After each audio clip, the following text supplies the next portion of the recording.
I have 8 o'clock on the dot, so we'll go ahead and get started. My name is Ryan Gore, for those of y'all that may not have been on the previous Zoom for the training. So I'm kind of in charge of the textbook process. I'm not the social studies curriculum expert. That's Ms. Kozak and her team. So if there is a curriculum question, I will do my best to answer, but I may have to write it down. We'll get back to you, okay? If you have questions on EdCredible and process, I'm happy to help you in between breaks. But I don't want to interrupt our presenters today. So they'll have the 45 minutes to present, and then you can have opportunities to ask questions. And so we are live streaming to the public, and it is being recorded, so you can go back and reference this if you need to. So with that being said, we covered some housekeeping with the restrooms. There's water and food on the back table, so feel free to get up and stretch your legs if you need to. I know it's going to be a long day. But with that being said, I'm going to turn it over to Kim from Analytic Orange. Thank you. Hi. Hi. My name is Dr. Kim Mogilevsky, and I'm with Analytic Orange. I'm a former classroom teacher. I'm the product of the Broward County School System, K-12. I am a Florida girl. You're Broward? Fort Lauderdale. I was Sunrise. Oh, high school rival right there. And I was a Palm Beach County school teacher for 15 years, and I've taught almost all the grades, but my favorite was third grade. Where's my third grade people? Woo! Third grade, 10 years, loved it. And then I went into publishing, and I have my own company, Analytic Orange, and everybody who works on our team are all current or former teachers. So it really is teachers making stuff for other teachers. So I am super happy to be here. I gave you a little handout. It's two-sided. We're going to reference this today. And I put a little brochure. It gives you like the highlights of how the program works. And I also need you to take out your phone. You're going to be using your camera. So if you have a cell phone with you, please take it out. So I will let you know when to use your camera. All right, so let's get rolling. And by the way, I live in Palm Coast, Florida, so I'm not too far away from you. That's just south of St. Augustine. So I'm local almost. So we're a Florida company. So I know y'all have been on EdCredible, and we are 100% aligned to the Sunshine State Standards and also the statutes. So it is ready to rock and roll. I just wanted to let you know that there are a ton of primary and secondary sources in our products, and I happen to also be the graphic designer. So if you like the look and feel, great. If you don't, sorry. Some of you will notice lots and lots and lots of stuff, but this right here, and this is available on EdCredible, this form right here, this is how we build the product. We begin with the end in mind. So that's how it's constructed. We use Understanding by Design by Wiggins and Mittag, and we use a combination of Webb's Depth of Knowledge, Bloom's New Taxonomy, and then Daggett's Rigor and Relevance Framework. So when you look in our teacher edition, it will have how we've analyzed and made sure that the rigor is available and is documented. Okay, so here's the top 5. This is a big takeaway, guys. Teacher usability. So this is by teachers for teachers. There's 4 easy parts, and we're going to go through those parts today. You see the 3 pieces right in front of me. So this one happens to be third grade, student edition, consumable workbook, teacher edition, and then the online component. All of it is digital, of course, but we've included slide shares for every single lesson. So I got my national board certification in 2002. I have my doctorate in curriculum instruction, and it's me teaching on the slide shares, every single one. So it's built on Canvas. Now I know y'all are a new Focus district. It does integrate into Focus, and I will get a partnership if you choose us, and I will build it on your platform. How many of you, I have to tell you a story. I'm learning this new software, Intuit QuickBooks. I was so frustrated because I don't know all the hidey holes, and I wasted so much time. So this is a huge time saver for you if I build it on a platform that you already know. And guess what? Your kids already know, and your parents and your community. So why is that such a big deal to build on the platform that you're using? Well, it is the future of learning.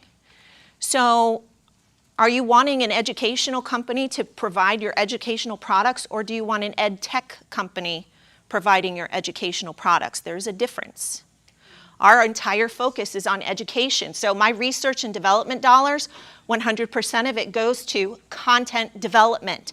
I'm not worried about building another platform so that your kids can earn points or you can put them at a center. It's all focused on academic focus and success.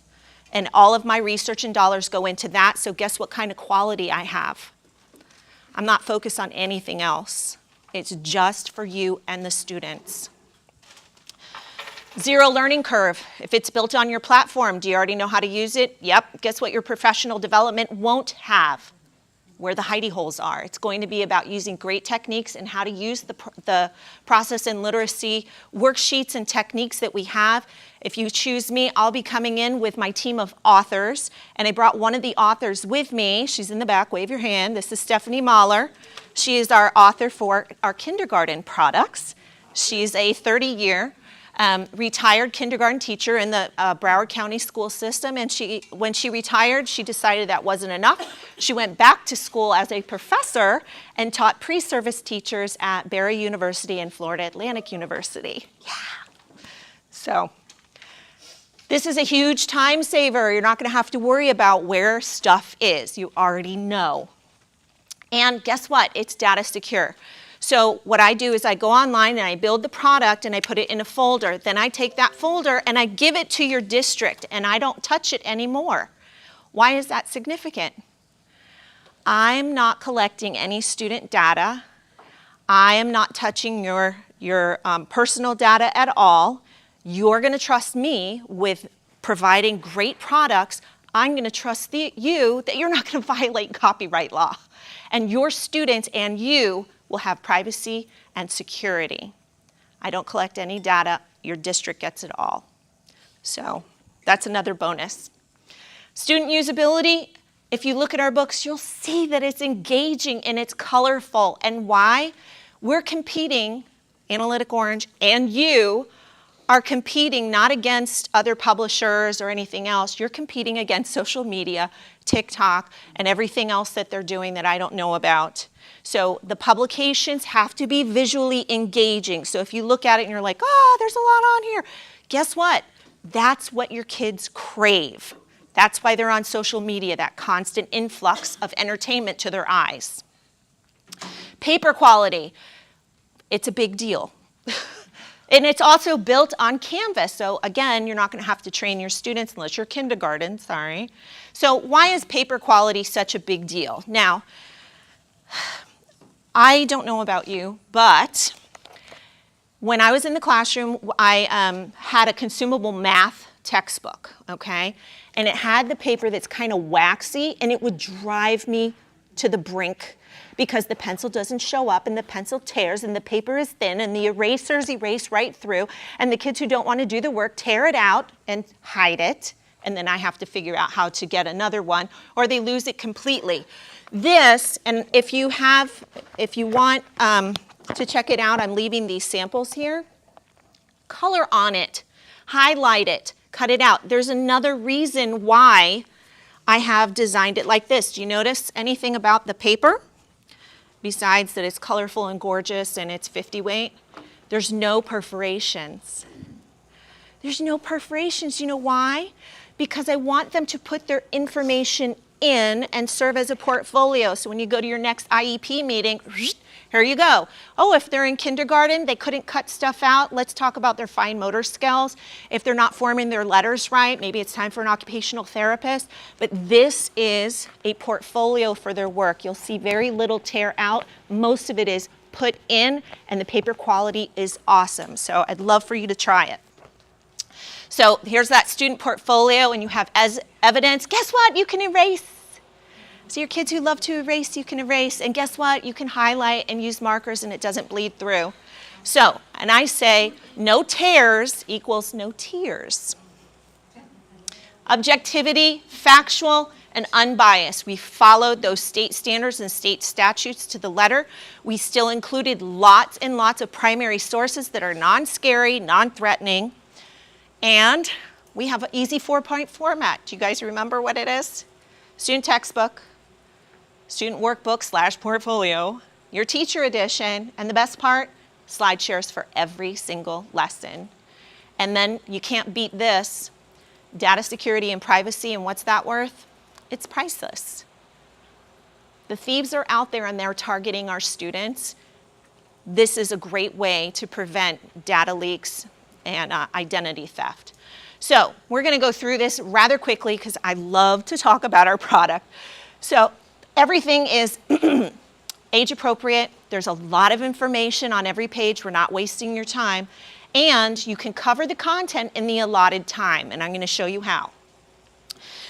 Again, objective, representative, and correct. I love to make infographics, and you'll see lots of infographics in your publications.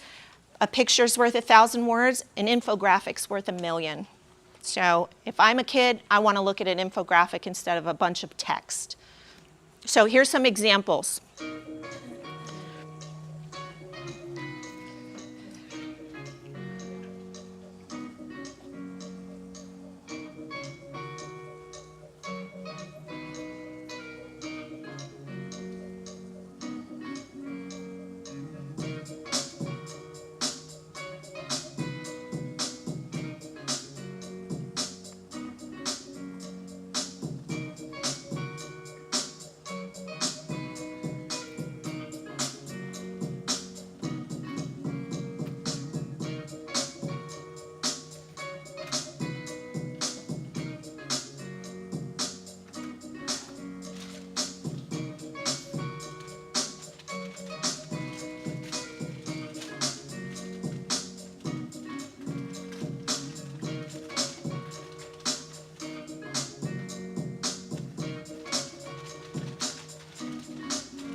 Okay, so currentness of content. This is going to blow your mind.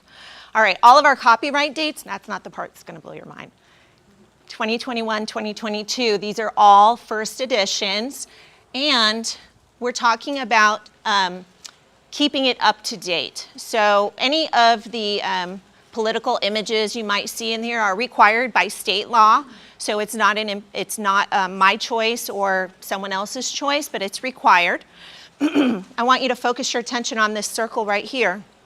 That's Dr. Boo Nygren, and he was sworn in Tuesday, January 10th this year. So what, 21 days ago, a couple weeks ago? We've already updated. So if you look at our second grade, it has the old president in it, Jonathan Nez. Okay, and that's week 17. I can't see the page number on that one. And why is this a big deal? Because he was sworn in. He's the newest Navajo Nation president, and that's the second largest tribe in the United States and the first largest as far as geographical area. So we are constantly looking and updating. All right, so authenticity of content. So social studies doesn't get the highest billing it should, but it's one area besides math and science and everywhere else. It should have the same equal billing because this really does impact our lives every single day. So here's the why. So you can see that we have government in our daily lives, the Mediterranean fruit fly and its impact on the Florida citrus industry, how to communicate with your representatives, and we want kids to reach out. So here's some examples of that, authenticity of content. Dog walkers are important.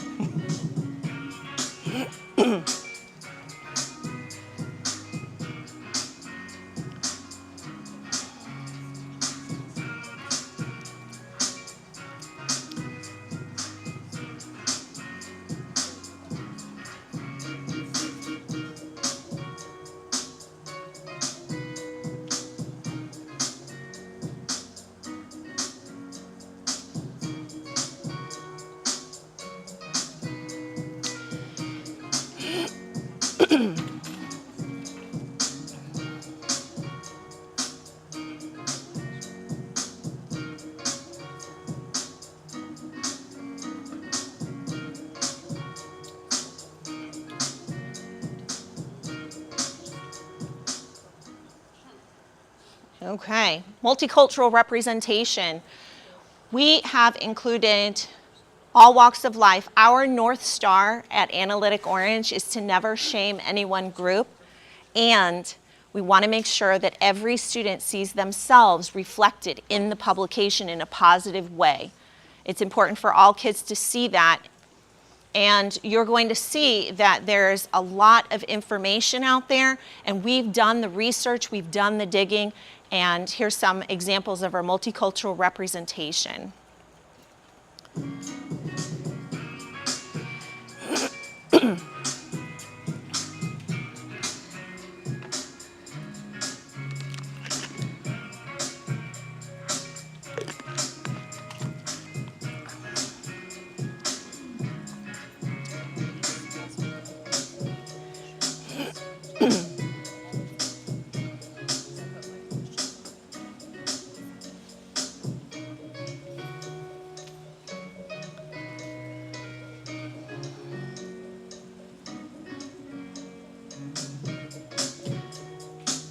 I'm going to talk about that in a minute.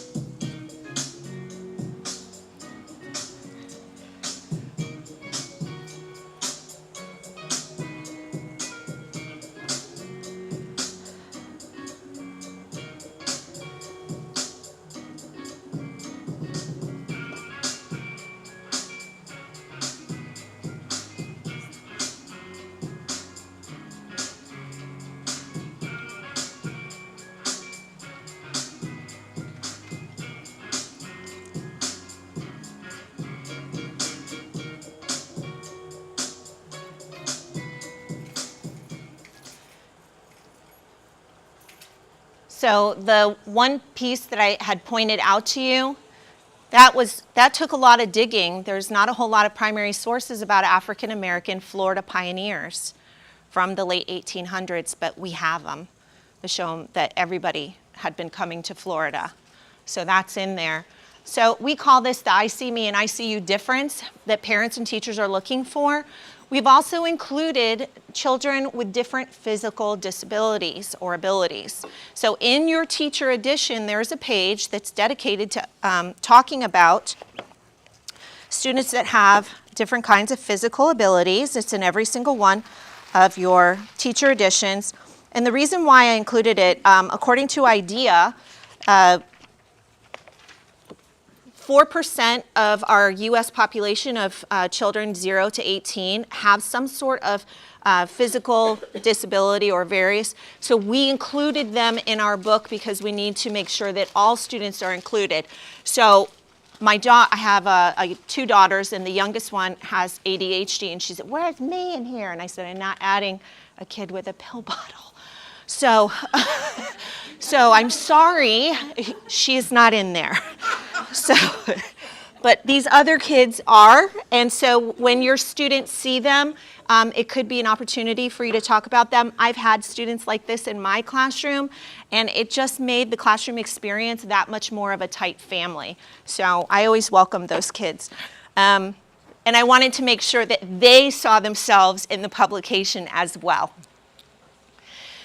So humanity and compassion, we tried very hard not to show scary pictures. So if you're a 5th grade teacher and we do have to talk about the Holocaust, none of those pictures are hopefully going to give them nightmares.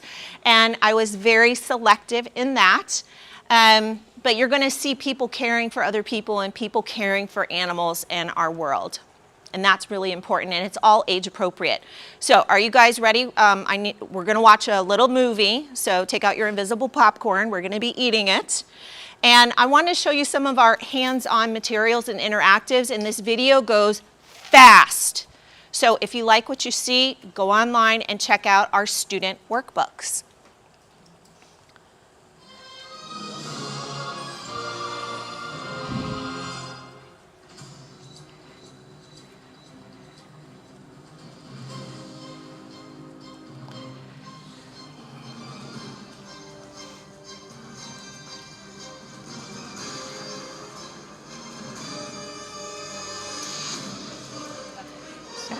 Open all the doors and there are all the people.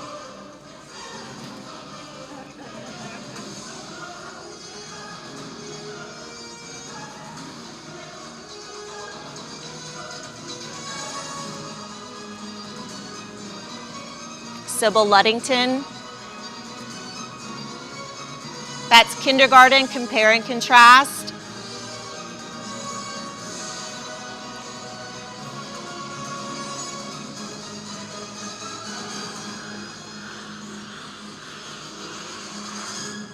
Ta-da! Okay, get out your phone. All right, our K-5 materials include ready-to-made lesson plans and presentations. So when you open up your camera, focus on the QR code and you should be able to access our 3rd grade week 2 cartographer's craft. It probably won't work on your phone just because it's a huge file. Ooh, this moves. It's a huge file, but you can always forward it to yourself and check it out. So these are all embedded on our online program. So if you take a look at the first sheet that I gave you, I'm going to borrow this.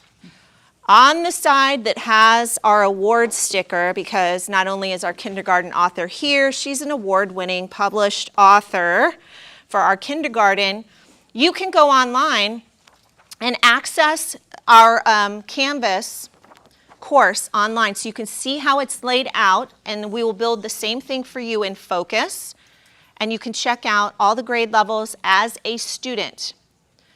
So hopefully you have that. If not, I can always send the link to Ryan and he'll be happy to forward it to you.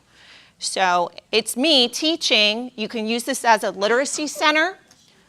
If you have a substitute and they have access to Focus, you could tell them, hey, put this on. Whole group literacy centers fine arts class. So in my school, we didn't have enough time to teach science and social studies, so they incorporated a science lab as part of their fine arts rotation and put in a paraprofessional so the kids would at least get more science. You could do that with social studies. And of course, for home learning, hopefully we will not have to pivot to home learning, but it's ready if need be. So here's another QR code that I want you to scan. So before we looked at this lesson right here, I'm just going to back up just for a minute, maybe not, okay.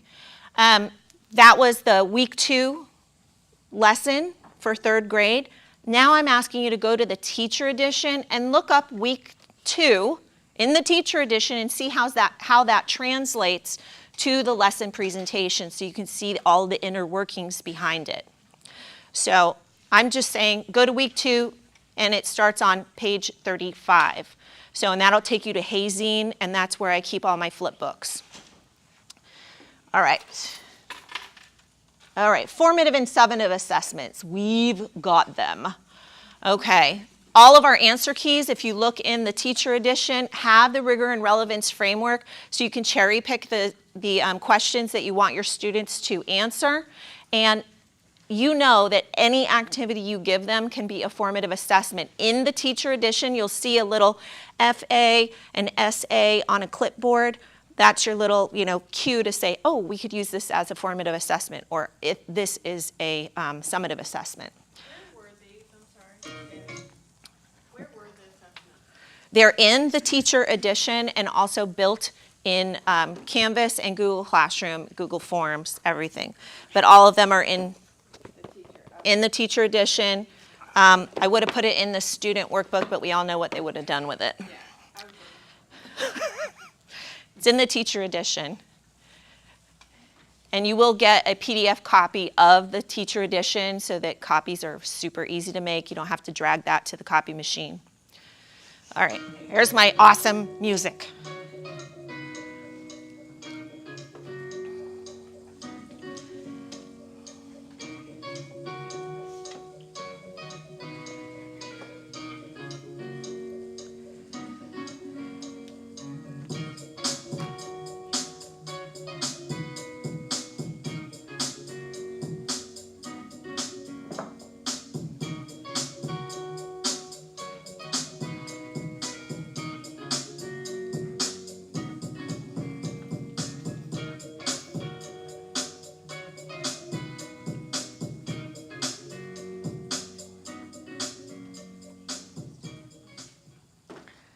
Okay.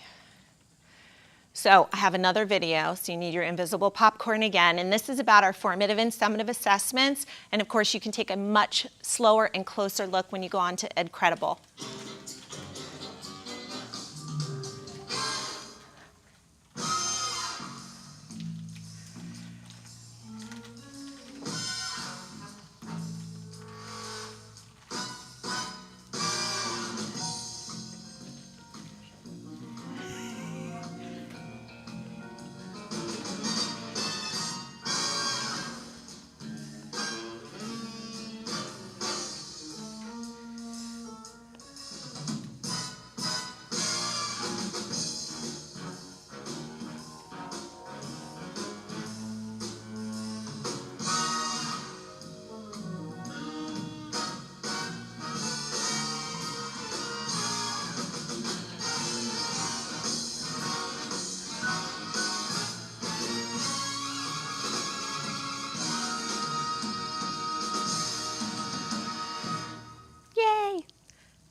So how to use the product, remember those 4 easy steps? Almost as easy as cha-cha-cha. They're comprehensive, fully aligned, logically organized, in my head anyway, and targeted instruction. So let's take a look at it. The teacher edition. There's a lot of information in here, but you've got your table of contents, the scope and sequence, and your pacing guide, and your everything is also at point of use. So all of the standards, the ELA, the social studies are at point of use and also in our tables. You're going to see readability levels in our teacher guide, the essential questions, Hattie's effect size. If you're not familiar with Hattie and his research, the information is in our teacher edition. It's showing how effective is the strategy. And of course, we want something that's going to be 0.40 or higher. So you'll notice that all of our worksheets and activities have that Hattie's effect size in the teacher edition. We also provide differentiation for ESE, ELL, ESOL, if that's what you call it, gifted and talented. All of your answer keys and all of your assessments are in your teacher edition. In the back, you'll see our process and literacy worksheets along with Hattie's effect size. These are great for any content area because we all know social studies is just reading.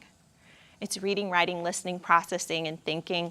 And we also include an extensive bibliography. SlideShare presentations.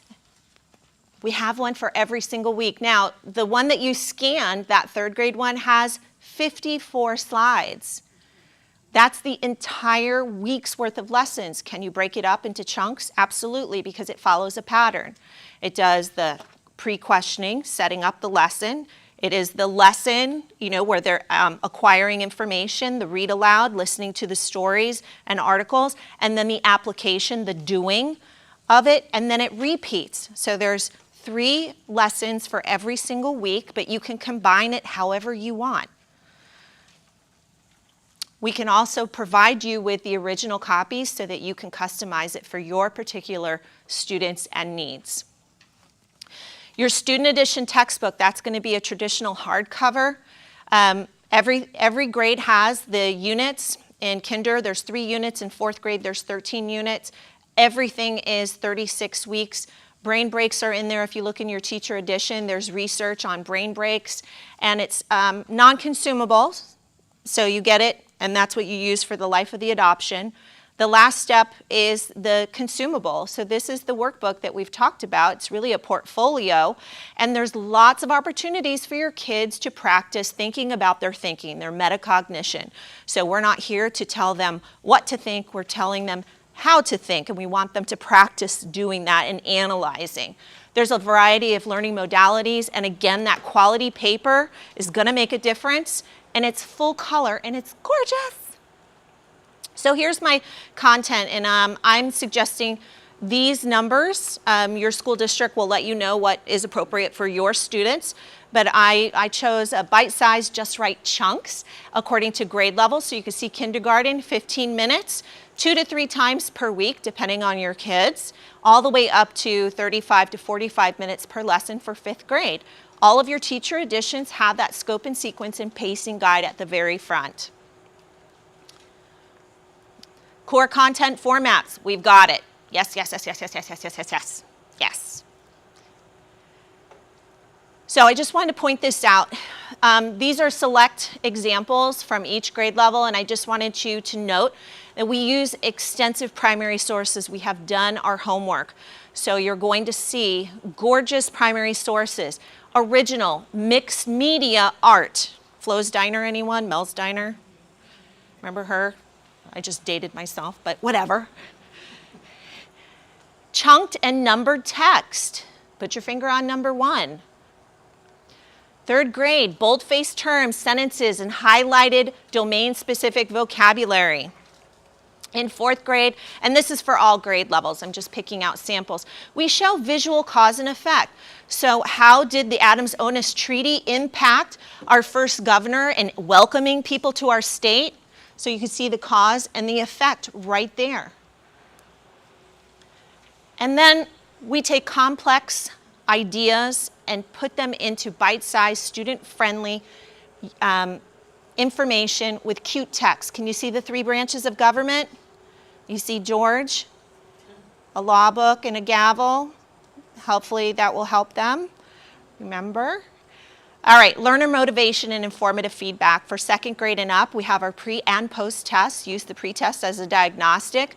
We also provide guided research. We want to show kids how to go online and use materials appropriately. And notice that the teacher is in there. It's not by yourself.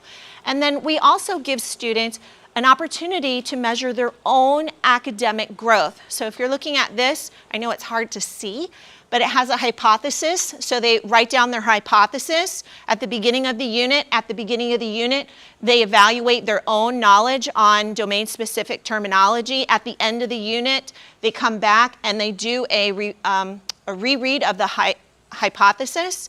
So this is not about being right or wrong.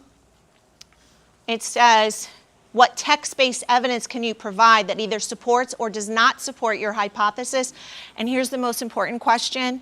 What new information provided the greatest increase in your understanding? And then they get to revisit the vocabulary. So when you have a parent-teacher conference, you can take this out, and the student, it's now student-led. How much did you learn in this unit? Show them. Here's another documented example. So how do we support students? You'll see lots of step-by-step directions and check boxes. I'm one of those weirdos who likes to have boxes and then check them off on my to-do list. I even make things like make a to-do list, check. Guided independent research, so we want to give the babies little supported steps so they know how to do research. And then this is a debate carousel, and this is an opportunity for them to debate and discuss ideas in a safe manner, and it's all text-based. So in K2, we encourage them to draw their responses, and then in 3-5, depending on your students' needs and their abilities, they can then respond in sentence format. And I would recommend doing this as a whole group together, because it is group work, so you have to go through the procedures of how to pass the paper and the expectations. But I just wanted to refocus on everything is about the kids. There are tons of opportunities for them to respond and engage. It's not about the sage on the stage. It's about those kids getting and talking and turning to their partner. Lots of opportunities for metacognition, and there's multiple paths to success. So if you look at our workbook, you're going to see tons and tons and tons of activities, because it's not a one and done. It's, hey, let's try again. Let's try again. Here, try again. So we want to give them lots of opportunities to be successful.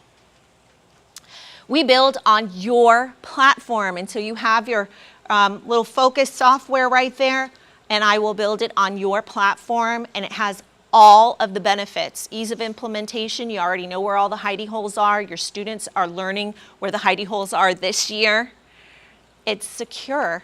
That's the best part. So here is our digital components and support. It's a very fast movie.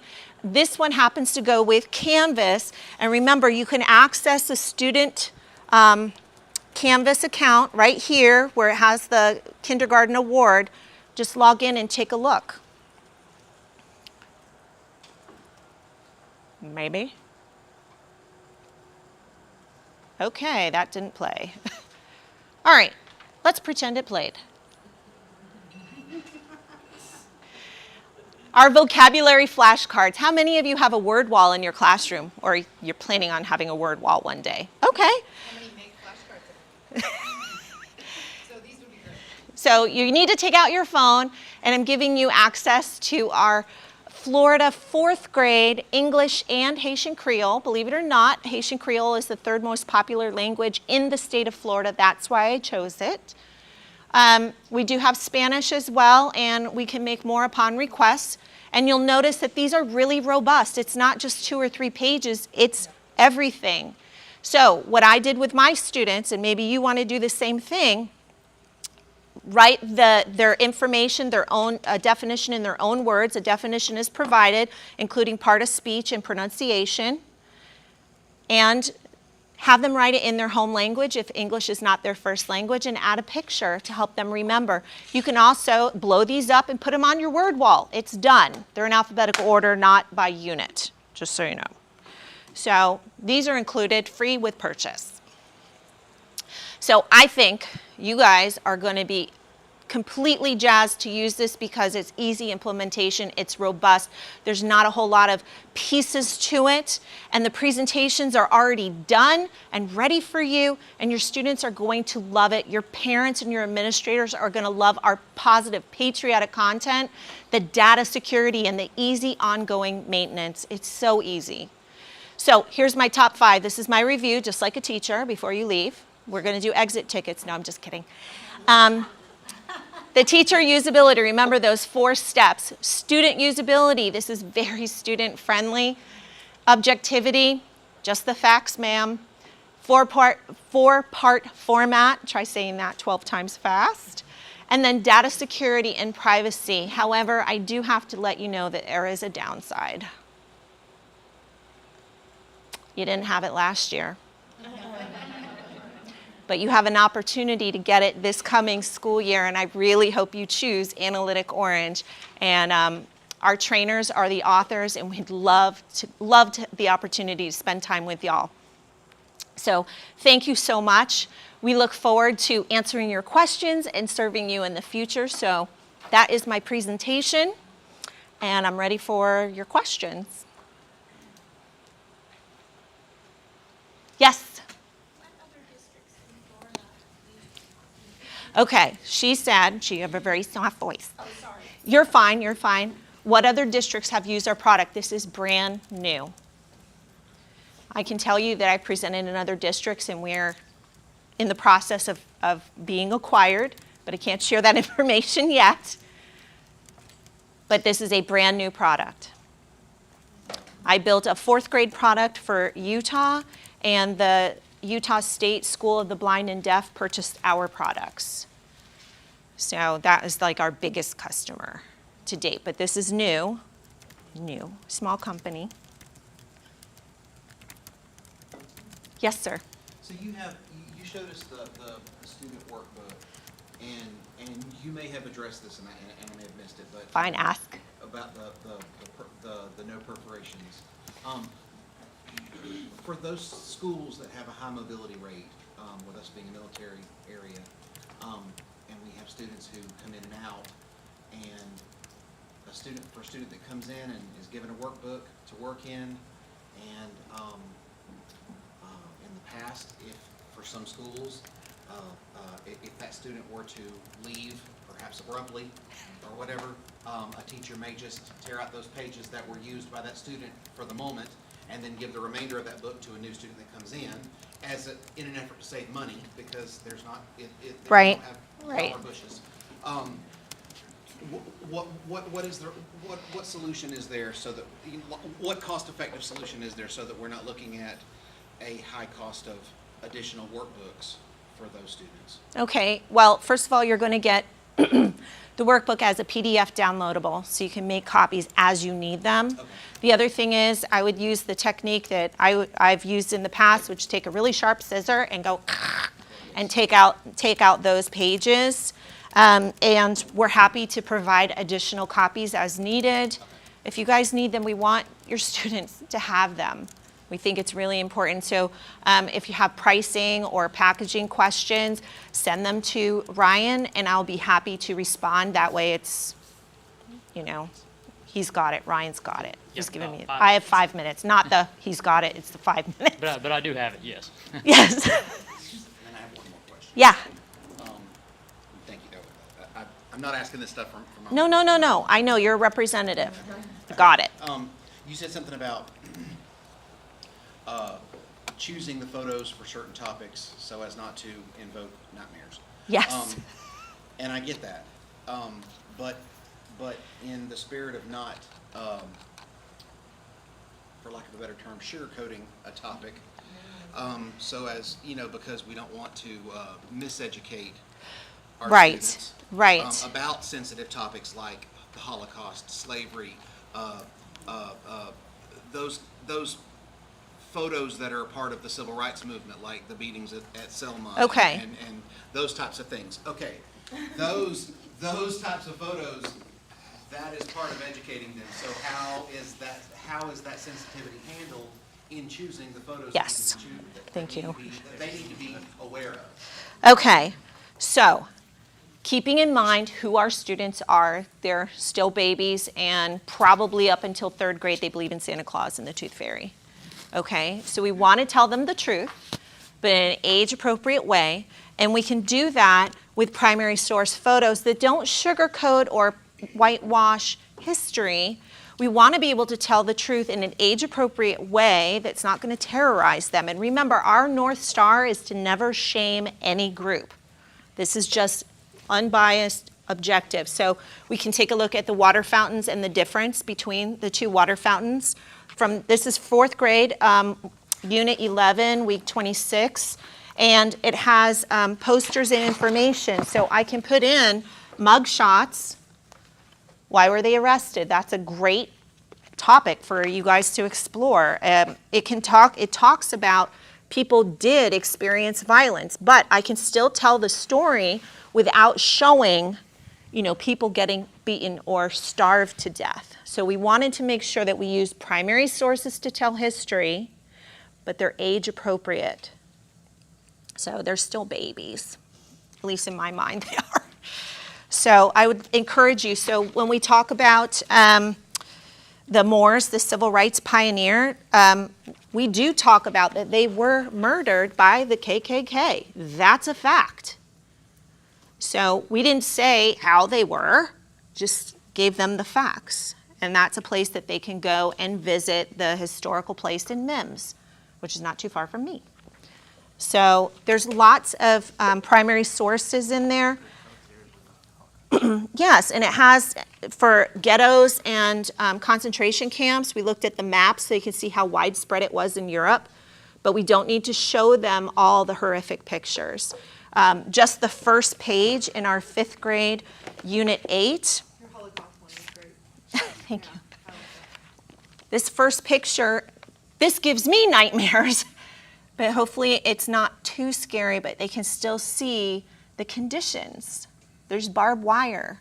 There's nothing soft and welcoming in this picture.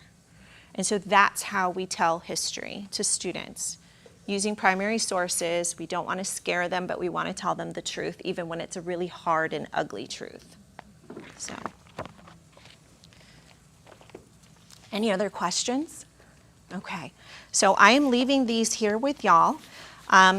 Please, please, please write in them, test the paper. You're not going to be upset. Your kids won't be upset. And it has been my pleasure to present and share your morning with you, and I'm so glad that I was invited here, so thank you.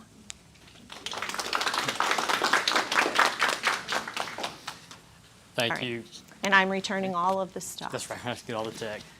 All right, we're going to take a 15-minute break. We'll give Analytical Orange a chance to kind of relax and clear out, and y'all can use the restroom, do what you need to do, and then we will kick off again promptly at 9 o'clock.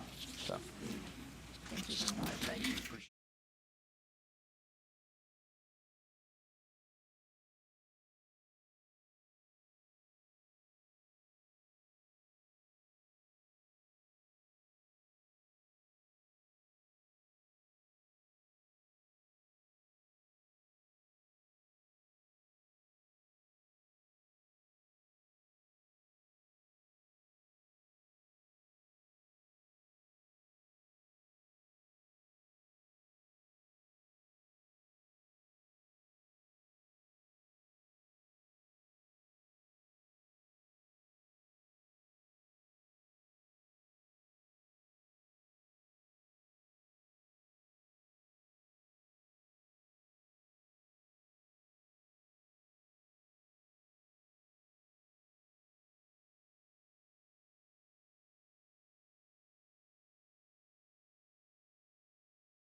I've got 9 o'clock, so we will go ahead and get started with our next presentation.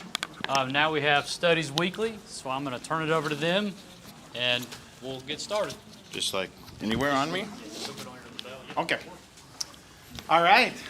How's everyone doing? We're good. Look like you're doing good. All right, let me just welcome to Studies Weekly. How many of you used Studies Weekly before? I think everyone does. Okay, just thought I'd ask, right? So let me introduce our team here.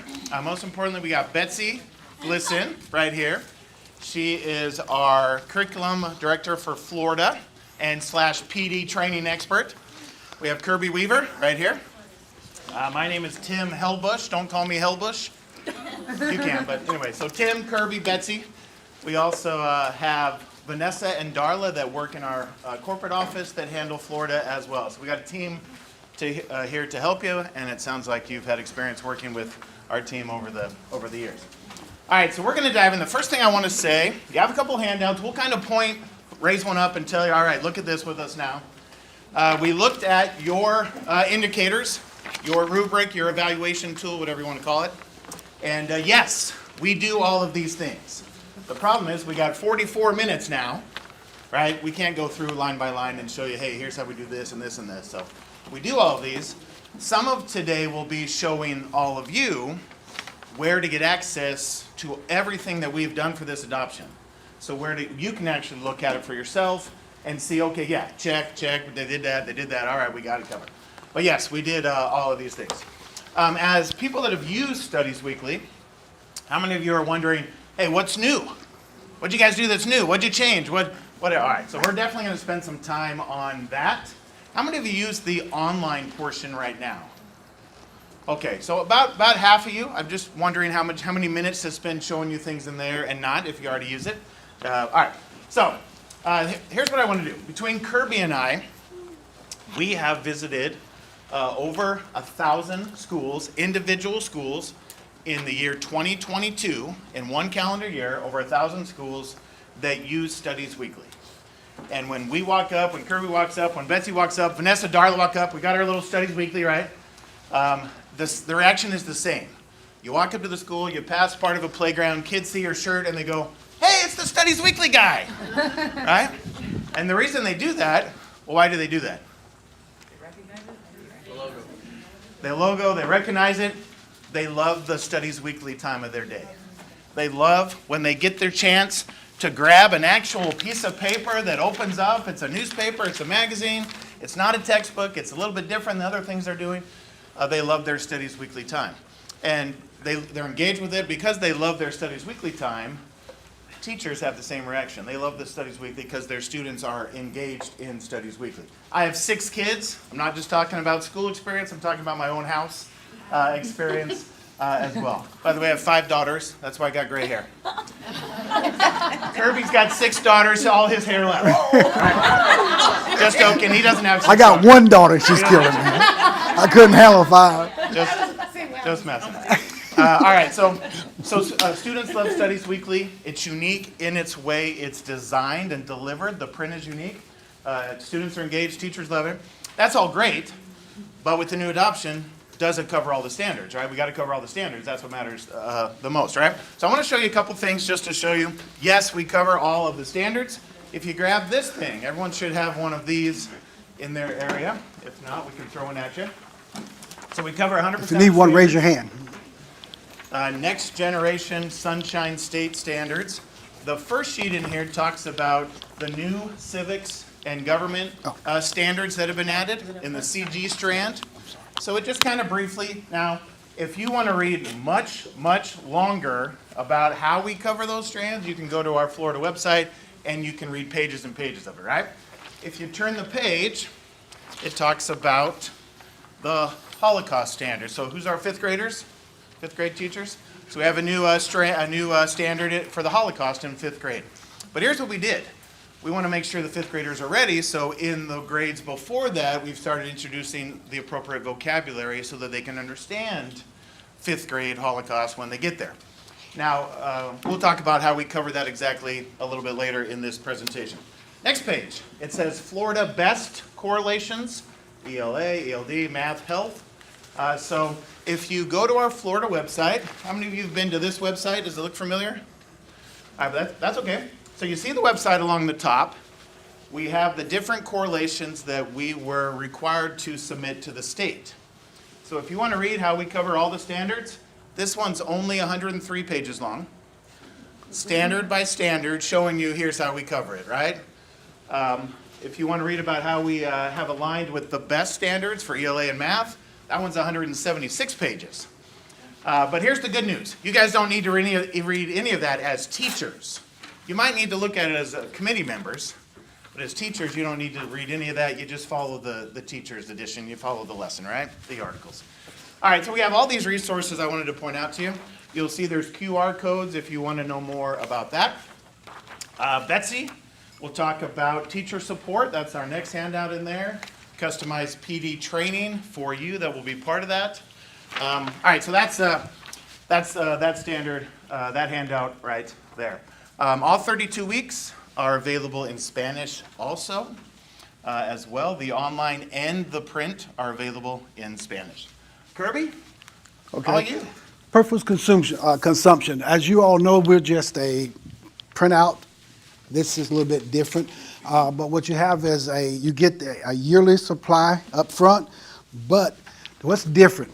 I won't talk to y'all because you already use us a lot. And I've been down here and I worked with Ann Flanagan for a long time before she retired. And I hear she's back in the system working at different schools. I'm glad to hear that. But kindergarten first are the only ones that have the magazines. The second through fifth grade are going to newspapers. So second grade is what's been being changed. We have more information on it. How many of y'all loved our crossword puzzles? We still have them, they're just not on print anymore. They're on the website. So don't think we lost them, because a lot of times teachers say, I love the crossword puzzles, why'd y'all take that off the sheet? We still have it, but they're just right there.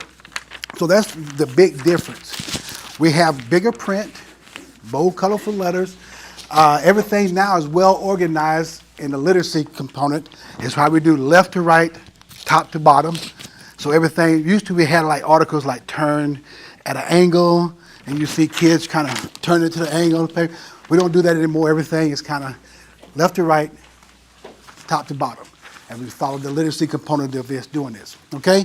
So what we have is this, got the clicker, consumable product. You get one each year, so we want you to go through this and use it as you want to, okay? The first thing we have in here is, we just talked about it, the physical characteristics, all that. On this thing, on our website, you still can annotate. How many of y'all use the annotate in our website there? And you can actually write on the papers themselves, so you can do what you want to there. We have questions. If you look at our new lesson plans, our lesson plan booklet that we gave Florida a couple years ago was this big, and now it's that thick. And what we've done in there, we became more explicit with it, but all it is a suggestion to teachers. Your district decides how your lesson plan should be. That's not all we do is want to give you information. Now, we used to have all these suggestions of strategies to use. And as you see them, she's going to talk more about it at your papers here. These are the strategies that you can actually cut the things up, play with them. These are some of the things you can do throughout. I know when we talk about consumable, you can do those. Now we actually put a suggestion in the lesson plan. So it kind of saves teachers time to have to go find a suggestion. You can still highlight. We still want you to talk to the lesson with our questions. How many of y'all heard the acronym TWIRL? Every lesson should have some talking, investigating, writing, reading, and listening. Those are the acronyms that we talked about in there. So every lesson that you do should have some type of talking where the kids are talking to each other. And discovery learning, where you can teach you come out, and then you got sketching note. How many of y'all used, any of y'all used any whiteboards with your lessons? Probably during COVID, that was a big thing because everybody's learning at home, and they use a lot of whiteboards there. So our technology is conducive to that. But all these supports to help you with the Bloom's taxonomy, to where their kids can do what? Remember, understand, apply, analyze, evaluate, and create. And that's what we want to talk about today is, once you get to the PD, what do you do with these? You can take this at the kindergarten level all the way up to the fifth grade level and cover Bloom's taxonomy with a popsicle stick. Okay? So those that. Artifacts, and that's what this is, artifacts. A lot of times the big thing is having a journal. And a lot of districts are going to tell you, this is our journal. Get your teachers, students to bring a composition notebook and just start putting things in them as it relate to you each and every day. Pass this around. So I'll get this one and y'all can pass that around.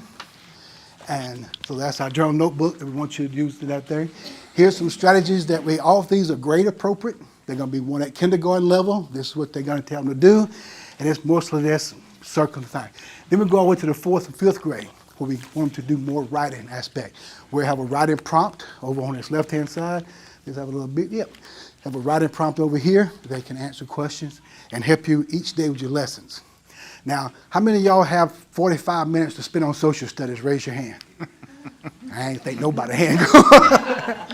This hair is not because of my kids. This hair because I used to be a principal at elementary school. That's why I lost the hair. Dealing with that, but I enjoyed it. It was a lot of fun. But I know reading and math is where it's going to take you to, and then that's where I want to get into this. When you start teaching our stuff, we cover those standards. We cover them with strategies. Our strategies are coming from John Hattie's Barometer of Influence. And we say, John Hattie said anything above the 4.0 will cover what? At least one grade level. All our strategies are 5.7 that we offer to you to 9.3. That's all the ones that we offer you to there, okay? So that'll help that get to that. John Hattie says, make learning visible. So that's why we have these here. They got different things throughout your tables there that we want you to do. And a lot of times people say, I didn't know I could cut them up and do this with it. And so we wanted to bring some illustrations to you to do those. And that's a part of our PD that Betsy does a wonderful job of going in and showing you how to take your 6 or 7 minutes a day that you have for social studies and help and tie it to ELA. And I've been there. I know what she's talking about because she's been there too. All right, kindergarten and first, you're going to get poster pals. And that's what this right here is. And it gives, we don't have big books. You know how we used to give y'all the big book? We kind of run away from that and we give you a poster pal. And every year you're going to get this, you're going to get the same amount. And that's what you hang up in the classroom to give you a theme for the week or something for that day. And you'll get all those each week with that. So the poster pals are still going to come for kindergarten and first grade. That's a new man. Yes, ma'am. So do you still have the big book of this? No, I'm sorry. Okay. It's not because hey, you're a kindergarten teacher, you live and die by that because I didn't know what a big book was because I was a high school chemistry teacher. When I took over my first day of elementary school, my kindergarten teacher come and said, I didn't get my big book. I said, what in the darnation is a big book? I have no idea. Let me help Kirby. K1 is my background. I had fourth grade, I had to get out because they were too smart for me. So K1 is my HubSpot. The poster pals are taking the place of the big books. Okay. So what I do is pull up on the smart board the student edition and just model from that student edition. Okay. So, and what that does, it just kind of, it supports whatever week you're on.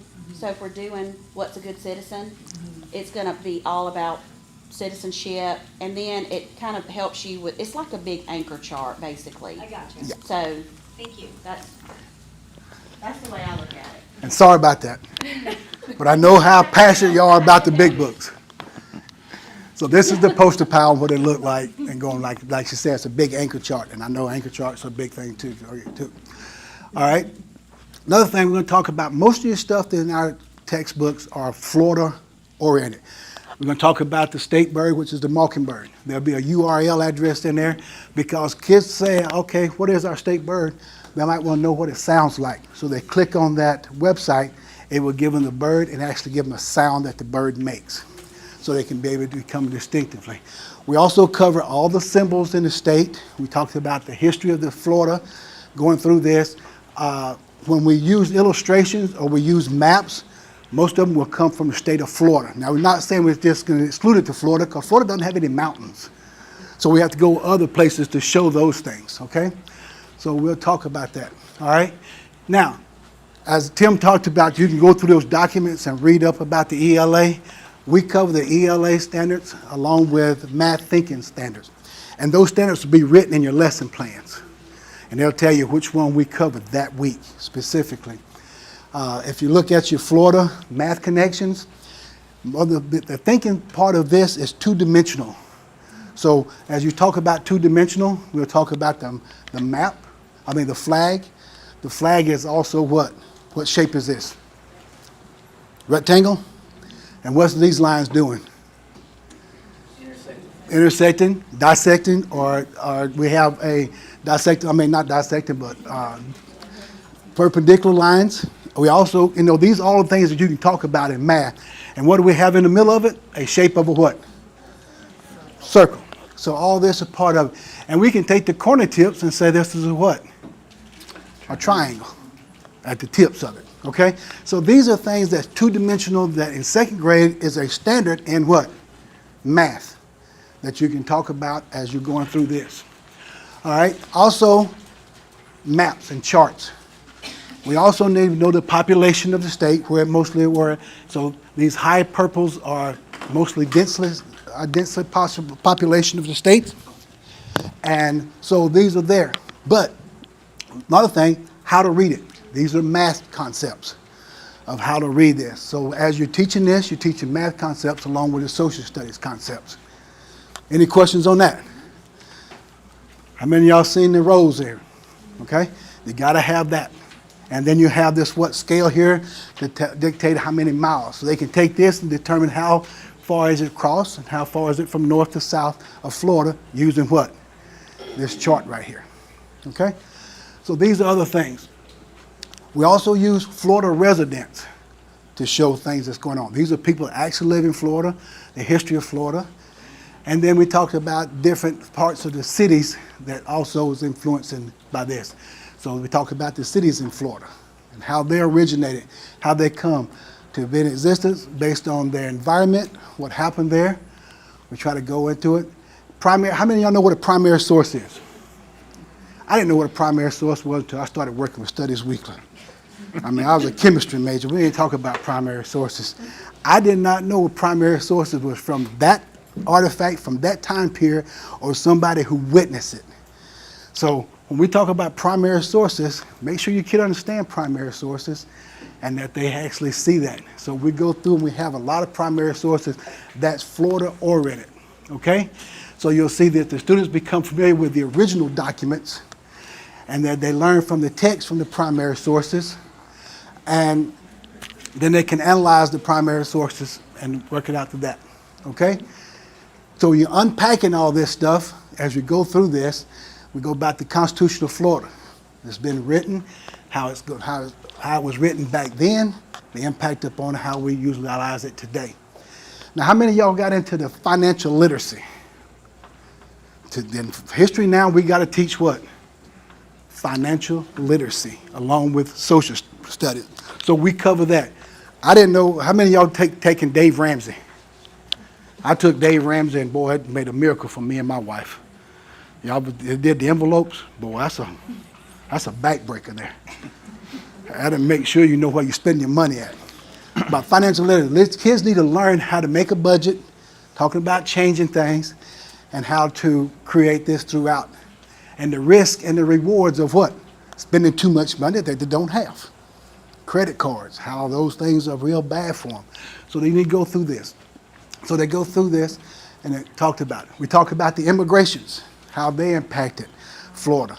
And the biggest thing we talk about on this is we have it written in Spanish, because we believe that it should be written in Spanish first to have a clear understanding before we translate it to what?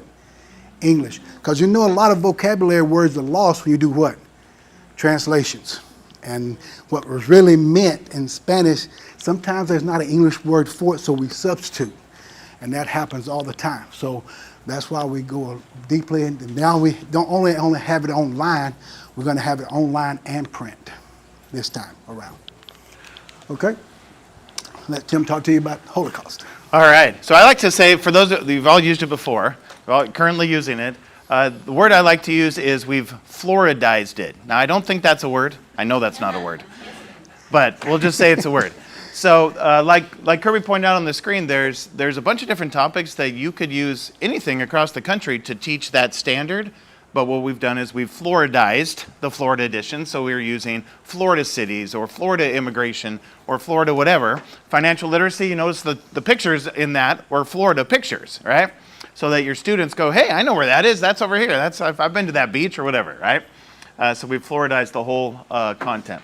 Holocaust strand, yes, we've Floridized the Holocaust strand because there are so many Holocaust survivors that live in Florida that we interviewed. We have videos, we have their quotes. We'll show you, again, we can only show you a small sample of it here today. So fifth grade teachers, how many of you have looked at the Holocaust strand that we put together? So you've looked at it, or did you haven't looked at it yet? So take a look at it. Yeah, Before go you ahead. get started, Tim, if you haven't, and I was just showing her, go to studiesweekly.com/Florida and click on 5th grade, and you can see all the, or you can, K, 1, 2, 3, 4, 5. Click on 5th grade and find that publication in the flip book. So, while he's talking, you can. It's week 7 of 5th studiesweekly.com/Florida. grade, week 7. Yeah, and so what we did for the Holocaust, this is a topic that you need to be a little bit safe with. You want to teach the standards. So the person that we have on board with Studies Weekly was the head of Holocaust education in Pennsylvania. I missed like 27 of her titles, but that's who she is.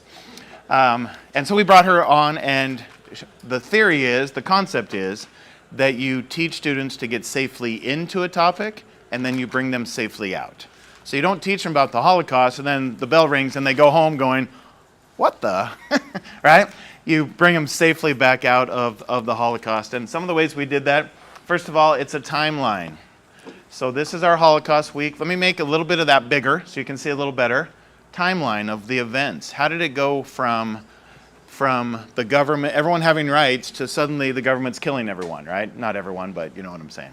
So how did that happen? And there was a timeline. So we walked through the timeline. The pictures we use are safe pictures, not pictures that we don't want to show 5th graders. So they're safe pictures about how the government took away rights of citizens. And then we talked about the good. What were the people doing that were helping, trying to help? And survivors, what were they, and what are their quotes?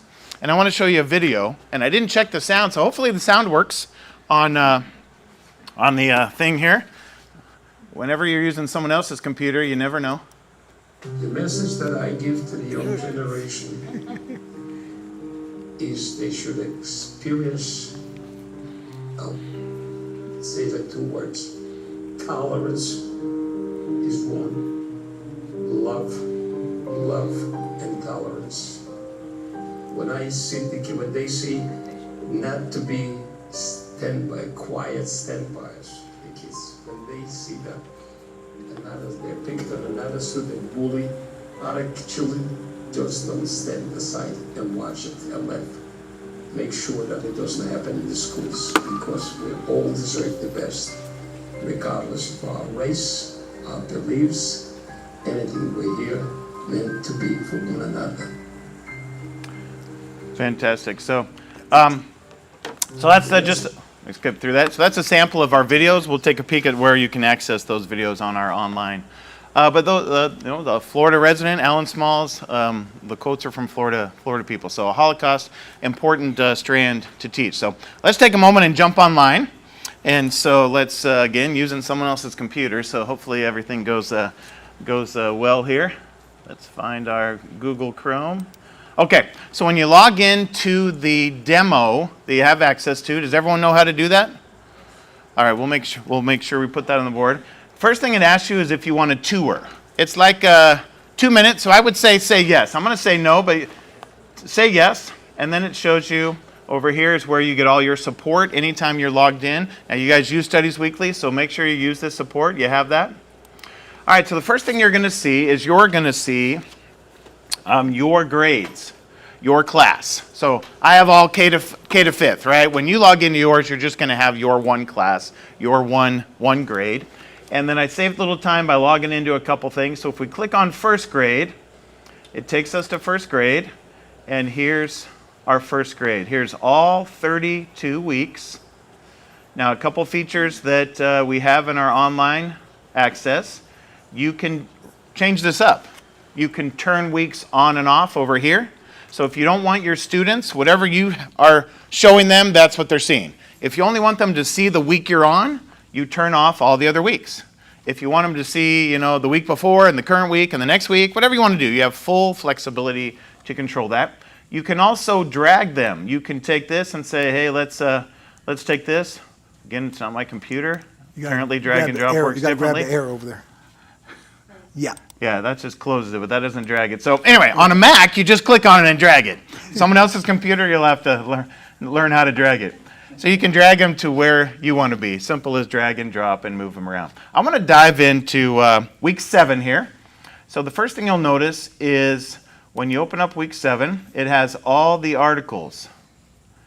Over here on the side, you can open up the student edition, and it shows you that. Now that's what Betsy mentioned to this lady right here, kindergarten teacher, right? Is we've adapted to the technology that's available now, right? So now we can put this on the big board and have that on the big board. So that's your student edition.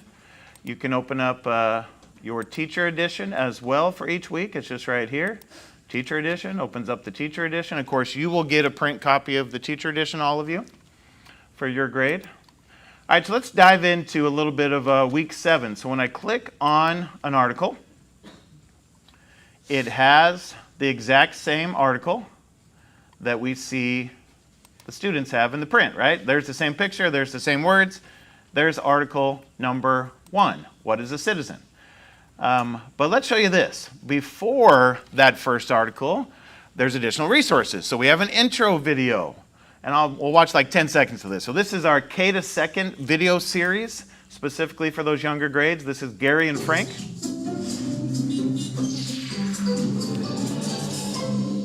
Today, we're going to learn about being a good citizen. A citizen is someone who lives in a community. But what makes a good citizen? A good citizen respects others and is helpful. When you put your trash in the trash can instead of on the ground, you're being a good citizen. Thanks, Frank. Anyway, the younger kids will love the Gary and Frank series. How many of you watched any of the videos in the online portion? And so I know only about a third of you said you were using the online portion, right? So there's so many resources. Betsy knows her job in PD and training to to get you into those resources that we have online. All right, so as a teacher, you have these other flexibilities. We have our reader, so you can have it read the article. You'll notice it highlights as it reads. A citizen is a member of a community, state, or country. You can change the speed to adapt, to differentiate it for your learners. Your students can change the speed as they use it, the online portion on their own. You have that highlight tool. You want them to go highlight different vocabulary words. They can pick a color, they can highlight it, you can assign the color. You have the different highlight in 6 different colors. For those of you that are colorblind, it reads with that color because that's what colorblind people can see, right? All right, so there's approved. Go ahead. American Disabilities. Yeah. So right after the article, there will be article level questions. So the assessment begins on article level. And then the bottom of each article will be the Explore More tab that will have a bunch of more images, videos, primary sources that you as a teacher can option to use. Now in the teacher edition, you'll notice, I still open the teacher edition? There we go. In the teacher edition, it will reference all that. It will reference, hey, there's this other additional resource you could use. You could show this video. There's a graphic organizer that you can use as well. Let me show you another week here. Which article shows that? Week, Article 2. Let me just go to the next one. So in Article 2, on rights, again, we have a video, we have the article, we have the reader. In the teacher edition for this article, if we click on teacher edition, you'll notice it mentions, hey, here's the video you can watch, and it also mentions there's a poster pal that you can use. So those poster pals, there's 16 for kindergarten, 16 for first grade. You know, it's meant to be used for 2 weeks in a row. You hang them on the wall, but the teacher edition tells you when to use them. Now on assessment, at the bottom of our week, there will be our assessment. So here's our assessment.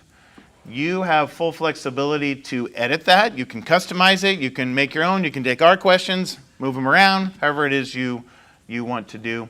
But there's your assessment as well. All right, I don't want to spend too much time on the online. Was there any other online features you were wondering if we've added, put in? I have a question. Yeah. Previously, I've had many students use the game misspelled. Uh-huh. Right. Is that still there, or is there It's something? still Yeah. So, right there. so what? Misspelled. Yeah. She said I'm playing it right You're playing it. So you'll notice we lined with the misspelled, whatever, and we've added the crossword right here. Now we've had, and you already kind of brought this up. We've had teachers say, "Where's the crossword?"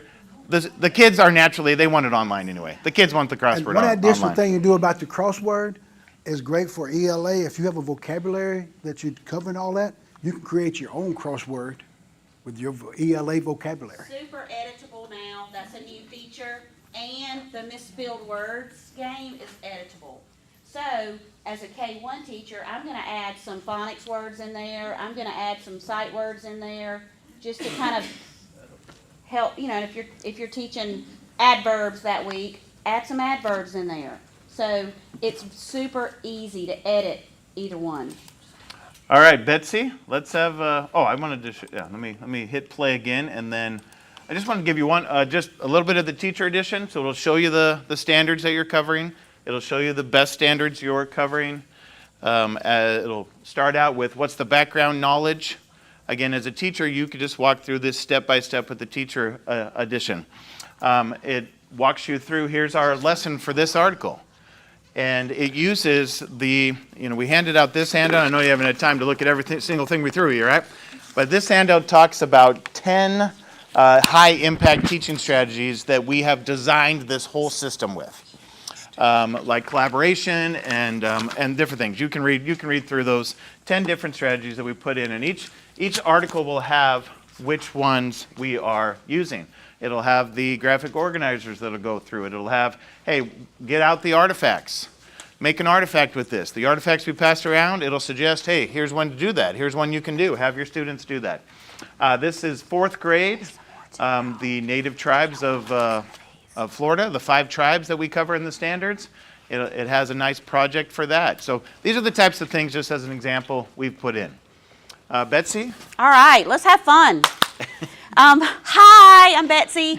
The first thing I want to show you is the fact that, or the first thing I want to tell you is you get me with your purchase.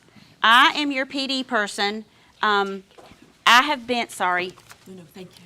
I have been all over Florida training teachers, and we have a lot of fun. My background, like I said, was 4th grade, K and 1. I recently retired. I'm from Georgia, hence the accent. So I feel like I'm home when I come to Florida.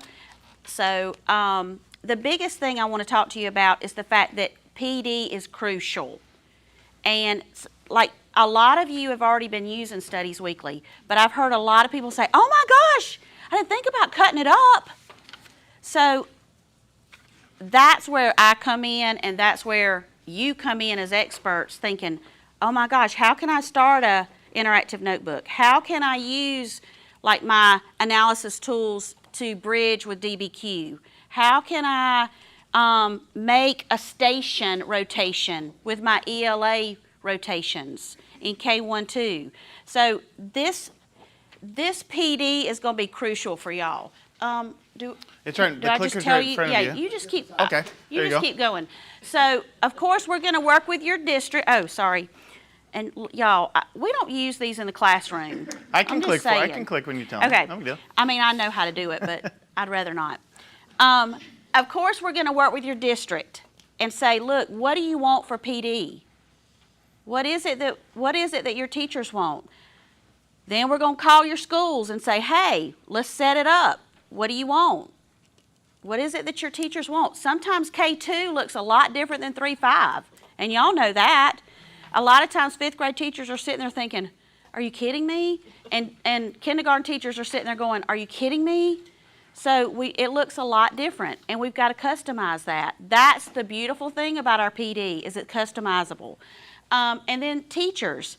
I logged in yesterday with a 5th grade team from West Virginia. They were like, Betsy, can you help us kind of map out this unit?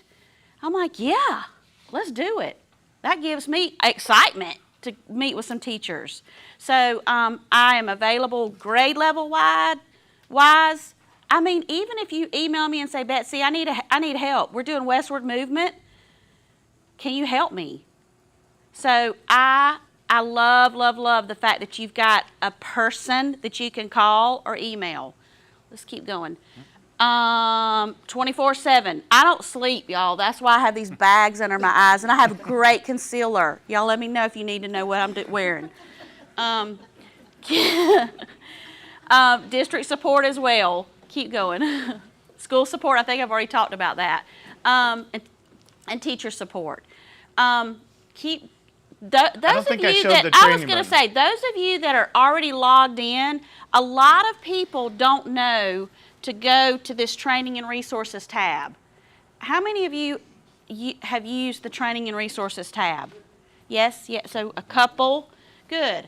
So when you click on that training and resources tab right now, with your current publication, you're going to see 7 rectangles.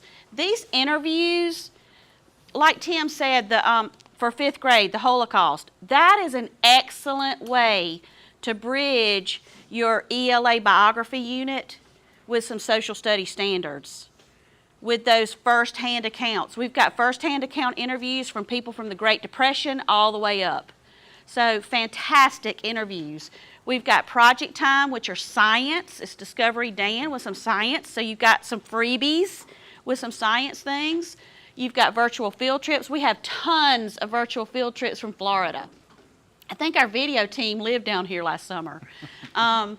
We've got K2 videos that are all, even though these things are embedded in your publication, y'all, this is where I went when I'm like, the principal comes on the intercom and says, you got 6 minutes before lunch, but hold your kids for about 11 minutes because we're running late in the lunchroom.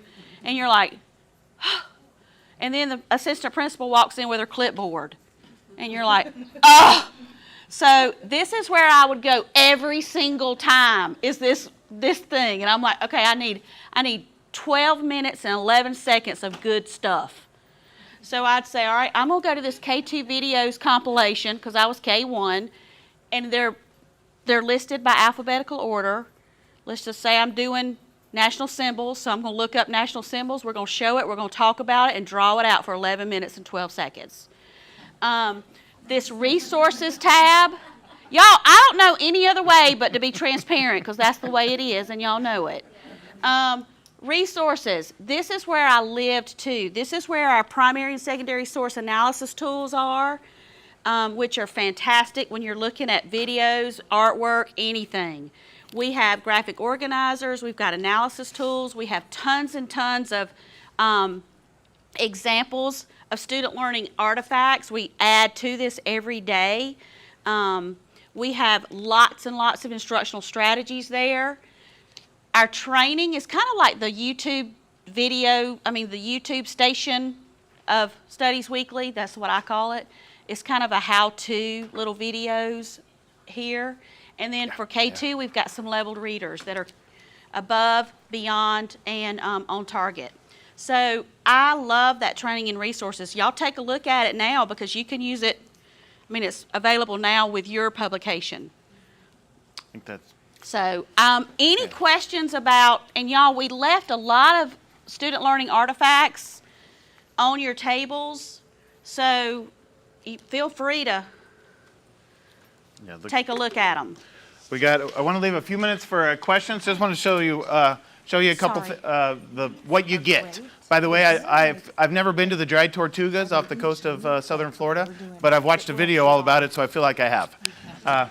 Anyway, so you get 32 weeks print and online every grade. You get the poster pals for kindergarten and first grade, and I want to point out you get the poster pals every year. We don't just send them the first year. Sometimes with adoptions, maybe you've experienced this.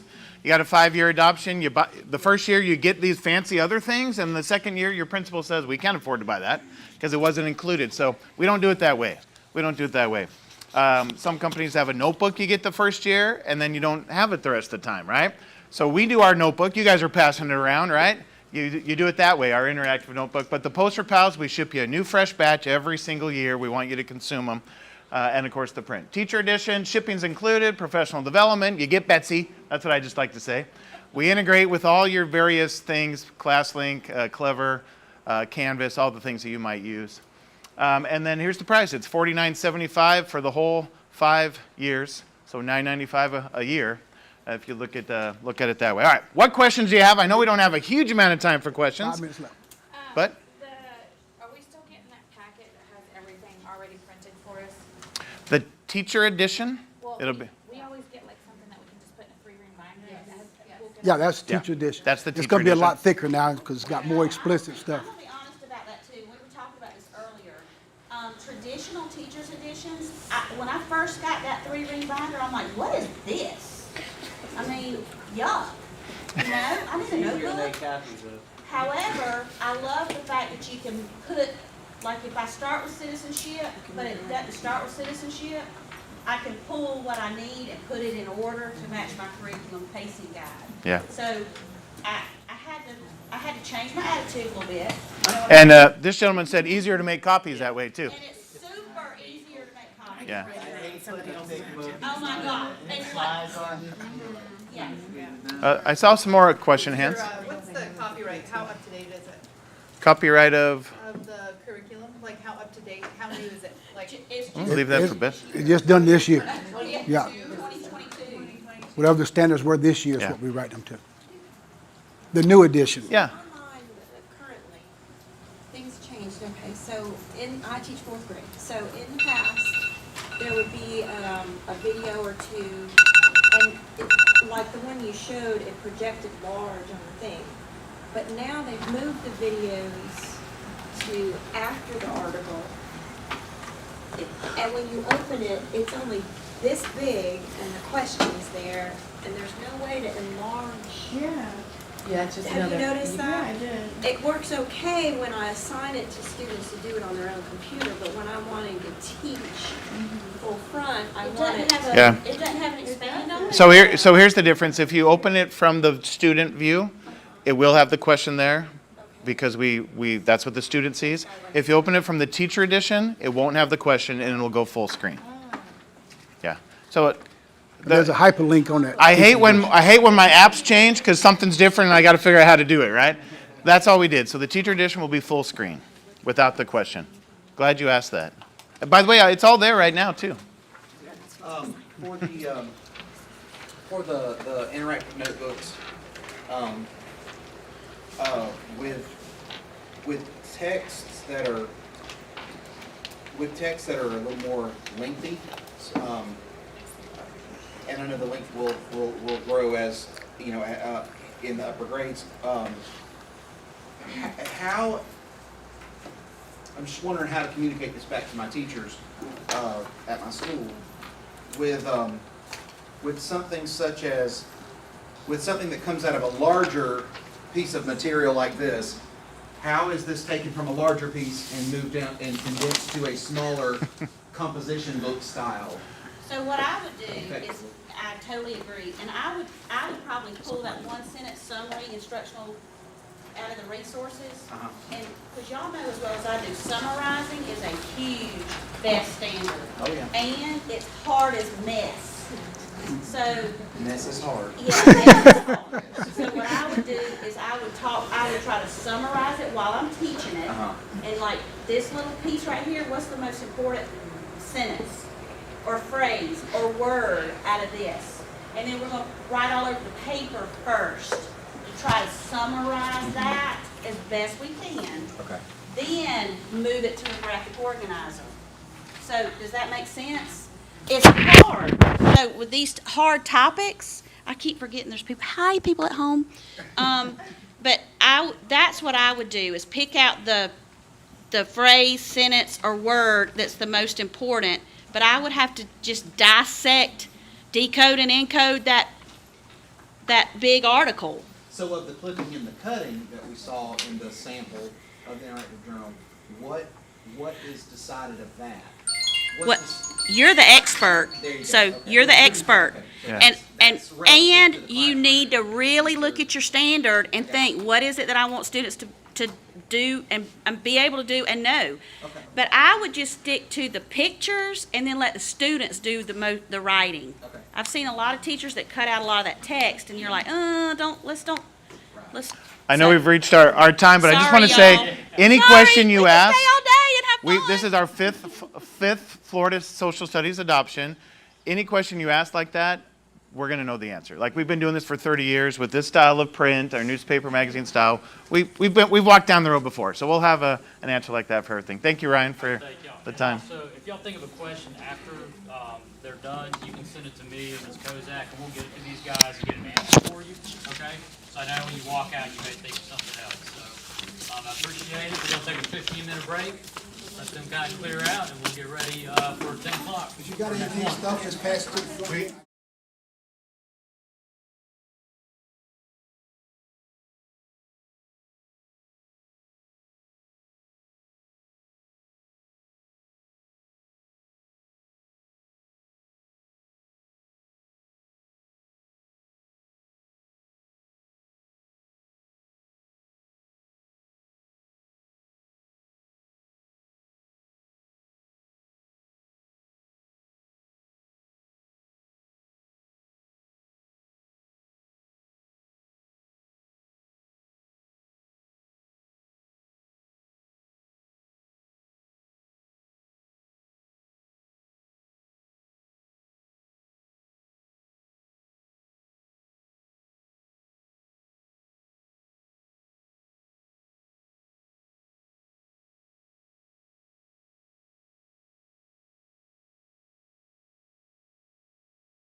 everybody. I've got 10 o'clock, so we'll go ahead and get started with our next presentation.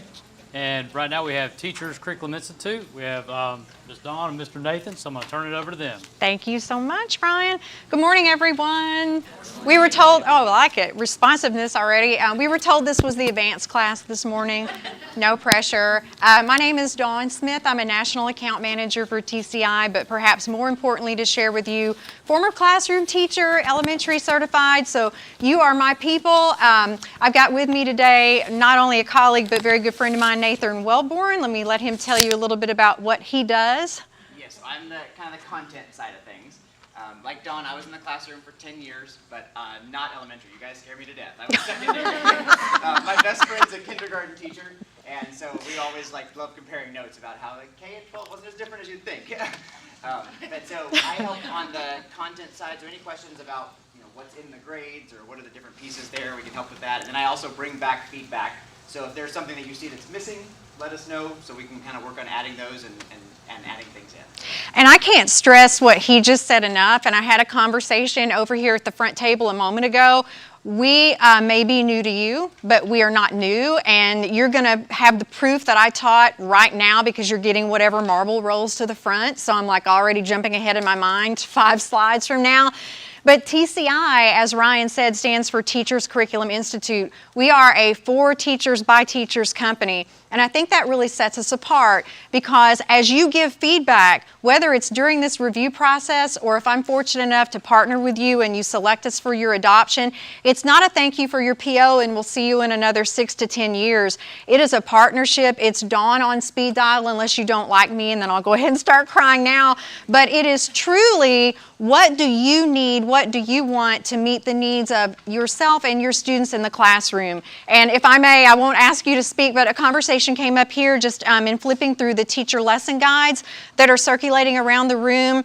Some positive feedback about the rubrics being right in there. And I said, once again, that is a great example of teacher feedback and how we are always updating. And so Nathan is here serving multiple roles. We want that constructive criticism because we are willing, able, and do make changes and upgrades to the content to make sure you're getting what you need for a successful experience. So, we are by teachers for teachers, as I just said. So we are committed to making sure that we're delivering to you content that covers all your benchmarks and your standards, but doing it in a way that allows you to have less prep time, have engaging experiences with your kiddos that ultimately lead to retention beyond the assessment, because that's our goal, right? And I will tell you, one of the greatest compliments I ever received from a student who totally thought he was insulting me when he said, "I never know what to expect when I come in here for social studies."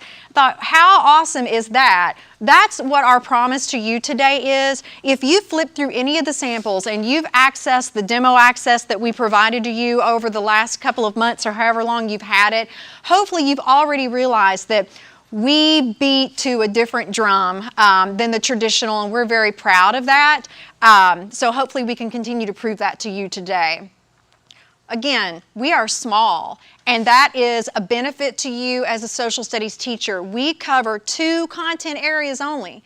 We are social studies K-12 complete book bag, and we are science. So what that allows us to do is really specialize and make sure that we have the most outstanding, successful, and award-winning curriculum out there. Language arts, even though I can't speak today, is my other area, by the way. The fact that I'm stumbling on my words here.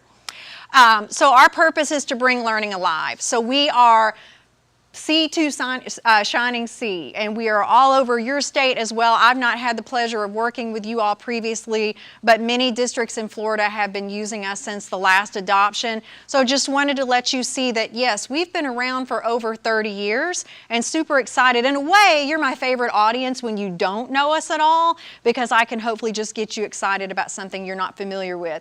Out of curiosity, though, can I get a hands up of anybody that is familiar with Social Studies Alive? That's the umbrella name for our elementary programs, maybe from another district or another state. Anyone at all? That's incredible. We don't have that very often, so that's actually pretty cool. So we can tell you why we're the best. Now, at your desk, the paper that I circulated to you, that was the nice, thank you for the compliments on our paper, our print job. So kudos to FedEx Kinko's in both Destin and where's the other one I went? I forget where I was yesterday. Anyway, so you already have this access. This is just a reminder of access you have to the reviewer resources. So if you don't have that handy, or actually I would love it if you went ahead and did it so you've got it handy again as you're going through your final review steps, you can pull out your camera right now, grab that barcode, go right to that live document. It's going to have some of the things that are on the paper in front of you and so much more. But it's going to give you can disregard the online access, you already have it, but if you never set it up for some reason, you definitely can access it from that. But a quick link to the Reviewers Hub, flipbook pages of various components like the student journal, which I don't know if some of you have those examples here with you. What are some of the things at the bottom of that document, Nathan, that might be relevant for them to take a second look at? Like, it'll have all the same components in there, so it'll have all the pieces that are there, and links to like the rubric and links to your other state documents that are there too. Yes, that's one thing that if you access this prior to today that is new to the document that was not there even 24 hours ago, the rubric, that's the packet that Nathan passed out to you, the black and white document that we completed for you so you're not on a wild scavenger hunt through our curriculum trying to see how we do best meet your needs. That now has been added to this live document for you as well. So I would like to turn it to you since you're the advanced class because I want to maximize our short amount of time together and know what you are most looking for in an elementary curriculum. There are no wrong or right answers. It's truly, you know, what matters most to you may be different from what matters most to someone, you know, 20 miles down the road. So does anyone want to kick us off? I want to give you about 20 seconds maybe to talk at your table. And then if I can have one quick spokesperson from each table just to share what as a consensus your table came up with as being a top item for you. 20 seconds and go. Talk amongst yourselves. Did I just date myself with that old SNL reference? Talk amongst yourselves. Nobody got it. Anybody? No. There they go. I think you're good now. Okay, great. There's a quiz at the end, by the way. 10 seconds.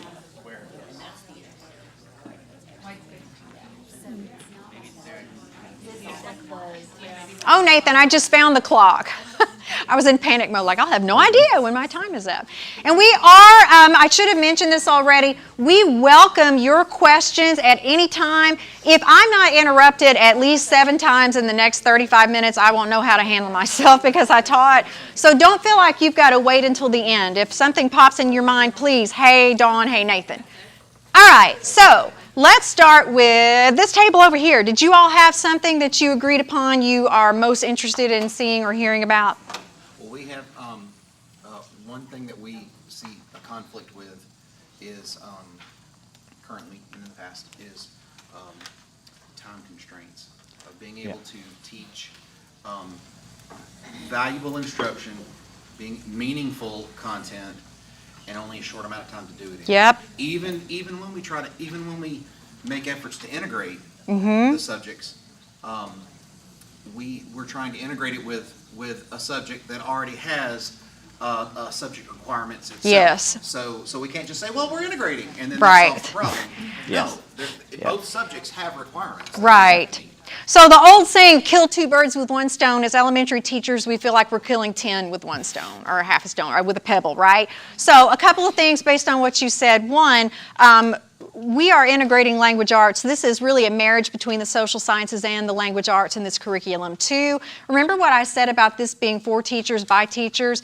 We recognize, because we've literally, well, not Nathan hasn't walked in your shoes, but I've literally walked in your shoes in the elementary world and know that time constraints are, that is one of your number 1 issues. And that's not unique to you here, that's nationwide. And that's why even on another level from how we already provided a way to teach social studies with time constraints in prior versions of Social Studies Alive, with this version we're going to show you today what a flexible curriculum it is, so that truly you can cover your benchmarks, cover the depth of the lesson content, whether you have 5 minutes today for social studies instruction or 45 minutes today for social studies instruction. So it's flexible. So thank you for bringing that up. Let's go to this table. And if yours was exactly the same, you can say same. So We said hands-on, relevant, and interactive. Ooh, love it. So we're kind of known for being engaging. Our original umbrella name was History Alive. So let's just look at our root words context clues there, right? So we have 6 strategies that make up what we call the TCI approach, with one of them being the experiential exercise. So we know if I were to poll all of you and give you a multiple intelligence test, you'd score all over the map, right? Just like your students would. So that's why we have 6 strategies to address all those different learning styles so that they all have an opportunity to experience success and lead to retention beyond the assessment through engaging activities. So awesome. Back table, you all have anything back there? I do like that you just mentioned the different learning styles because that always give a learning interest inventory. at the Yay. end of the year. Love that. And that was one of the things that actually drew me to your material. Yay. That's awesome. Thank you for caring about that. And like we're deeply rooted, I'm going old school TCI right now, deeply rooted in Gardner's original 7 multiple intelligences. You're going to see that evident throughout this curriculum. So if that matters to you, check that box. Thank you for that. What about that back table?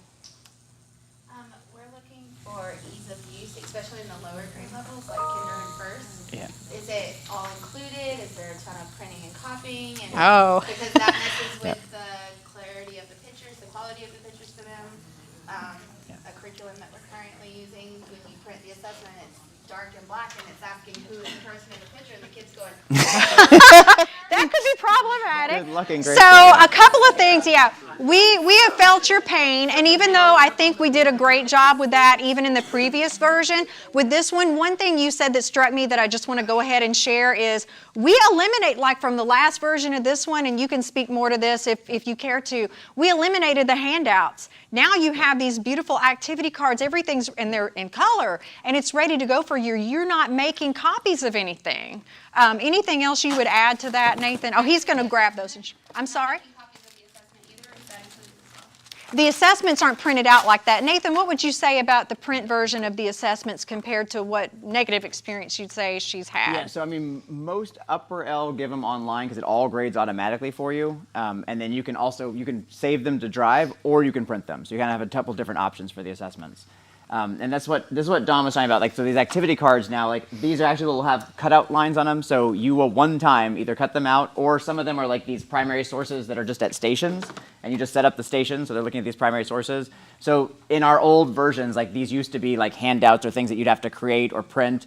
And so we've tried to eliminate all of that. So like if you have the journal, which a couple of y'all have right now, like if you have this piece, students just need this, and you just need this. And that is literally every single thing. The other stuff will all be just online with these ready-to-use slides that are there for you. So it does make life really, really easy. That's our goal. And I will say, normally I wouldn't spend so much time on this, but your questions are of such quality, I would like to hit the other tables if that's okay with you, Nathan. Yeah. Nathan's my boss. No, he's not. Okay, let's come to the center table You're here. mine. Not even today. Okay, sure. Mine was the same thing as the test, like if it was just online. No, it is not. Every assessment, we offer you a stock assessment in both English and Spanish, and then you have the option always of editing, creating your own assessments. You can have a common assessment that you share across the district. You can use as is, or you can customize. Any of those can be printed, or you can administer them online. What he was referencing is the benefit of if you do have the ability to have the student take it online, any question that's not open-ended will be automatically scored for you. And then you can go in and give numerical scores and comments, online as well. So you have total flexibility with this curriculum of navigating between the print world and the online world. And we have had a couple districts that have asked us just to print like just a compiled book of all the assessments. So especially for K2, like a couple times that's been a request. So yeah, definitely let us know, because that's something that we can get approval for individually with districts to like print. Say that one time loud for the folks in the back. Just to have a printed copy, like we can do a booklet for that K2, so that you can copy straight from there. So that's another option that we could do. Yeah. And let me make sure you understand what he's saying, because even though I've been with TCI for a very long time, it still blows my mind, and I'm so proud that we are willing to do what he's saying right there, and he's in that department. So what he's saying is if that's something that is important enough to you as lower L teachers, this is something we need and want, we can make that happen. So ask not, that they hate it when I use this phrase, but they've proven it time and time again. We are an ask not, have not company. We want to make sure you have the tools you need, and we have the ability to do that. So, and you said there was another question? One more. So a lot of the fifth grade teachers wanted to know about getting on the digital resources. Will we need like individual passwords? How easy is it? You mean in an adoption setting? Or for the review? Online resources for the teachers and the kids to use online. Oh, so we're not knowing what type of technology you're implementing as a district right now. I will tell you we're compatible with all the major players. So if you're rostering with Clever Canvas, Google Classroom, Schoology, we partner with all of those. Our licenses are all in HTML5, which means they're platform neutral. So if you have a Chromebook during the day, but a kiddo goes home and they're on a 7-year-old Samsung blow-you-up phone, you've got full functionality regardless of the type of the device you're on. And then also with the elementary programs, chances are you would be implementing both the tech and the print version. And you're going to see as you navigate all of this that really it's seamless. You can have some kids doing online and some kids doing print. If a student doesn't have easy access at home, they're going to have the same prompts and experience if they're using the print consumable version of that colored journal as well. Okay, and I know one teacher had trouble from her school with getting online and seeing those digital resources with a link that you sent, so maybe we can. I would love for you to contact me, because there should be no issue with that. Too. Like, so Yeah. that link is a little harder because that link is the reviewer link. That's so you actually different. have to set up your own That's account. not an adoption, yeah. So, and then when you've adopted, then it just will be integrated. So like the district will automatically roll it out. That way, like if Click the easy a kiddo button. moves from one class to another, it'll shift for you.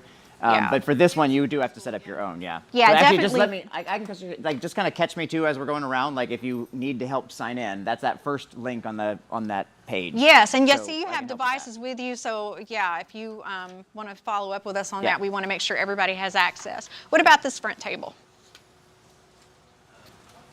I was trying to see where the integration of the cross curriculum is. Your benchmarks references or? No, yes, like how it would integrate with the reading, the ELAs. Okay, we're going to show you that, and even if Nathan may go live to demonstrate that, so that's great.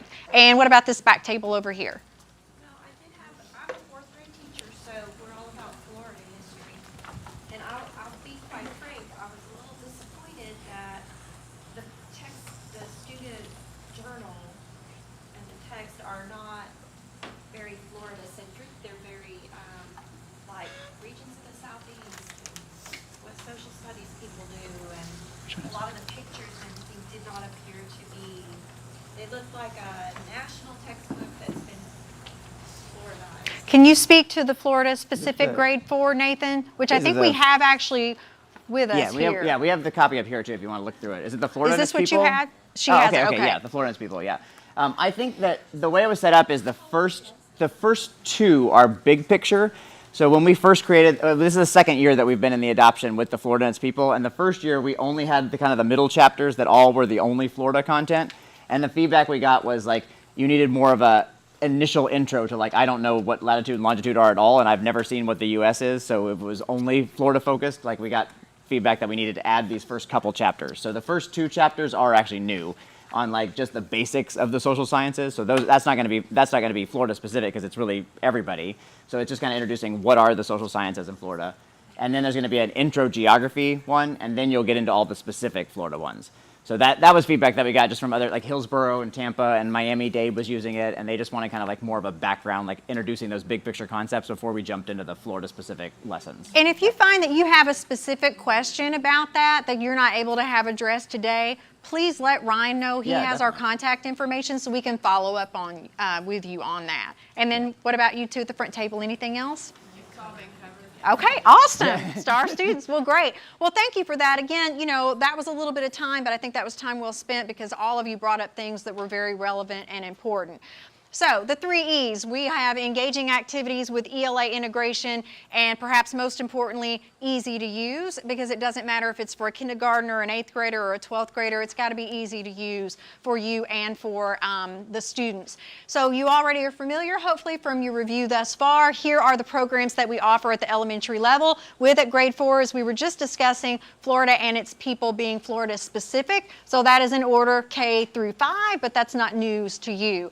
In terms of components, this may be a little bit new to you, so let me just very quickly highlight the fact that, as already mentioned, there is a teacher license, there is a student license in HTML5. You've got full everything, all the bells and whistles of that for both teachers and students, but then most everyone at the elementary level implements the student journal in addition to that. That is new to this version. It's amazing. It's based on, guess what? Teacher feedback. So it pairs the student reference text content information with notebook processing prompts at the appropriate point in the lesson cycle. So no longer is it, I'm a first grader, how much do I read on this side of my desk before I answer how many questions on this piece of paper on this side of my desk? Kind of goes back to what you were saying about the rubrics and things at the appropriate placement in the teacher guide. Same concept with this. And what's awesome about this is we absolutely want the kiddos to write in them. These are going to be automatically replenished for you every year for the life of the adoption.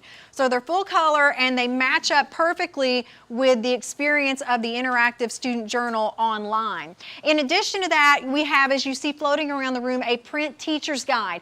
Not a necessary component, but it's a component that's offered. All that information is also live online for you, but if you want to just grab that booklet and take it home to prep or take notes in it, you've got that option for you as well. And then the activity cards, when someone toward the back earlier asked something about, it was you, I think at the back table, about the printing, those activity cards have all that information that typically would have been on handouts that you would have to print. Now you've got those ready to go for you, and those would be included in your adoption.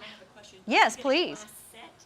Yeah, so each teacher, each core teacher would have one class set of activity cards would be all you would need. And then let's say if you had an extraordinarily large class, would be my wish for you, you didn't, or somebody destroyed 2 of them and you didn't want to buy a new set, you would have PDF access to them, so you could always pull it up digitally or make a copy of it if you needed to without having to incur the cost of a new set. And the nice thing is they are cool by themselves, but literally the activity, like lesson 3 will say what to do with them. So it'll be like, put these up around the room. Have kids go to whatever. So in the journal, they'll know exactly when to use it. So we don't have any extra like random booklets and crap that you have to figure out on your own. Like it really is like should be set up real nicely where it tells you when to use it. This isn't a high school audience. You can't say crap. Oh, I know. I'm sorry. Can't take him anywhere.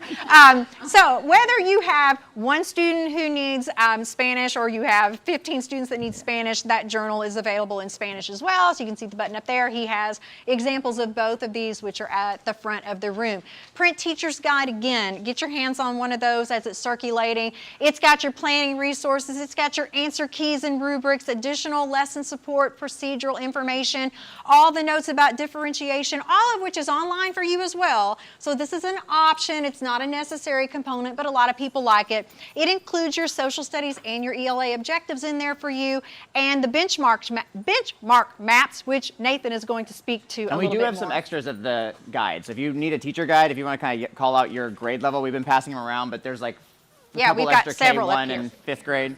K. So one thing at the come back grab of the one. teacher guide, there will be these benchmark maps. So Did we get one of those in our box? K or 1? I think it was a Which one do you sample. want? There's a So I don't know if it was the one. entire thing. I've That's got why a we K. brought it. And you guys can keep these here and just kind of keep them. And then any more that you need That's sent, we K. can That's send. K. Why did I put up 4? That's K. Yeah, and then this is 5th grade. 4th grade, if anybody needs it. Good. Did you get 5th grade? Okay, so Nathan was going to tell you about at the back of it, the benchmark information that's in there as Yeah, well. so at the very back, there's a couple places. This was a request from one of our elementary districts last year to add in these maps. So there is a map benchmark by unit. So it tells you in unit 1, these are the benchmarks covered. And then there's also one by lesson. So it just says specifically which lessons are covered. So that's kind of a nice big picture planning. But what we prefer is, if you go to the next slide, is really the online. So online, we've built in exactly at point of use and have all these like nice clickable things. There's this Florida benchmarks button, and it takes you and it has each benchmark for your grade. And then these are all links. So it links straight to the section of text. It links straight to the activity and straight to the assessment questions that are tied to that benchmark. It's really overkill, but it should give you comfort that you're like, okay, I see all these places that it's covered. I know if I just go through and teach it, I know I'll be 100% good. But if you want very specific, where's this one covered? How's it covered? Those links are great there. And then the other nice thing is on each of the sections of text, there is going to be the benchmark labeled as well, and you can scroll over it. So that's great for parents to be like, why are we doing this section? Well, it's because this is the benchmark. So it's almost overkill, but hopefully will give you all the resources you need to make sure how are the benchmarks connected, what am I covering, and have it at point of use. Any questions about that? And everything that is being shown, you know, in this visual that he was just discussing online, you're able to view through that demo access. So definitely if you or someone else that couldn't attend today is unable to access that, we want to make sure we get that resolved for you. All right, so engaging activities. Yeah, I've already said that's kind of what we're known for, the dog and pony show, but that's really just, you know, one or two of the strategies is more about those diverse learning styles. But just glance up there and pick out your grade and you can see students an example of an activity truly from the program where they are active participants. They're not just sitting there, read 10 pages, answer the questions at the end. That's not the way we're set up. That's never the way we've been set up. In terms of lesson structure, this gets back to the concern someone expressed about, and he's gone, he left us. Where did he go? Pacing, somebody remind him of what I've said right now. So, flexible curriculum, cannot stress that enough. So this is what the lesson structure looks like. The lesson cycle is consistent across the board for you. So every lesson is going to start with a preview activity, and then we're going to get into options like the vocabulary, hands-on. Oh, you've got more time for this lesson. You can choose to do the extension or not. You're already going to be covering your benchmarks with the other portions of the lesson cycle. Show what you know, that processing element to check for their mastery of the content. But notice the timestamp information over here on the far right. So as you're planning for the next unit or lesson or for your year, you look at this and say, you know what, I love that preview, but I don't have 15 minutes of my instructional life to spend on it. I can pose an oral question to them, get a similar bang for my buck, and go on with my life. Then maybe you skip that and you dive into doing the fruit market game, right? So it's very flexible. Any questions or comments about that? Advanced class, Nathan, I don't know. Assessments. Nathan, would you speak a little bit to this So for these them? are built-in assessments. So throughout, there's going to be these show what you knows. So at the end of each of the lesson cycles, there'll be like a creative way. They'll be drawing, writing, telling you, explaining how they learned. Then there's a formative assessment that we call a lesson game.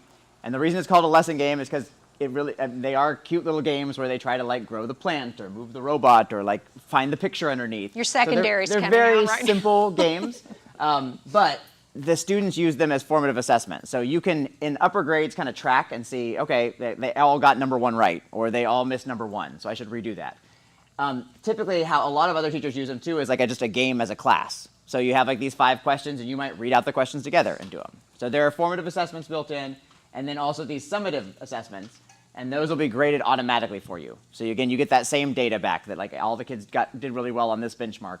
So we can move past that benchmark. So those are just built in. And again, the final assessment piece is summative, fully customizable, and just to make sure you heard, because I love this, you've got the stock assessments, both languages, that you have the ability to create an assessment of your own.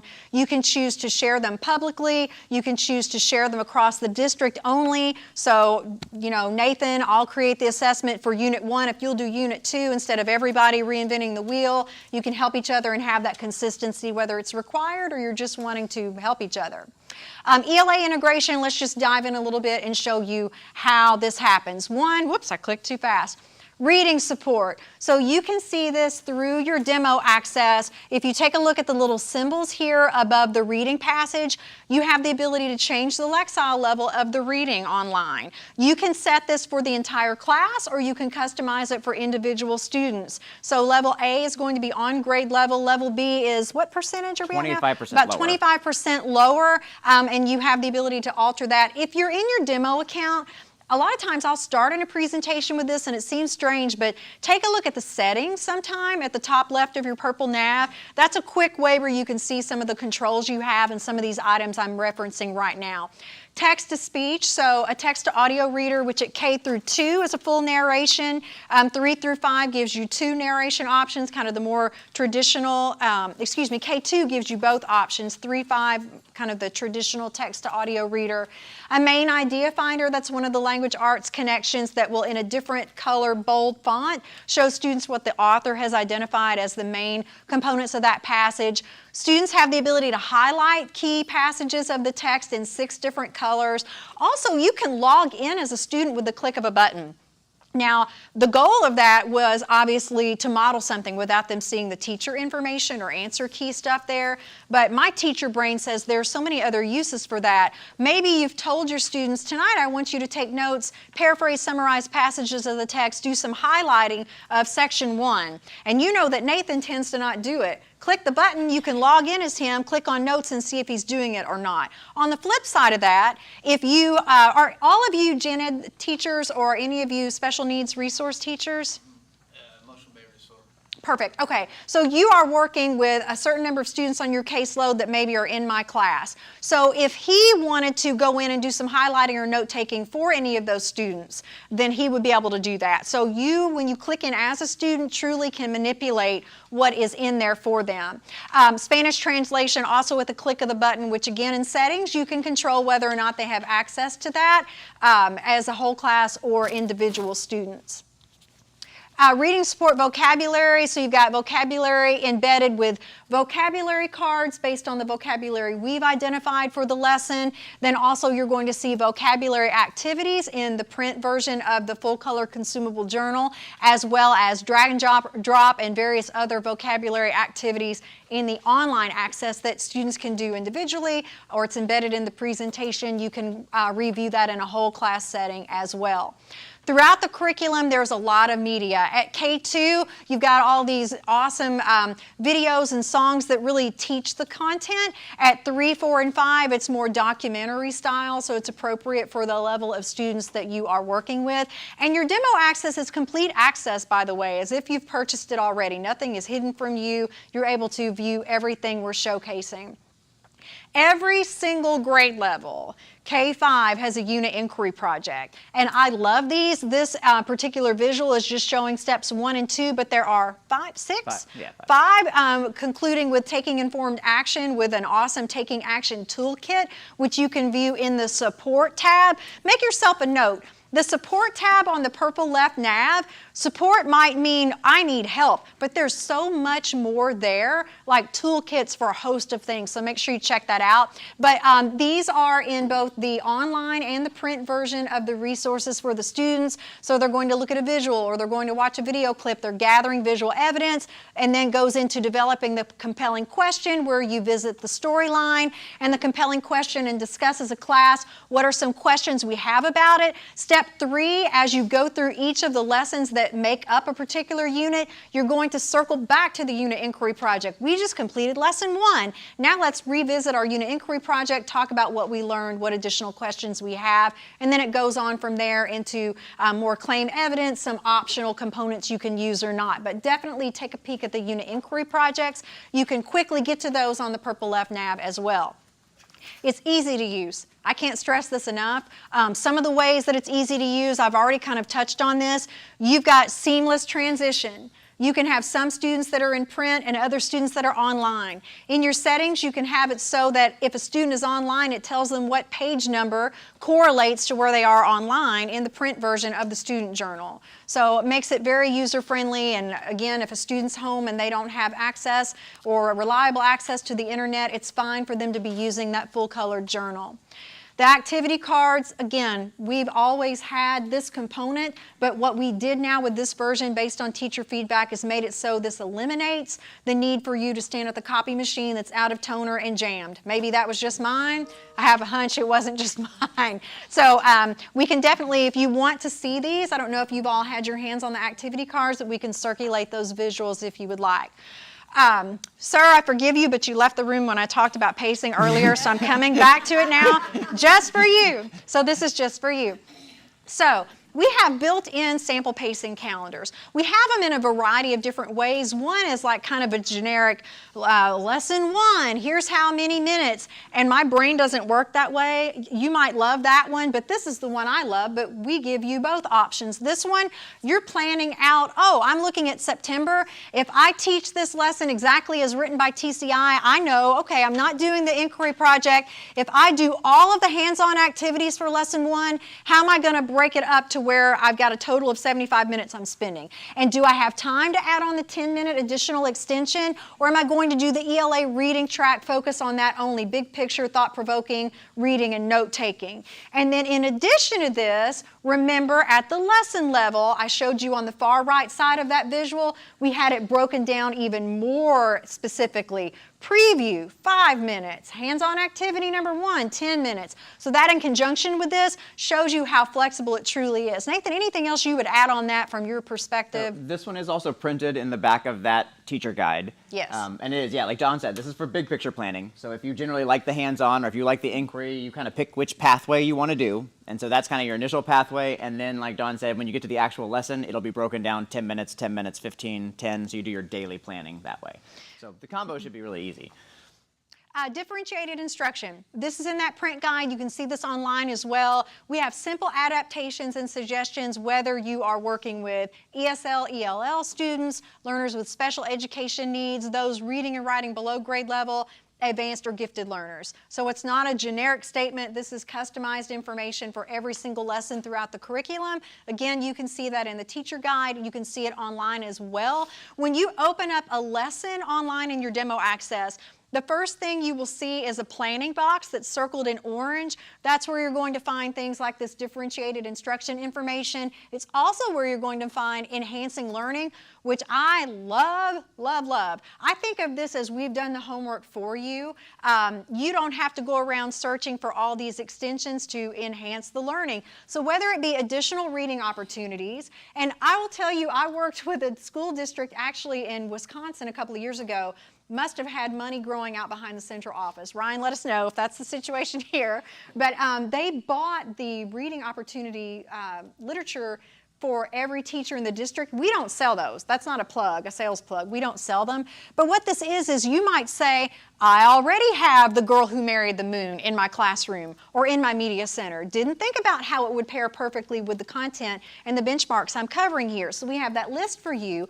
And in addition to that, if I were able to scroll under this visual, below that there will be links that take you away from TCI, but it might be additional video clips or projects, things you can use to further differentiate or for extra credit opportunities. So there's a lot there to enhance the learning. Again, I think of it as we've done the homework for you. So you may say, I already use pbslearningmedia.org. 1,000 points to you, but maybe you didn't know that this portion of their website pairs perfectly with what you're covering today. Rich learning libraries. Nathan, can you speak to this a little bit? So what we are not going to change, like we won't change the journal on you, right? So like this, it would be super annoying if this didn't match what was online. But we have lots of places that we've been building that we call libraries. So we have like a biographies library that has like these readings and then also videos of different historical figures and social science figures. There's a primary sources library, a games library that has vocab games and lesson games, and then a civics library. So these are places where we can keep growing with you over the years. So like what you adopt today will not be a dead product and 8 years later or 6 years later, you're using the exact same thing. So we're very proud that the libraries let us keep adding to, if there's somebody that is missing from biographies that you want, like we have districts request those. We've just been making, I think about 12 of them or 20 of them have videos already that have been created. So this is just kind of a cool, they're online. When you go on the sidebar, it says reference, and then you'll see all the libraries at the bottom there. So that's just a place that we can kind of keep growing and expanding for you guys. And speaking of growing and expanding and teacher feedback, another thing I think is cool I want to make sure aware of, and I don't think it's highlighted anywhere in my presentation, you have the ability to have a total of 10 teachers with access to your class. And what I mean by that is, and my wish for you is none of you collaborate with 9 people, but somewhere there's somebody that must, or we wouldn't have chosen that number. But you said you work with behavioral disorder students. So let's say that your students are on your caseload in my class. You could have your own login, and you could go in and differentiate assessments and assignments and push them out just to those students with customized due dates, customized instructions, all of that. And I think that's outstanding, and I don't think we've highlighted that anywhere else. Also, even though what grade do you teach? I'm going to pick on you. Second grade. She teaches second grade, but maybe she has a curiosity about what was covered in first grade or what's going to be covered in 5th grade. You also have the ability to access any of the curriculum. We have it now so that it's a elementary license. It's not you're locked into that one program It all depends on, is the district rostering you to that one program, but it's visibility as far as we're concerned. And that's to any supported copyright, which I think is also outstanding that we're doing that. I'm like, we are a for-profit company, right? We're giving a lot of stuff now, but we know what people need to have a helpful, positive experience. Nathan's going to speak a little bit more one final time about your benchmark I think support. we're good on benchmark. Go to the next one to see if there was any extra. Kind of talked about that already. This is the customizable, and then this is the last piece that we wanted to add is, so every single question students take, it gets tracked by the benchmark. So for E1.1, you can see across the class, how did everybody do on that particular benchmark, and then it'll highlight green, red to kind of give you heads up as to what I should reteach. And then also for individual students, you can see how they're doing. So the benchmark report is a really nice place that like puts it all in one place to see how the overall class is doing. And again, it's more important probably in upper grades, but it is nice to know that I've been teaching them and successfully. And we've got 5 minutes, so this is pretty important. Yes, you had a question. Where are primary and secondary sources? Primary sources, are they online? Are they in? Because I didn't see them in this. In both places. So they'll be in the journal themselves in the activities, and then a lot of times in the activity cards. Like that's what all these are. These are all the primary sources for that lesson. And then like you put these up around the room. They're also going to be, like we have a special section called primary sources. So there's the primary source library. So that's one place. It's online and it's advertised. Yeah, so that's the primary source library. Yeah. Okay. But that's really the one, like if I really want to go in depth and get a ton more. Like you will naturally do primary sources if you just do the lessons, right? So if you just do the hands-on activities that Dom was saying, like they're built in as you go through. So yeah, so start there at the hands-on activities. And then in the reading, we always have like the main journal sections, and then there's another section called primary source dash, and like so there's probably about 10 of those per program in the online reading. So it's a kind of combination. Like they'll be built into activities, and then if you're like, oh, I want another one for this lesson, then you look online. It'll say primary source dash, and then the primary source library is the last step where you're like, okay, I want even more. Then you go to the library. And Nathan, don't throw anything at me, but correct me if I'm wrong, we're adding video clips to the online biography information. That's a coming soon feature as well. Biography. Yeah, 20 of the biographies already have like primary sources and secondary sources built into them as it teaches that biography. Yeah, they're about like 3-minute, 4-minute videos. Yep. We're going to leave a couple minutes for final questions, but just one more thing about support. We offer live trainings in an adoption. We want your successful implementation, I would argue, is as important to us as it is to you for a host of reasons. We don't want you going 10 miles down the road and saying this doesn't work for us. We want to have that opportunity to show you how to use it. The trainings are not cookie cutter. Whether it be an in-person training or a webinar, it's what do you need to feel comfortable with this implementation. It's the tech support. Again, nearly everyone at TCI was a teacher, so we really want to make sure that your needs are met so that you're ready for a successful experience year after year.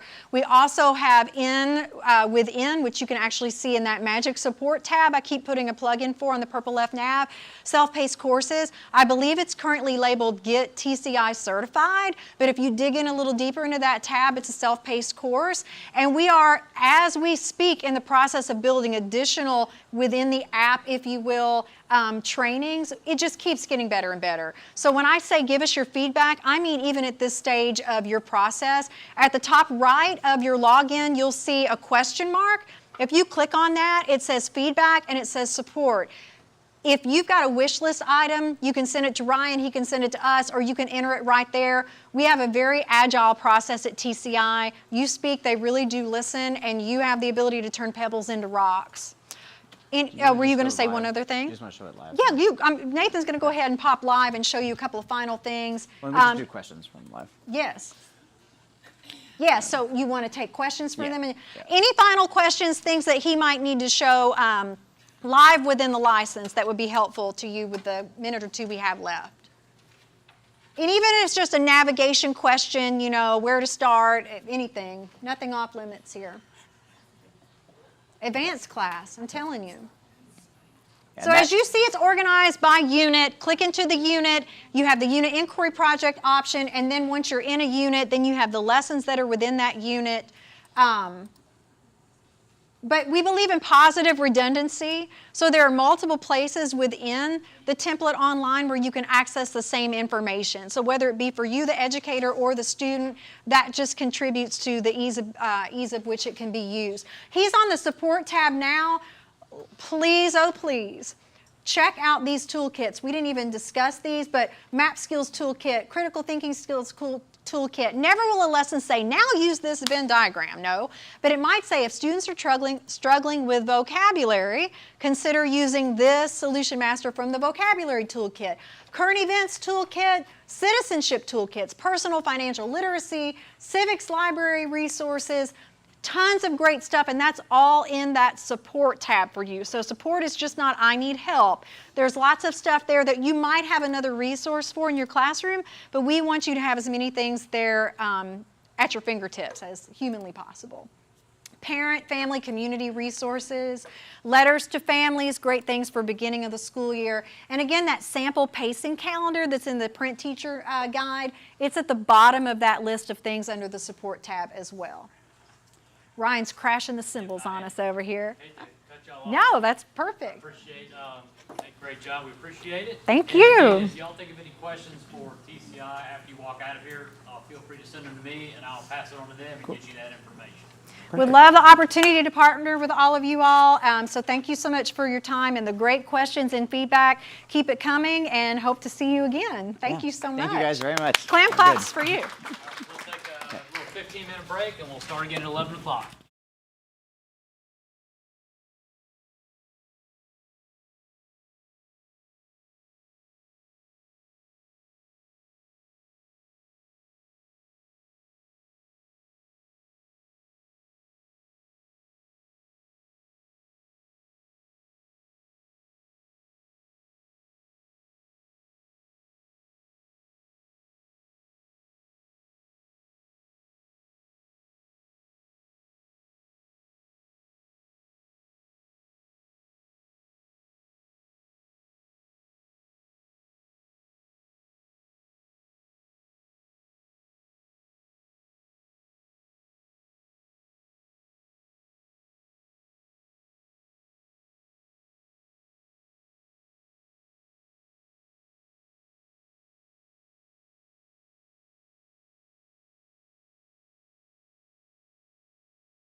Started. So who we have now is going to be McGraw-Hill. So I'm going to turn the floor over to them, and this will be our last one before lunch. So we're almost there for a break. Come on. How does this go? Just All right, welcome everyone from Okaloosa County. K-5 presentations, exciting times for social studies.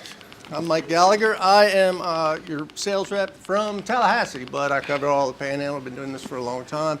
Love coming out here to see my Okaloosa folks. Deirdre Mai is our senior curriculum specialist. She will be doing the bulk of the presentation. And in the back is Sally Patton, who's our Florida state manager. She loves to come out here and support us and get out to the Panhandle every now and then. So that's our team right now. We have a full team behind the scenes to support us. Deirdre's going to go about 30, 35 minutes, talk about our new program. We're really excited about it. It's been built from input from teachers throughout Florida, just like yourselves and administrators. You're going to see some really exciting things. This is a big decision, and you know that. And y'all are some of the best in the room. You wouldn't be here. 5 years. This program, we're going to go 30 minutes fast and furious, a lot of information. But think, you're going to grow with this program. Is it a program you're going to 6 months down the road need to pull stuff and go find new materials? You liked it first and then you didn't like it. This program is comprehensive and robust, and you're going to enjoy it. Covers all the Florida standards that are new, that are out there. So what are some things you're going to see? You're going to see flexibility, where you can cover your social studies standards in your ELA block and your ELA standards in your social studies block. Assessments. You can pull data to see how kids are doing in ELA standards or social studies standards. Pre-lesson, you're going to have to check your students' progress. Pre-lesson, you're going to have some assessments during the lesson and end of chapter as well. Full ELL coverage. That journal you have there comes in Spanish as well. And speaking of the journal, every student gets one of these for the life of the adoption. New, so they take it home with them. At the end of the school year, it's theirs. And you'll get a new one, no cost, for the start of the next school year, and the new student gets them. The banners up here are color code. Those are all our titles and covers right there. So we're really excited about this program. You take notes, as I know you will. If you don't see something that's really important to you, please ask us.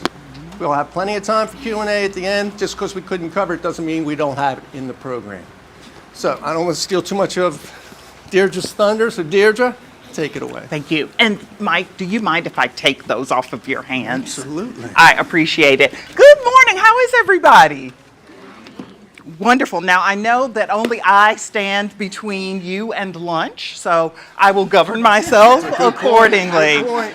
So, as I begin, of course, as Mike has told you, my name is Deirdre Mai, and I'm here representing Florida Social Studies. What you're going to find in Florida Social Studies is a lot of inquiry, lots of questions. So I want to begin with a question, if I may. So, why is literacy so important when it comes to social studies? Take a moment, think about that, and if you could turn and talk to someone at your table, tell that person why you think literacy is important when it comes to social studies.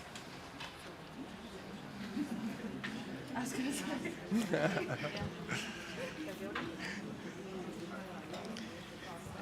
Okay, I hear a lot of yeah. So, would anybody care to share? Why do you think? Yes, please.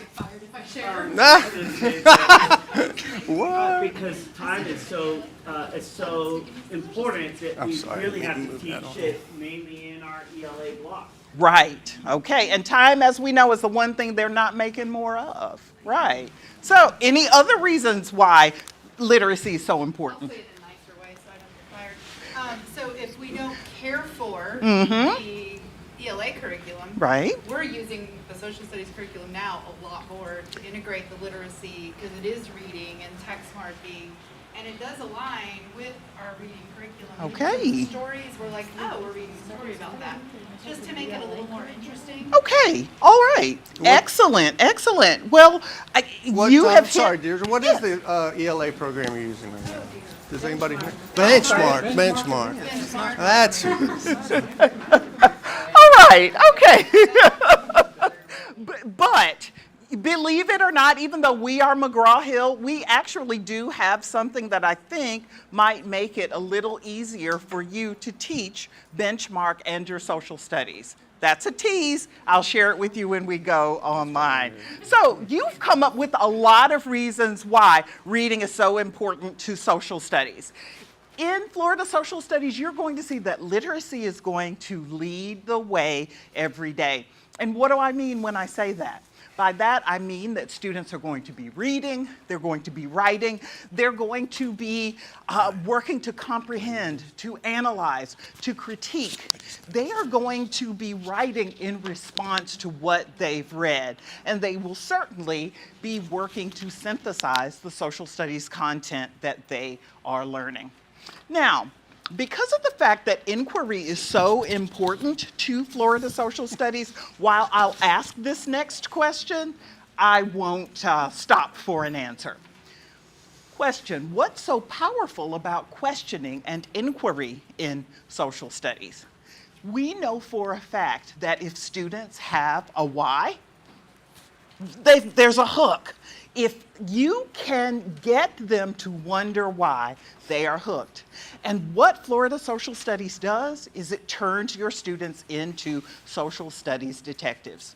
So what do social studies detectives do, you ask? They analyze primary sources at every grade level, whether they be photographs, whether they be journal entries, whether they be letters. Students are going to learn how to analyze not only primary sources, but sources of all types. As students work to analyze sources, they will use the analyze the source routine. In this particular instance, kindergarten students are looking at Seminole children jumping rope.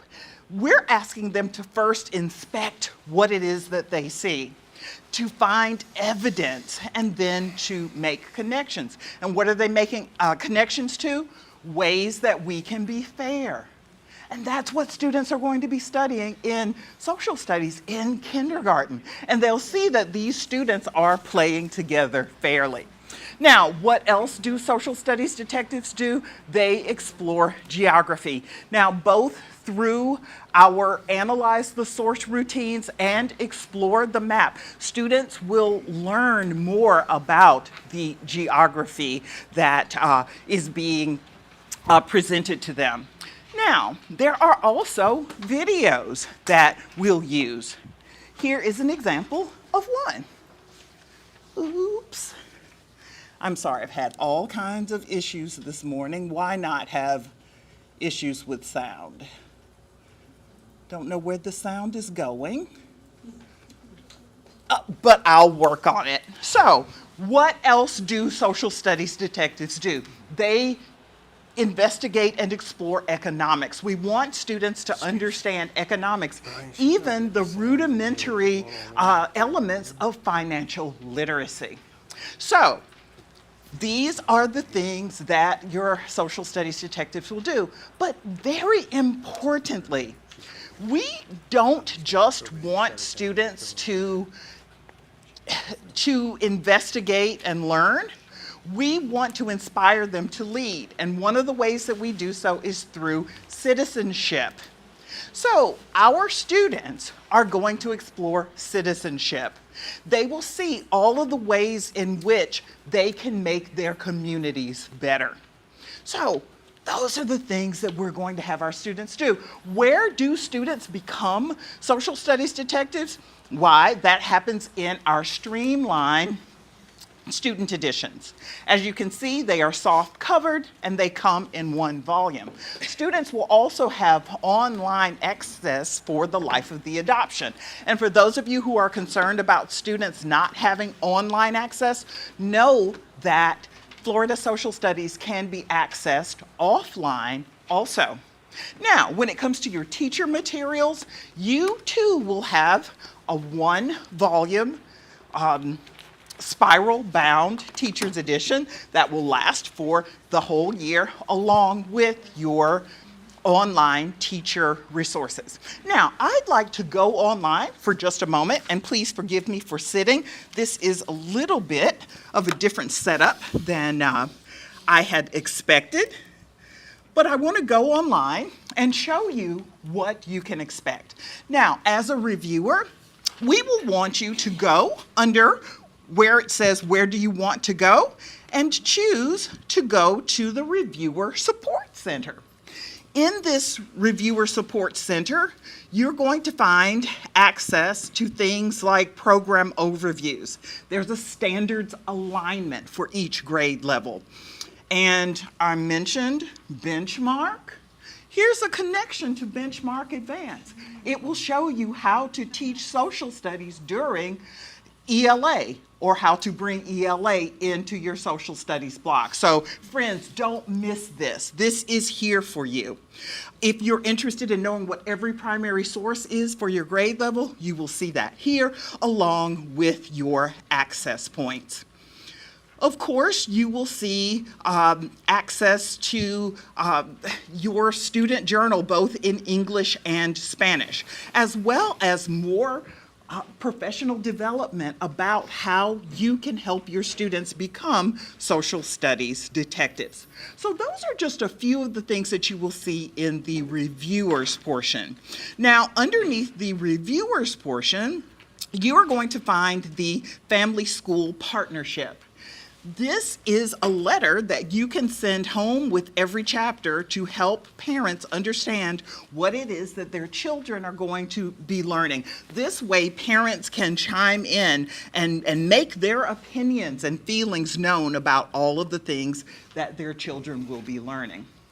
Now, furthermore, you will be able to go to the learning and support resources and see them.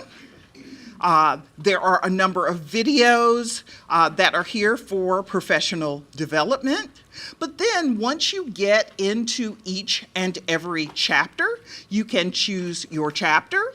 And at the chapter level, you can see resources that are useful at the chapter level. All right, and they include, of course, glossaries, note catchers, even impact news, which I'll talk more about later. You will also notice that once you go to the lesson level, for instance, once I go to Lesson 5, you will see all of the resources that are necessary for Lesson 5, including a presentation that I can launch and have resources available right there at my fingertips. All right? I'd love to stay here a little longer, but time will not permit. So as I go back into the PowerPoint, there are a few things that we want you to check us off on. So if you are looking for 100% alignment to your Florida standards, we've got them. If you are looking for Spanish resources, we've got them. Remember, your student book is also available in Spanish, and you saw that there were Spanish resources available online. Your various integrations we are able to work with. And you've got offline student access if and when you need it. So I keep going back to inquiry because inquiry is so big in Florida social studies.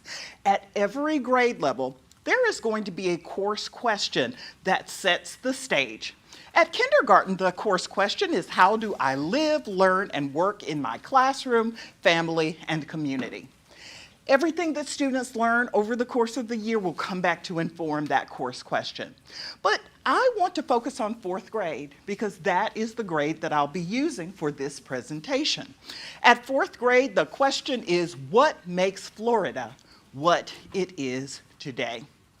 Now, after the course question is framed, we then move into each chapter. And each chapter at each grade level will have a question. This is the essential question. So working with chapter 4 of 4th grade, my essential question is, how has the spirit of progress impacted Florida? So at every chapter, at every grade, there are 3 steps that you're going to see us use. As we begin the chapter, we're going to engage the students. We'll engage them through a video. We'll engage them through the essential question. We'll even find out if there are additional questions that students would like to ponder as they're studying this particular chapter. But then, as we leave the chapter level, we move into the lessons. The lessons themselves are investigations. And you will notice for 4th grade, chapter 4, there are 5 investigations. And remember, each investigation is a lesson. Now, once we finish up the lessons and go to the end of the chapter, we want students to communicate their findings. This is where we bring it all together. And students can either perform a performance assessment, or they can take a summative assessment. Or if you'd like, they can do both. And you'll see what this looks and feels like in just a bit. Now let's talk about flexibility. We do understand that many of you are teaching social studies during ELA and vice versa. We did not want you to see that each day in Florida social studies is 30 minutes and for you to panic. Wait, I don't have 30 minutes a day to give to social studies. So you can very flexibly use these resources. Now, when it comes to engagement, we usually take 2 days to engage students. But if you've only got 30 minutes for engagement, you too can engage your students. Each lesson generally takes 2 to 5 days. If you don't have 5 days to give to a lesson, you can complete our lessons in 2 days. And again, when it comes to communicating findings at the end of the chapter, we usually take 2 days to do this. But if 1 day is what you have, 1 day will work just fine. So you can use Florida Social Studies very flexibly. Now, we take a multidisciplinary approach to teaching social studies. If you've got a teacher's edition in front of you, if you'll take that first tab that says Florida Standards 1, and if you will open up, you're going to see those Florida Social Studies standards. Now, here's what you should note. Any checked item is an item that is going to be assessed. But we aren't just teaching social studies, we're also going to pull in ELD standards and math standards. You'll find the math, thinking, and reasoning standards also within the social studies content. And if you were wondering about whether your ELA standards would be addressed, if you will look actually on that if you'll turn the page, you will see how we address the ELA expectations, informational reading, reading across genres, vocabulary, and communication. So we are going to be addressing all of these standards as we're teaching social studies. So I want to go back to the beginning of our chapter as we are engaging.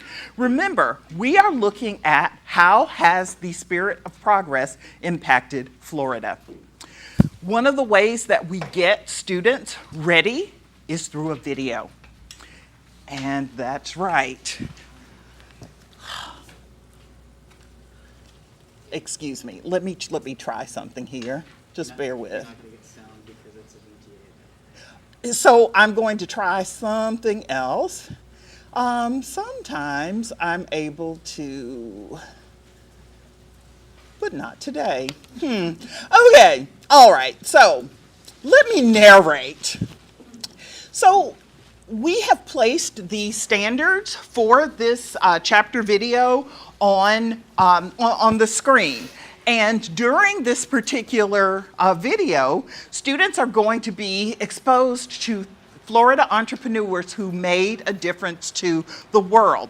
We learn about Louis Gim Gong, who, when almost every orange froze in the state of Florida, he came up with the Valencia orange, which we now still enjoy the worldwide. An almost frost-proof orange.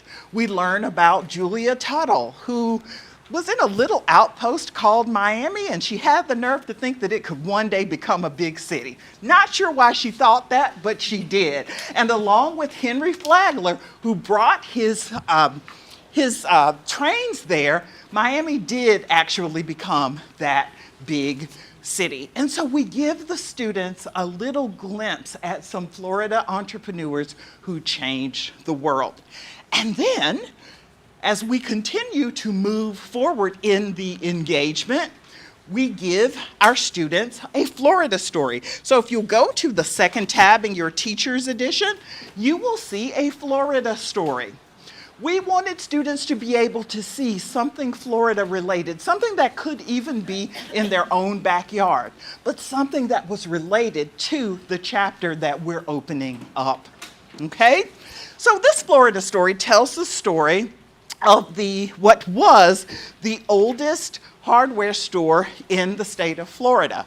Mackinson's Hardware, up until recently, survived floods and fires and COVID to continue to be the oldest hardware store in the state of Florida. And so students are asked how this hardware store somehow captures the spirit of progress that we see in Florida. Now, as we move on with engagement, we want students to be learning skills. Now, while these might seem like research skills, they are really learning skills. Now, there are 5 chapters in every grade level. And for the first chapter, all students will learn about how to make a plan in the research map part of this lesson. The second chapter focuses on resources. The third chapter focuses on citing evidence. The fourth chapter focuses on drawing conclusions, while the fifth focuses on communicating findings.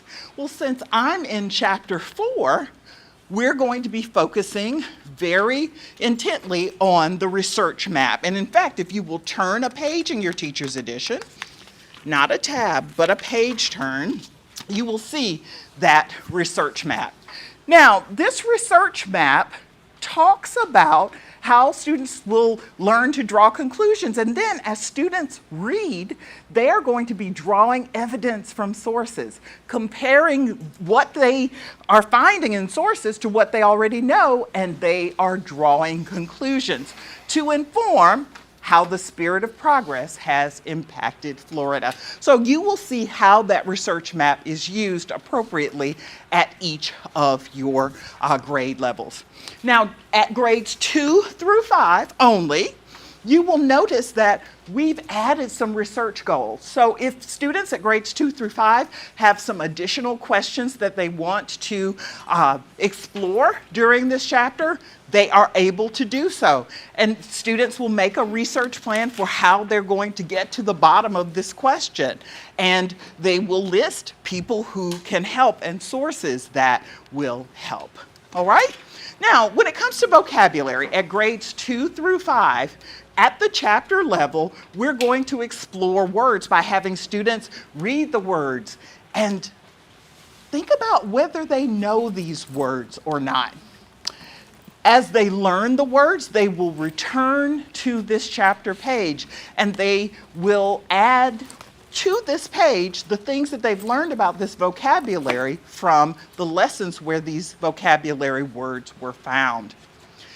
You will also see that we'll have students explore words more deeply. During this 4th grade chapter, students are even going to be learning about synonyms. They will learn about synonyms for industrious, hardworking, of course. They'll learn synonyms for attractive and for abundance also. Now, we do things, and so we also want students to have access to our flashcards, which are online. And you will see that they are both in English and in Spanish. At kindergarten and 1st grade, we do teach vocabulary a little bit differently. Now, I'm not a singer, but because my sound isn't working, we teach vocabulary through a song at kindergarten and 1st grade. Here is map, and globe, sung to the tune of Row, Row, Row Your Boat. Read, read, read the map, help me if you could. Find our street and find our school, find our neighborhood. So do you see those? You guys are pretty good. Read, read, read this map, start with something small. Here's our town and here's our state, our country holds them all. Do you see those highlighted words? Those are the words that we're going to focus on at kindergarten and first grade. So our vocabulary is a little bit different at K and 1. Now, for those of you who are interested in a current event piece, you will find within our digital resources Impact News. Now, this is updated monthly. And if you don't happen to see things within the current events that interest you, you are actually able to go into our archives and pull up articles that you like. Now, let me be honest. We do understand that sometimes there might be topics that we might not want to discuss with our students. Guess what? You can go in your teacher's platform, your online platform, and you can turn Impact News off. In fact, your students never have to know that Impact News even exists. So if you would like to print articles, you can. But if you'd like to turn it on and give students access to current events, you are able to do that also. But we didn't want you to have to go searching for current events. Know that we're going to update this monthly. And FYI, there's also a science portion. So you could use that with your science at the same time. So now that we've gotten the students really engaged, it's time to move into a lesson. So we want you to see this from both the teacher and student perspective. So if you take your student edition and open up just that one tab, you'll be able to turn through the lesson from the student perspective. If you go to your third tab in your teacher's edition, you will see this from your teacher's perspective. So we're going to begin the lesson with, guess what, a lesson question. So we've seen a course question, we've seen an essential question at the chapter level. Now we have a lesson question. The question is, what is an entrepreneur? So as students are getting into the lesson and focusing on the lesson question, we want to teach the students some research skills that will help them with things like problem and solution, with making inferences. How are we going to do that? Of course, through this primary source. So for this fourth grade lesson, we have a letter from Henry Flagler to Julia Tuttle. He's explaining to her why he can't spend the money to bring his trains to the little outpost of Miami. Now, she does change his mind, but we do want students to read that letter, use text clues, what they know, and make inferences about what Henry Flagler really thought and felt about bringing his trains down to Miami. For those of you in grades 2 through 5, you're going to see the note catcher feature, which allows your students to come back after each lesson and add text clues, tell what they know. And remember how students are working on making inferences? We're going to see a place where students will make their inferences. If you'd like to see that, just turn the page in both your student edition and your teacher edition. Now, if you're wondering about whether there's differentiated instruction within Florida Social Studies, yes, yes, and yes.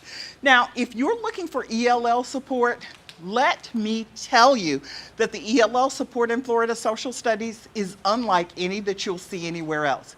Instead of us giving you a generic ELL lesson that you would use throughout the year, our ELL lessons are specific to the actual lesson that you're actually teaching. You will see support for both entering and emerging students, and certainly for students who are advanced. So we are not treating all English language learners the same. You will see support for all of your English language learners. Now, not only will you see these wonderful ELL lessons in your teacher's edition on a 2-page spread, as you're going through the lesson, you will see purple boxes which will give you ELL information at point of use, so as you are teaching. You'll also see differentiated scaffolds for approaching level, on level, and beyond level students as you go through. So for the lesson, which focuses on Florida entrepreneurs, here's a look at what it would feel like. Now, feel free to turn through the lesson at your grade level. You're going to see some similar things to the things that I am describing. Of course, we have primary sources. You will see our focus on visual literacy, great images, and questions along the way. How has your life been affected by the work of one or more of these entrepreneurs? Lord knows I love John Gorey because I love some air conditioning. So, we want students to make that connection. Yes, I'm a woman of a certain age. So, how do entrepreneurs make a profit? And what lesson on Florida entrepreneurs would be complete without a lesson on one of Florida's most well-known entrepreneurs, Walt Disney? And so students will learn about how Walt Disney made his fortune. Students will learn about banking and the state of Florida. But remember how we talked about the fact that students would investigate and learn, but we also wanted them to be inspired to lead? You're going to find citizenship in action. So we want students to understand that not all businesses make a profit. We teach students about a camp, Camp Boggy Creek in the Orlando area, where students with various disabilities and serious illnesses gather for a summer camp experience. And so students will begin to understand how businesses work, both those that work for profit and those that don't draw a profit. Speaking of profit, what do we do with profits? And you will see the math sneak into this lesson. Now, that is what you will see in your student edition. If you had more time or more of an interest, know that online you will have online research for every lesson. For this particular lesson, our online research has students investigate what happens if you take your money and put it in a savings account. How will it grow? And notice, this is where our math standard will creep in. Okay, so you can easily see the ways in which we are teaching math, ELA, and social studies all at the same time. Now, at the end of every lesson, regardless of your grade level, you've got two choices. You may either choose a performance assessment, or you may choose an assessment, a formative assessment from online, which can be printed. So we might have students do a performance assessment where they create instead of a baseball card, a card that shows a Florida entrepreneur that was of interest to them. Who is this person? What were the challenges that he or she met? What were this person's successes like? And how does this impact my life even today? Or again, if you would rather give a formative assessment, you have the ability to do that. Now, once all of the lessons in the chapter are finished, we get to the end of the chapter and we communicate our findings. So, we're going to culminate all of the information that students have learned. So how are we going to do this? Again, there are two ways in which we will do it. So you can choose a performance assessment. And this performance assessment has students choosing a business, a person, or even a technological advancement. By the way, students are learning about NASA in that same chapter. And they're going to create either a diorama or a collage that shows the ways in which this person, this business, or this technological advancement has made life better for people not only in Florida, but in the world. Now, another thing that we do at the end of the chapter is we reflect, and we always go back and make a connection between the course question, what makes Florida what it is today, and the essential question. Now, also, if we want, we can end the chapter with a summative assessment. Okay, so you have a choice: the performance assessment or the summative assessment, or maybe even both. All right, so when it comes to assessment, know that you have pre-tests that are available. But you also have ongoing formative assessments, and you have summative assessments. And for those of you who are data-driven, and who isn't these days, you also have the ability, if you are administering our assessments online, you're able to pull up reports that show activity and standards performance. Now, very quickly, allow me to share this with you as I come to a near close. So as I go in, let me duplicate my image. Okay, so as I go in to the reports, I'm able to tell the reporting center what it is that I want to see. If I want to see activity performance, I can see that my class is at 82% when it comes to the assessments that I have administered. These are color-coded, and they help me to see at a glance where my students are. Now, I can go in and look at a particular student if I'd like, but I also have the ability to see where my students are, where standards are concerned.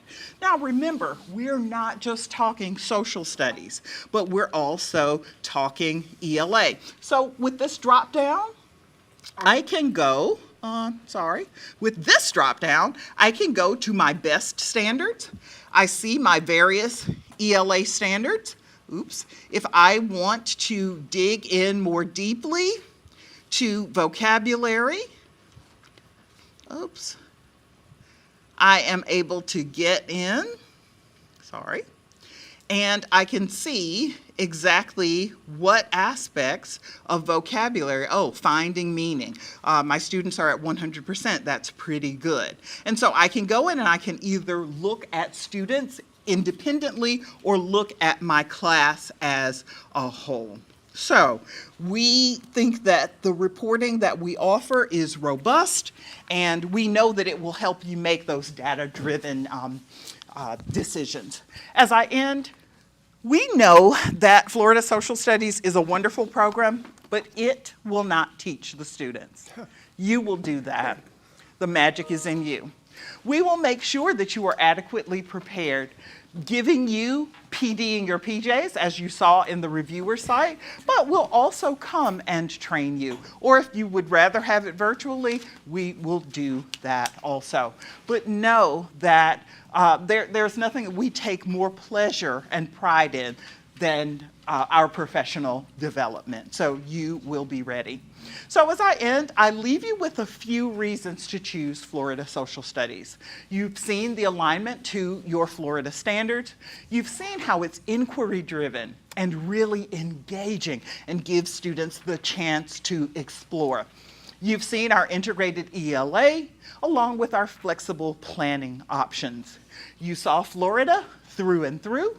You saw the embedded ELL support along with equitable Spanish support.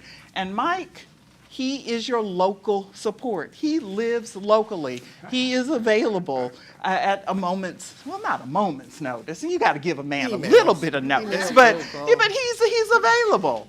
So with that, we thank you and we respectfully ask for your vote. if there are questions, or Mike, if there's more that you would like to say. Doug, you did a great job, thanks. You're very Deirdre. kind. Questions, of course, I hope we have some. Anybody? Yeah, fire away. Yes. I had two of them. Yes. One of them was the current events. Yes. And especially being in Florida, that's Mhm. a very hot topic. Correct. What is done to make sure that anything on the Florida events is appropriate to make sure that it's going to be something, because from what I understood, Mhm. if we allow it to them, then it's all going to be something they can read. Correct. And is there something that where we can just say only show them events at certain grade levels? So here's the thing. So first of all, we vet all of the articles. They're vetted by our academic design. So, and also the site doesn't let you go outside of the McGraw-Hill site. So that's one thing. The second thing is this. Let me quickly go in so that you can actually see this. So if you were to decide that you did not want the students to see the articles in their entirety, you would be able to do this. Just bear with. I want to get into the chapter. So if you wanted to, you could actually maybe print out your impact news articles that you would want the students to see. Otherwise, you can click here. And right now, this is not showing to students. So right now it is. If it's visible, you can decide to click and hide it. So you do have ways. Even after our vetting, you can choose to hide this. But there's not a way to just say only show up to third grade. No, although I will say this. Once you open up Impact News, it will, as a teacher, it will show you that there is a K1 site, there's a 2-3 site, there's a 4-5 site. If you felt that you wanted your students to know about this particular topic, but you only wanted them to see it through the lens of K and 1, you would be able to share that with them. Over on the overhead, but not Yes, tell them. correct. That's something that you can look at in the future, because I think as teachers, if you teach K1, you don't, and students will click where they want to go. Absolutely. So, I think that'd be something. Yes. The other thing I ask is, I notice there's a lot of rigor to the text. Yes. And, we already have a very rigorous reading curriculum. And I mean, there's a lot of good in it. I do find a lot of good with the benchmark. And it's helped a lot. But with social studies, I like a lot of hands-on things. And I notice everything here is just taking notes. There's not much hands-on. Am I correct? So when you get to the performance assessments at the end of every lesson, also at the end of every chapter, you have a hands-on activity. But remember how I mentioned before that if you had more time or more interest, you could go to, for every lesson, there is an online piece that you're able to use. So let me go into this particular lesson. I'm just going to choose one randomly, explorers and their motivations. And so where it says online research, you are able to go in, and this gives additional opportunities for students to do things that are outside of the book. There are activities and there are also some research opportunities. But the research online piece is meant to be a hands-on piece that is optional and gives you more if you've got the time right now. Thank you. Sure. Other questions? Yes. Are all the assessments online? They are. However, just because they're online doesn't mean that they have to be administered that way. So if you go over to assessments, you will see your grade level assessment. You will see assessments at the chapter level. You will see them at the lesson level. And depending on whether you like this assessment, let's say that you love this assessment and simply want to print it, you click print, it comes right out. You could decide that you want to change up 2 or 3 of the questions. You are able to go in and edit those also, and then even push them out digitally or print them. Does it come with a set of already pre-printed tests? So there isn't a set of pre-printed assessments because we wanted to be flexible, and we wanted to give you not only the ability to choose whether you were going to do the performance assessment or the actual assessment here, but we wanted you to be able to edit it. So we did not provide them in a booklet. Yes. So with items on assessments being, having the editable function. Yes. Does that go along with the option of being able to whittle out some of the texts within the lessons or within the unit or chapter or whatever we want to call it? Because I mean we have to be cognizant of the time that we have Correct. available to us. So we cannot use everything that's here. Right. I mean, there's just, I mean, ideally we could, but Right. we're not in school till 7 o'clock at night. And so if we whittle all this stuff out, can we make those same whittles to the? You the can. assessments for You it? can. Okay. You can choose to delete questions. Okay. You could even add in questions that you wanted to add in that were of a more germane nature in your estimation. But yes, you can. Yes. Deirdre, we're running out of time, but thank you. Ryan's going to pull me off the stage here in a second. Yeah, these folks want to If I have don't lunch. close it up. Great questions, though, and we appreciate that input because I think that's an excellent suggestion on the filter. But it's very important to also realize McGraw-Hill's been around for so long. Like we're over a 100-year-old company with a great team and support. So you'll get a lot of this, like we said, 30 minutes. We're going to implement, come in, train, make sure you are all prepared. Social studies has always been McGraw-Hill's one of their strongest subjects. And so you're going to have a whole team behind you will come in and make sure that you're prepared to work with your students right out of the gate. So following, I got 25 seconds, careful examination of your materials, we ask that you vote for McGraw-Hill Florida Social Studies as your program for the next 5 years. And thanks for your time. We appreciate it. Thank you all so much. Enjoy lunch, and thank you all. Tell them that you can email your question. Same deal. If you think of any questions once you leave, feel free to email them to me, and I'll send them to the team in McGraw-Hill, and then I'll get you those answers. So housekeeping real quick. Lunch is provided. Thanks. Get to it. It's set up in a different room just to get you out of this room. Change the scenery. So you'll go out, just exit and go down to the dining room. It's just past the curriculum office. It's set up in the dining room for you. Time is yours until 1 o'clock. And start back promptly at 1. have this So if you need to go run errands, Right click on the speaker. You have to choose a different sound option. What it is, it's trying to do the sound through here. So usually.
Buddy, I've got 1 o'clock, so we will go ahead and kick it off. Yep, absolutely. Yep, go ahead. I hope everybody had a chance to get lunch and have a break. So we're going to resume, and I'm going to turn the floor over to Nystrom. Nystrom Education. Remember, is it education? Social Studies School Service / Nystrom Education. There you go. I knew I'd butcher it. So I'm going to turn it over to them, and I will let them have the floor. Okay, thank you.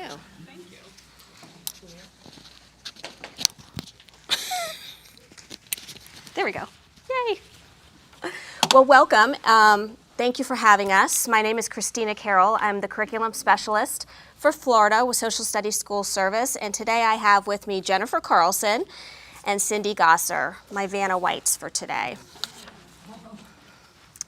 So let's get started. So today we're going to focus on 4 areas. We're going to focus on an introduction to our program, alignment and correlations to the next generation Sunshine State standards for social studies, instructional design and components, and access instructions so that you can view everything online. Young Citizens is a literacy-focused social studies multiple modality curriculum for grades kindergarten through 5th. Young Citizens introduces young learners to key social studies concepts and builds the foundation for essential skills in a grade-appropriate manner. Young Citizens is a uniquely rigorous and hands-on program. Nystrom Young Citizens is 100% aligned to the Sunshine State standards for social studies.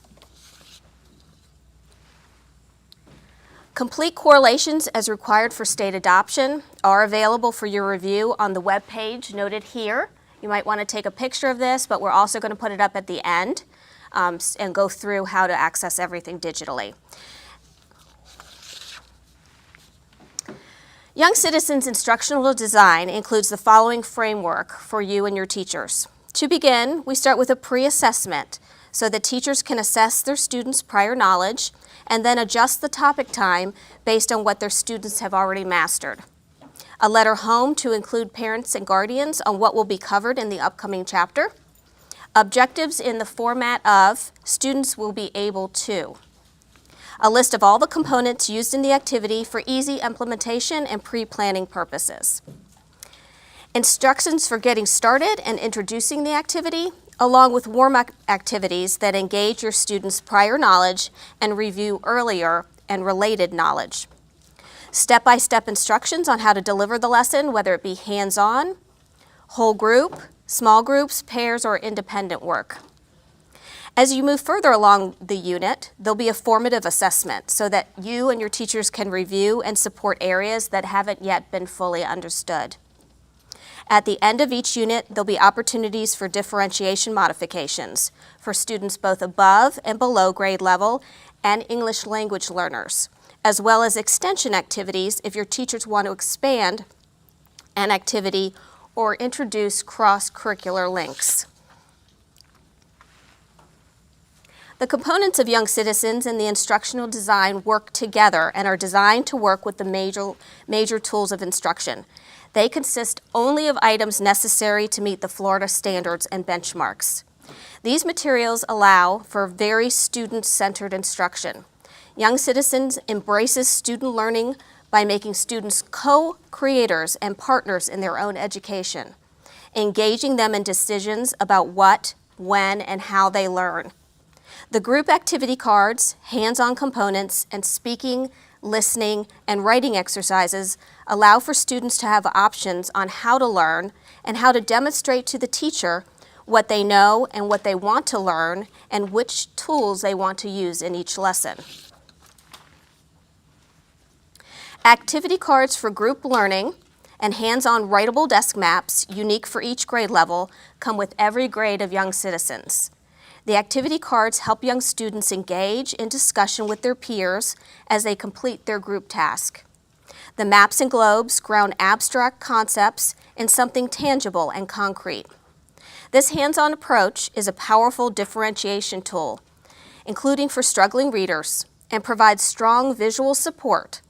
Geographic literacy, when integrated with reading and writing, only deepens the understanding and increases the retention of your students. At this time, we're going to walk through the structure of a lesson, and I'm going to turn it over to Jennifer. I forgot to tell you they gave us a clicker. That's so all right. sorry, I trapped you back there. Okay, so we're going to take a look at a lesson using the tab teacher guides and student revisions that we passed out. And these are the materials that are in your classroom bag and have your evaluation experience.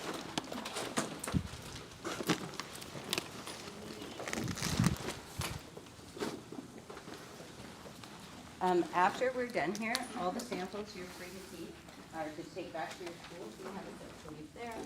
Thanks. Okay. You're welcome to take everything with you. We do need to recollect the teacher guides because we have to use them again. But we'll give you access before we leave to make sure that you can locate the whole thing digitally. Okay? We're going to move through the tabs, and we hope you'll follow along.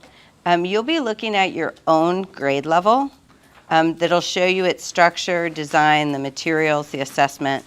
But we provided the tabs so that we could walk through K-5 and be able to give you the similarities across them. So we tabbed a lesson we wanted to highlight in each grade for you. So we just want to make sure everybody has the materials that they need. You're all good? Okay. Whoops.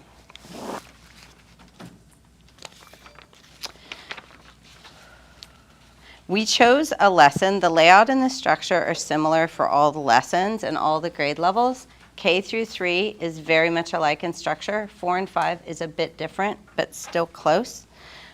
We tabbed the lessons around a global theme of social studies, which is the concept of change over time. How do things change over time? So even though we picked a different lesson, kindergarten, 2nd, 3rd, 4th, 5th, we did it around that theme. Okay? As I said, you're welcome to keep all the samples. So let's start by turning to the yellow tab in a student book. Cindy's holding up a student book. If you could turn to the first tab, which is the yellow tab. This is the table of contents, and I just wanted to call it out. You can see in this first grade example that I'm projecting that you can see the general structure of the program. So it's chapter, then lesson. And if you notice beneath the lesson, there's multiple activities. So it's designed to have multiple activities for each lesson covering that topic, knowing that you might not have time to teach every activity within the lesson, or that maybe each activity might not be the best fit for your students. So just bear that in mind as you're going through. You may have more activities in the lesson than you would need to use, or can use some to reteach.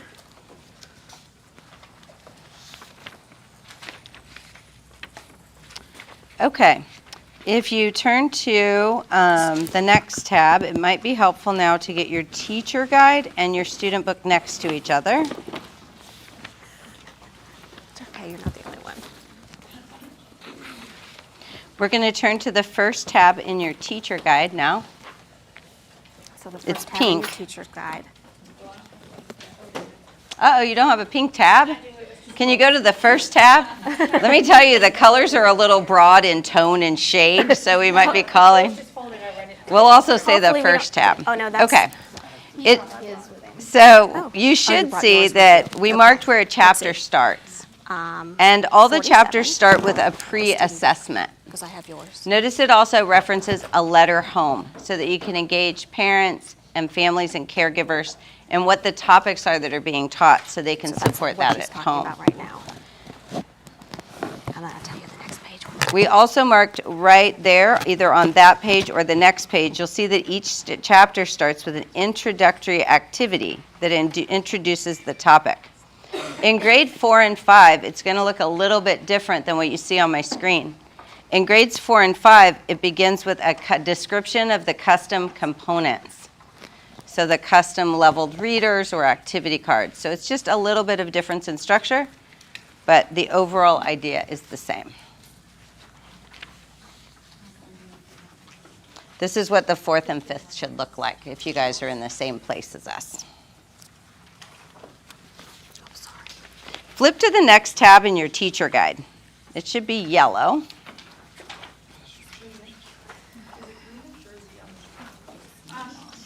It's yellow. Oh, yeah, You look can at see this. in an example here, I marked in what I'm projecting, you can see activity B and C. If you notice that the activities, as I said, there might be an A, B, C, and D, 3 to 5 activities within the lesson. It's assuming you may not choose to use all of the activities. You might do a hands-on activity and then a writing activity. You might want to focus predominantly on a reading activity at that time. But that's to give you, so in your lesson that we tabbed, if you're at the yellow tab, you can see that if you turn the page, there's probably multiple lessons. If we tabbed in your grade activity B or C or activity 1 or 2 in the upper grades, make sure you flip back a page and look at activity A or the first activity. It'll give you a little context of the lesson that we tabbed. You can see how there's multiple activities and how they're all breaking down the bigger question of the lesson. Notice the thumbnail image in the teacher guide. There's a thumbnail picture of the student book pages. So it'll call out which student pages go with the lesson in the teacher guide. And that's what we're going to continue to look at, why I suggested it might be good to have them side by side. I wanted to call out a few features of the teacher guide here. Most activities begin with a compelling question. And then that compelling question within the activities gets broken down more and more. So each chapter asks the big question, and then the lesson breaks it down a little bit more, and the question continues to get broken down through the activities. It'll be called out right in the top. If you look at the sample you have and you have like multiple activities, notice they're each a different question. So they're covering the same topic. They're asking a little bit of a different question.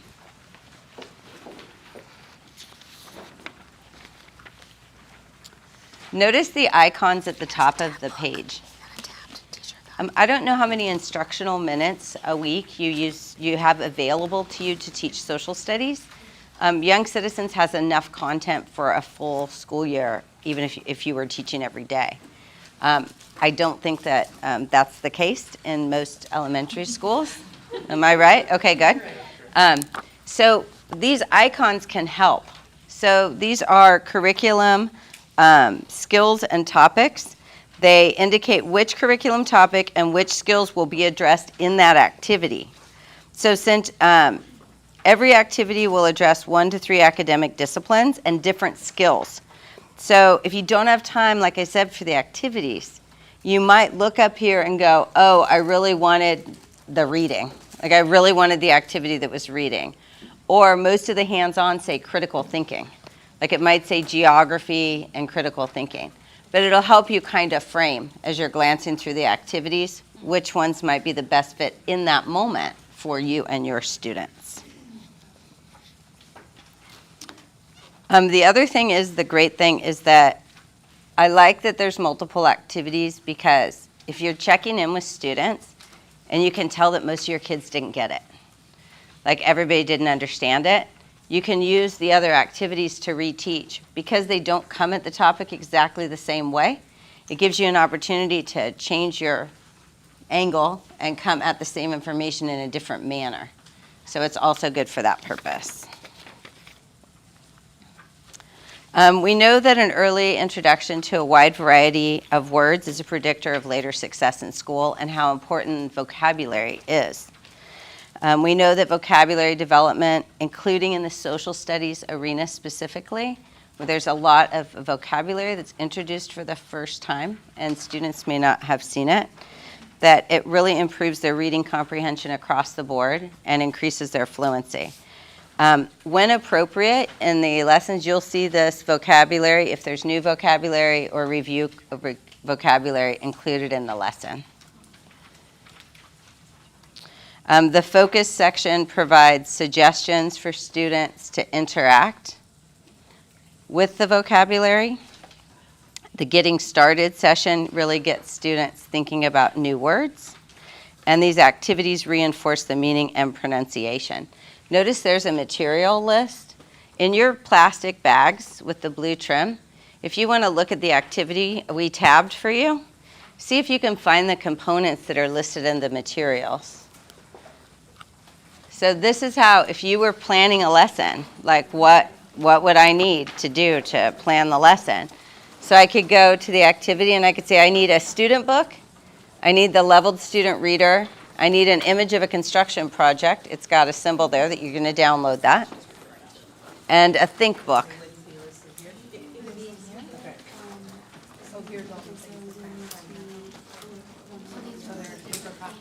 Yeah, if there's anything wrapped in plastic, the activity cards, all the, the leveled activities reader sample, feel free to use rip it different open. These are things. all for you guys So, your leveled readers, to your keep. activity cards.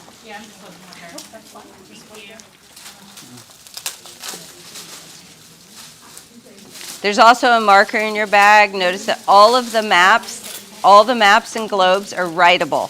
You can write on them with the marker and the kids wipe them off with a wet paper towel.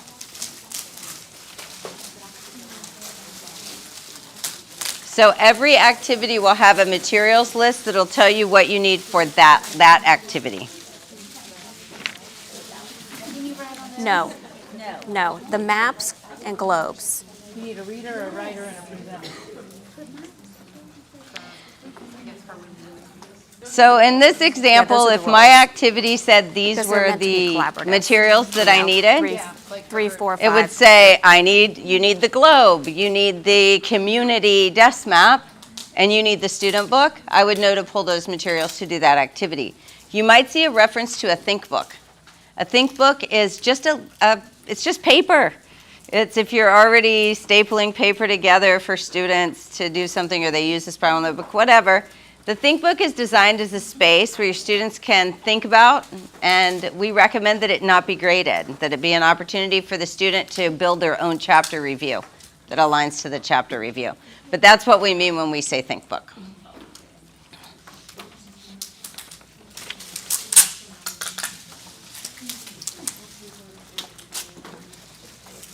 At the end of each activity, like the activity we tabbed for you, find the session that says summarizing and assessing. The summarizing and assessing is really designed, it's your first formative assessment. It's the first check-in to see how kids are doing and how they're understanding. It might be different than you've seen in other places. Students might be asked to hold up their maps.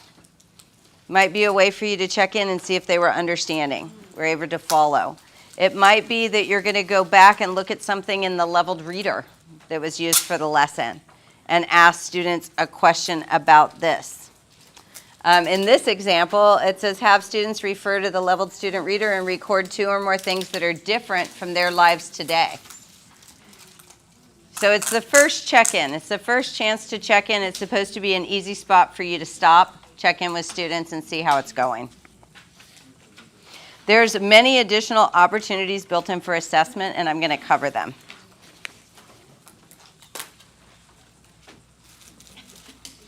Let's turn to the orange. Oh, sorry. For these, it looks like there's 6. Is this a class set or a small group set? Sure. Can I have your card? I'm going to hold it up for everybody. Her question was about this. This is the list of all the leveled readers that come with your grade. And we just gave you one sample of all the levels so you could see the level difference. Her question is, how many do you get? In your folder, we're going to go over it again, but in your folder like this, it has the quantities. I think it's like 210 or 280. I thought these were all the same. Yeah, so you actually get 8 of each level. Okay. But your district can choose to order different levels. Like you might want more at grade level, more approaching grade level. You can make that differentiation. We didn't give you every title, but they're listed there in your sample kit. But you'll have all the titles in all the levels. Okay, let's turn to the orange tab in your student books. The orange tab should align to the lesson we marked in your teacher guide if we did this right. So the student pages in this example that I'm showing, you can see that the vocabulary words are always called out with a definition, usually in the first pages of the student book that are used for the lesson. Take a look and you'll see that these pages that we marked in your student book, They're the first pages to the first part of the lesson that we tabbed. So if you want to look side by side, if I'm looking at the teacher materials and it's referring me to the student book, then you'll see that we tabbed those pages for you. The teacher's guide in the teaching section, it lets you know when to bring in this core reading. So the student books acts as the core reading, the main narrative. You may want to keep the yellow tab to the teacher guide open as you look at them side by side. So Jennifer, orange in the student book, yellow in the teacher guide. Yes? Just to make it more interesting, don't you think? Well, I'm just making sure everybody's following. Correct. Yes. Okay. Now we're going to turn to the red tab, just a couple pages back probably, depending on what grade you have. The red tab in your student book. That's the rest of the student pages to the activity we tabbed for you. So it's the first couple pages that introduce from the lesson, and then we tabbed the pages at the back. Okay. We may have chosen activity A, B, C, D, 1, 2, 3, depending on how they're numbered for your grade. Whichever one we just remember if you have trouble matching them up, that you can match them up because there's a thumbnail in the teacher guide.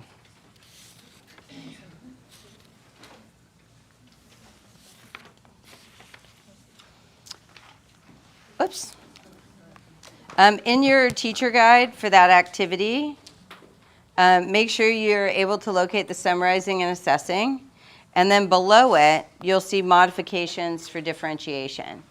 They're explicitly written out for every activity. So they always have a above, below, a language learning, and they always have extensions. So those modifications are at the end of not the chapter or lesson at the actual activity level. So every activity you do, there are suggestions. The extensions are always interdisciplinary, meaning they might be history, geography, but they're also cross-curricular. They're written to cover math, science, ELA, and the arts. You'll also see a lot of alignment with the best standards in the extension area as well, especially for math. I have a question. Yes. Under the modifications for differentiation,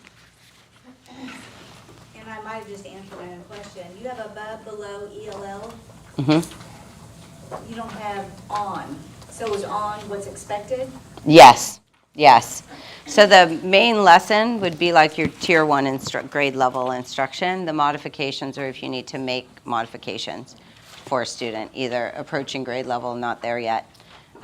Or some of the ELL strategies are really more to reinforce and use some of the visual supports of the program, which tend to be very strong for students, especially if they're struggling with vocabulary and that type of thing.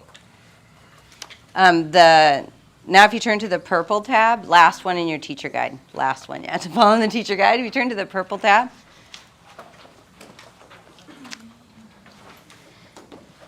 this is the lesson closure. Remember when I showed you the table of contents? I had a lesson and multiple activities. The lesson closure is cumulative. It's like the check-in for the activities. In the example I have here, it's the lesson closure. Notice there's like 3. What are the ways communities change? And there's like three choices and 3 boxes. This activity has activity A, B, and C. So the lesson closure lets you ask kind of an exit ticket question for each of the activities. So if you didn't use all of the activities, you might not ask all of them in the lesson closure. But that's the pattern. Yeah. It also gives a recommendation if you do want to give homework of what you might send home with parents to review if you want to send something home with a student to review the learning.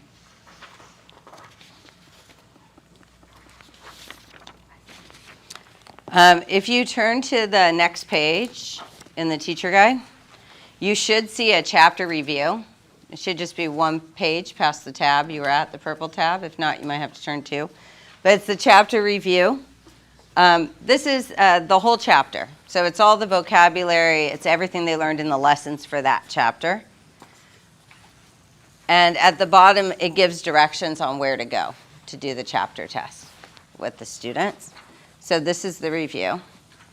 You might also, this is a formal review, right? It's all the information provided for you to review with students. The Think book is kind of the student-centered side of that, right? Like students are kind of using the Think book, whether it's just a collection of papers or you're doing a portfolio that you're going to use later for something. Those two things kind of come together. This is where we did it for you. The Think book is the students doing it along the way. Notice following that, if you flip another page, you'll see a chapter project.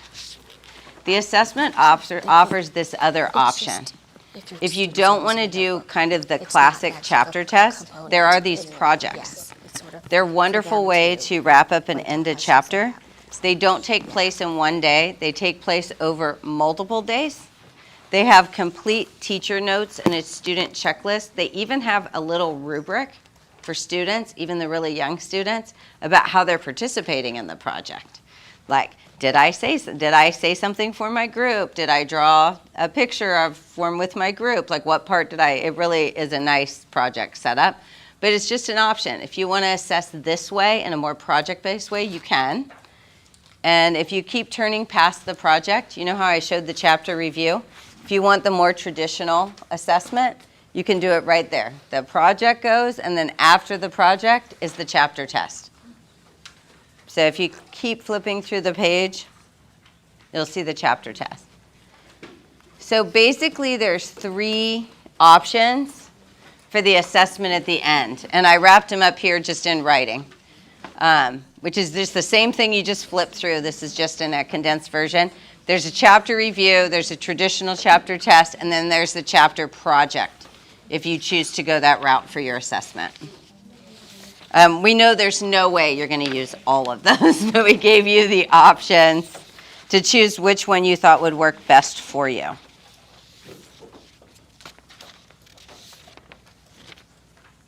Okay, so we're done with the teacher guide for now. But if you want to go to your blue tab in your student book, there's a couple of added items in the student book that I just wanted to point out to you. Green. Green is the atlas. Oh, sorry, we have blue. What's that? Okay, In the your second to student the book. last. Turn to the second to the last tab in your student book, and it should be the atlas. So included in the student book in the back is an atlas area, but I wanted to point out a few things about it. Each atlas section is specifically designed for that grade level. The collection, if it's K1, would have early learning maps. If it was grade 2, 3, it would have what we call readiness maps. If it was 4th or 5th, it would have intermediate maps. They have different information and complexity, different layers of information. The other thing about the atlases, they are the same as the components that they have, so they match up. All the visuals they see in the atlas match up. It also, in the digital, there's an interactive version of these things. So they have a digital version of these things, and it really provides a super strong visual support to the program. Wherever they go, the colors, the legends, everything used on the maps, the globes, the atlas, and the student book, all of those, they're all the same. You might notice that if it's businesses where they make things, like they're producers, that they all have the same color coding. If they're consumers, they have a different color coding. So as students spiral up through the grades, those visual supports are so strong. And the geographic literacy really helps students across the board. It helps them with literacy, period, because they get better comprehension. It helps them understand different cues. So the color and the map legends are exactly the same as the hands-on desk maps and globes, and they're designed to reinforce with visual literacy and reinforce the concepts that are taught. They're all grade level unique. They're appropriate with only the layers of content taught at that grade level.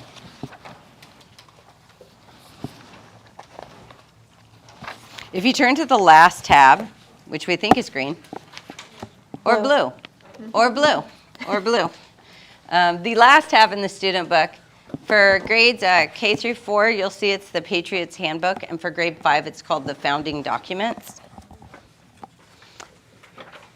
They're included at the back of the student book for all grades. This section covers important civics content like federal holidays, historic figures, American landmarks, the Pledge of Allegiance, patriotic songs, and primary sources. The text has the appropriate readability for the grade level and provides additional support not only for the integrated civic standards that are required for the state, but also just great civics background for all of our students about our country.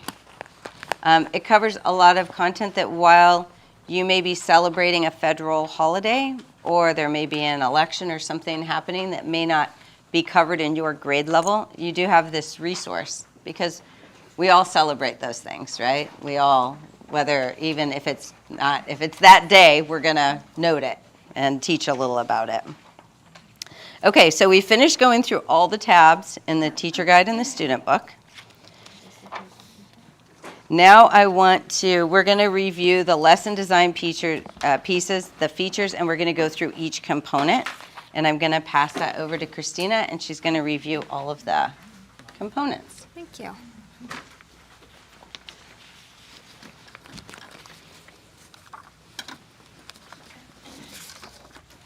You did so good. You were perfectly timed over there. Oh, my glasses. Did I push the I wrong don't thing? know. You broke it. I don't know what happened. Oh. Just kidding. Just hit forward. Oh. There you go. There we go, review. There we go. Yay. We just wanted you to wing it. That works. Okay, so we're going to go over the teacher materials, and we're going to ask you to look for them in your bags when you have an opportunity so that you're familiar with what all the components are. So the teaching materials include the chapter compelling question, objectives, letters home, getting started sections, the pre-assessment, the interactive activities, vocabulary, new and review, and modifications for differentiation, That's summarizing all in and here. assessing sections, and lesson closure. So that's what's in your teacher guide. The teacher guide includes a vocabulary section for both new and review words, detailed teaching instructions, and formative assessments. Whoops, can you go back? Yeah, you skipped Oh, I'm this one. sorry. There you go. Thank you. Your teacher guide includes everything you need to focus on connecting with students using engaging lessons with reduced prep time. Young Citizens lesson design is appropriate for the standards, the grade level, and the time period allowed for teaching, and provides teacher questions to promote historical discourse and reasoning. I'm off on my, why don't you? That's a great question. Sorry. Bear with us. We did that. That's your previous page. Yeah. Is that where you're at? Uh-huh. Okay, so, sorry about that. In your information folder, there's a card that looks like this. So it's actually in your folder. It's not in your bag. So be sure that you can locate that and let us know if you don't have one. So these are the instructions to access the digital platform and the teacher's guide online. Please notice that the Florida in the password is capitalized. So we've It's a had capital some F. people have some issues with that, so not that you all would at all. In the same folder, please look for the Florida Reviewer's Guide, which should be probably the second piece of paper in your folder. And we'll cover these instructions again at the end to make sure that you can reach the Florida Adoption webpage and get all the information you need. Moving on from the teacher guide, take out your student handouts. It's the smaller spiral-bound book. It looks like the teacher guide, but says handouts on the front. The student handouts are in both print and digital and available online in the teacher materials so that you can easily copy and print them. The digital platform also provides access for students and parents to engage with interactive activities at home, to reinforce classroom learning, and are aligned to the student activity worksheets so that you can use pencil and paper. Students can complete drag and drop, matching, highlighting, and sequencing activities that reinforce concepts taught in the book. And every lesson has 2 additional vocabulary activities online. 1 higher level depth of knowledge and 1 lower level, which is typically more visually oriented.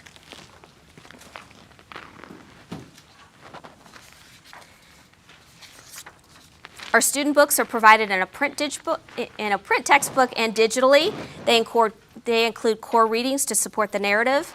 Each chapter begins with a framing question and includes reading to build background and support. The comic strip helps to provide the big picture of the lessons, engage reluctant readers, support students struggling with the text, and help students prepare to think critically about a topic.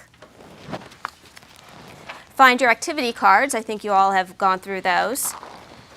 We provided an example of each unique activity card for your grade, and activity cards foster speaking and listening skills and employ reading strategies to improve your students' depth of knowledge. Each chapter has a set of cards covering a variety of social studies topics, such as primary sources, holidays, and making decisions. These cards encourage collaborative learning and effective communication and employ reading strategies to improve students' depth of knowledge. There's a set of cards, 1 for each chapter. These activity cards can provide guidance and support to help students safely and successfully become more independent learners and thinkers. They also provide a good pace of content and are presented at a size and pace for young learners and give students tons of opportunities to respond to questions, practicing their listening and speaking skills. Notice the structured roles for students, I think somebody pointed that out, to participate. The roles included on the cards are reader, writer, artist, and presenter.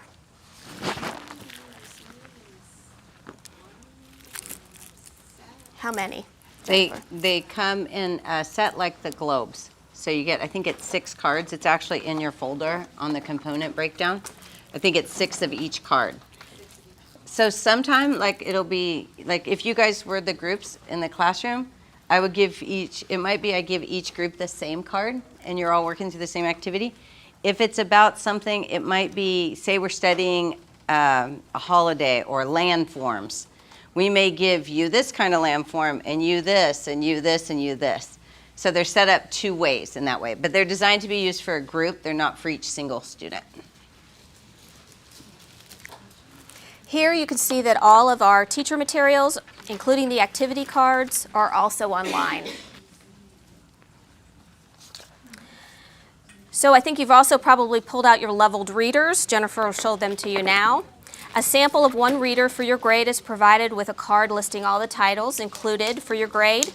Young Citizens includes a library of leveled readers. Each book is available in 4 levels, both print and digital. These readers are also a strong fit for reading and writing instruction in the content area. And you can assign levels to students digitally and change the level at any time. The leveled readers in all student-facing materials are also available in Spanish. Each leveled reader is integrated. A leveled reader is integrated into each chapter. The reader reinforces or provides a counterpoint to topics from the student book. All reader levels can be used side by side with the same content covered. Each reader includes primary sources and offers pre- and post-reading activities. Again, the teacher guide indicates which activity in the chapter will use the reader. Nystrom Young Citizens K-5 student-facing materials are translated into Spanish in both print and digital formats, except, of course, the writable maps and globes. But because these maps and globes can be written on by students, they can be relabeled by the student in their own vocabulary or in their own language, reinforcing both English and Spanish vocabulary, as well as the student's comprehension using the unique tactile and visually hands-on components.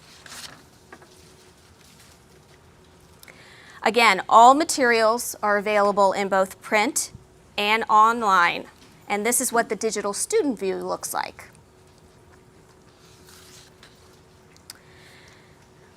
Now this is fun. Your class kit for every grade level also includes a class pack of maps and globes for the teacher. For each class kit, you receive one grade and age level appropriate wall map that includes a 3-map set, US, World, and Florida. Is that our time? These are writable, physical wall maps that match your students' desk maps. You will receive a 16-inch classroom globe for the teacher to use that matches the smaller kid globes that you see in front of you on your tables. So yours will be big, the All- 16-inch. All maps and even the globes are available in the digital program and are interactive. Just a reminder that every physical map and globe is writable. Students and teachers can actually write on them. Even your Sometimes wall we have map. to encourage them to do that. And in your clear bag, you'll find a wet erase marker so that you can test out that theory. And you just simply wipe off the writing with a damp paper towel.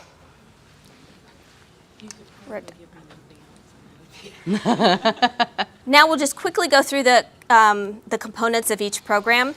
In kindergarten, we have the student book, the teacher guide, the digital platform, the reproducible student handouts, markable community desk maps, markable US and World desk maps, markable hands-on activity globes, the group activity cards, the leveled readers, and a markable neighborhood floor map.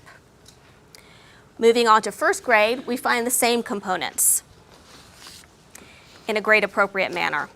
Second grade program includes all the components we've mentioned for kindergarten and first, including a markable 3D raised relief map. Oh, I'm sorry, I said second. We move on to third with scaffolded components appropriate for third grade. The fourth grade program was designed to address the new government and civics strand for the Sunshine State Standards and to excite students about learning about Florida in the context of the bigger picture. Like with other grades, each chapter begins with a question to explore and then guides the students to investigate, develop skills, and build knowledge to answer that question.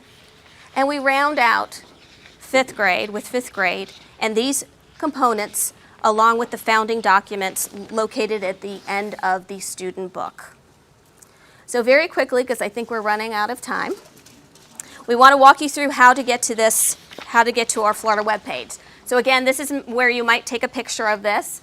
So we're at go/go.go.social studies.com/Florida-adoption-young-citizens. It's also on that blue card that we went over.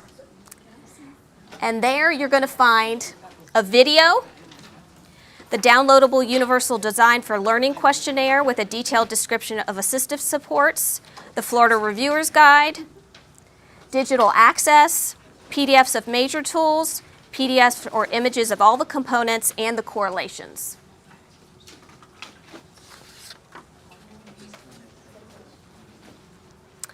And we offer many opportunities for professional development. We don't just put a program in your hands and walk away. We have orientation in self-led or in person. We have self-paced online courses. And our partnerships department will work very closely with you and your administration to work out a program that to make sure you have a successful implementation.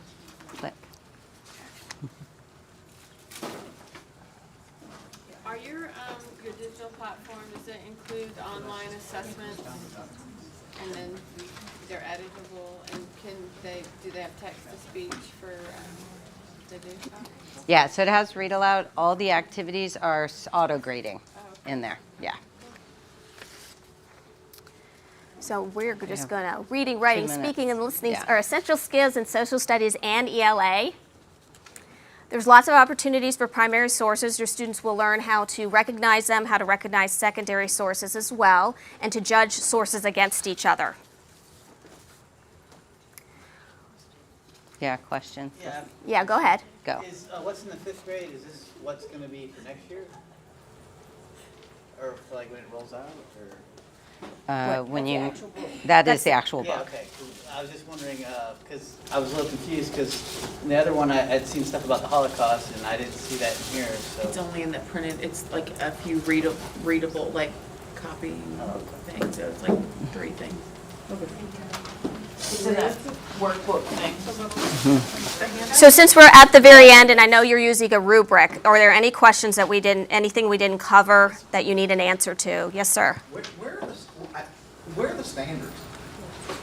So the correlations are within the digital platform. They are not printed in the material. They are posted in the digital, and they are also on the state required website. So, okay, so what I'm hearing you say is that if a new teacher Mhm. were picking up this curriculum, they would have to go online to find the standards. They would not find it in the teacher's edition. It's not printed in the teacher edition. We'd be Now or pardon? Now or ever. We'd be happy to provide.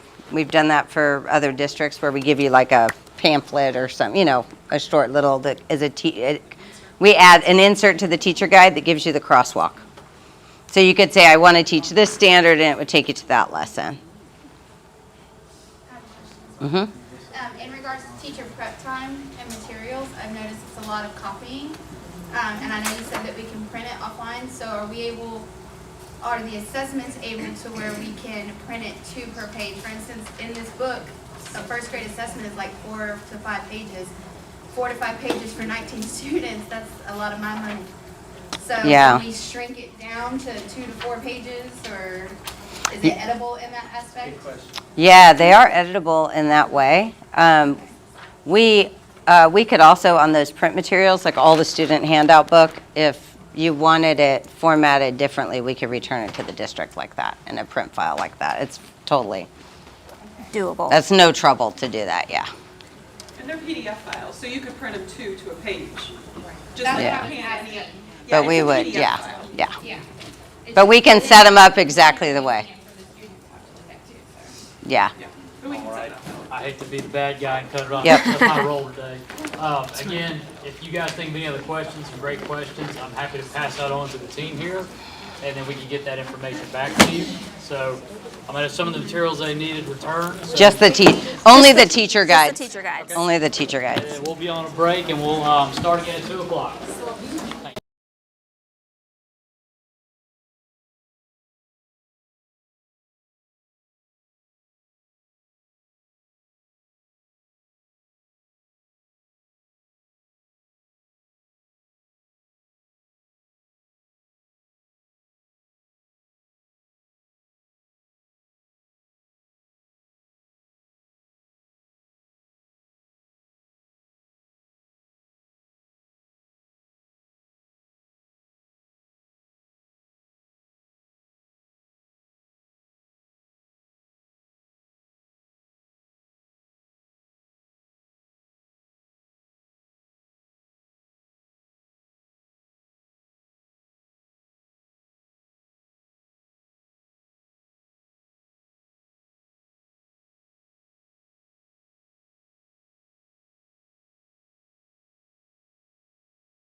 number. Y'all need another one? So I'm going to step aside and turn the floor over to Galipade, and I hope y'all enjoy. There's 2 for you all. Y'all need another one, or just 2 of y'all? No, that's good. Okay.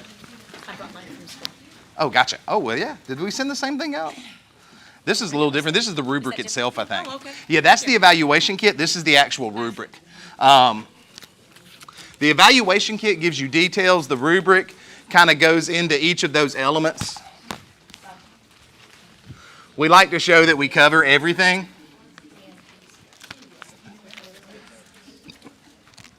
We've done this quite a few times before. We're in 2 of the top 20 biggest districts in America. And so we've written everything to match rubrics and to go with those rubrics and those systems. That's kind of how our curriculum's built. So when we go to do a rubric, most of the time it is 4s because we built it off of 2 of the most common national rubrics you could use between Gwinnett County and Fulton County schools. Shelby County, Tennessee is another one in the top 20. We're there. So we're in actually 3 of the top 20 districts. But we're used by over 1 million kids every year. I'll talk a little bit about us. It's gallop like a horse and aid like Gatorade. That's how I remember and tell people the title. Though with my accent, I can't seem to say that second D, so people always think it's Galipade. It's Galipade with a D. So let's jump right on in. We've been around since 1979. We were founded by Carol Marsh.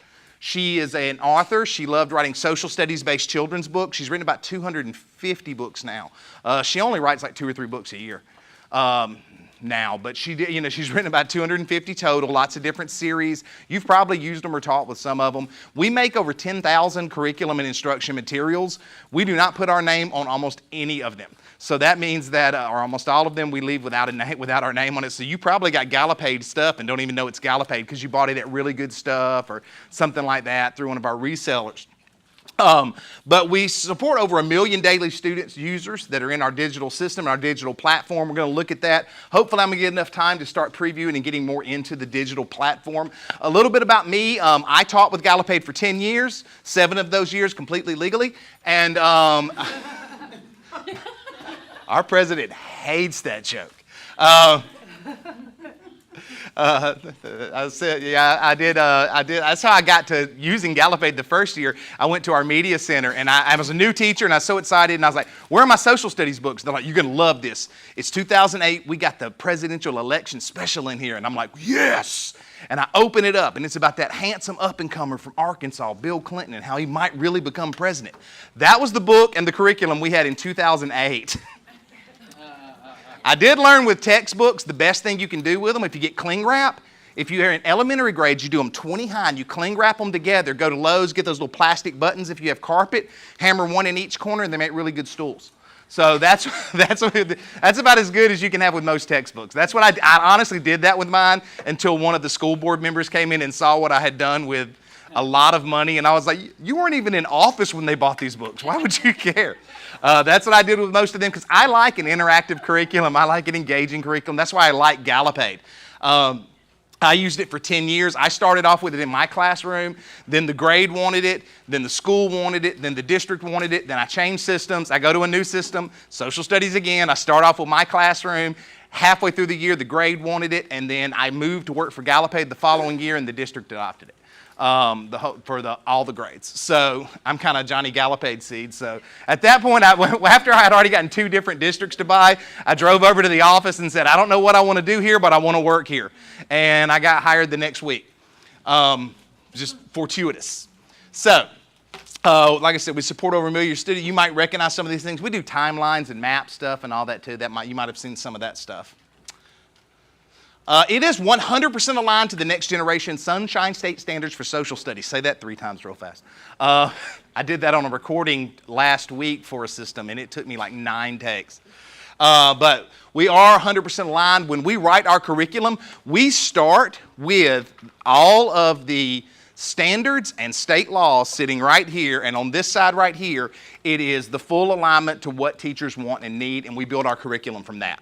That's how it's written. We don't make a national curriculum, so we don't give you, you can't go, you're not going to get a little piece of New York mixed with Texas, with some California mixed in, stick an orange on the front and say, and an alligator and say, we got a Florida book now. Doesn't work like that for us, okay?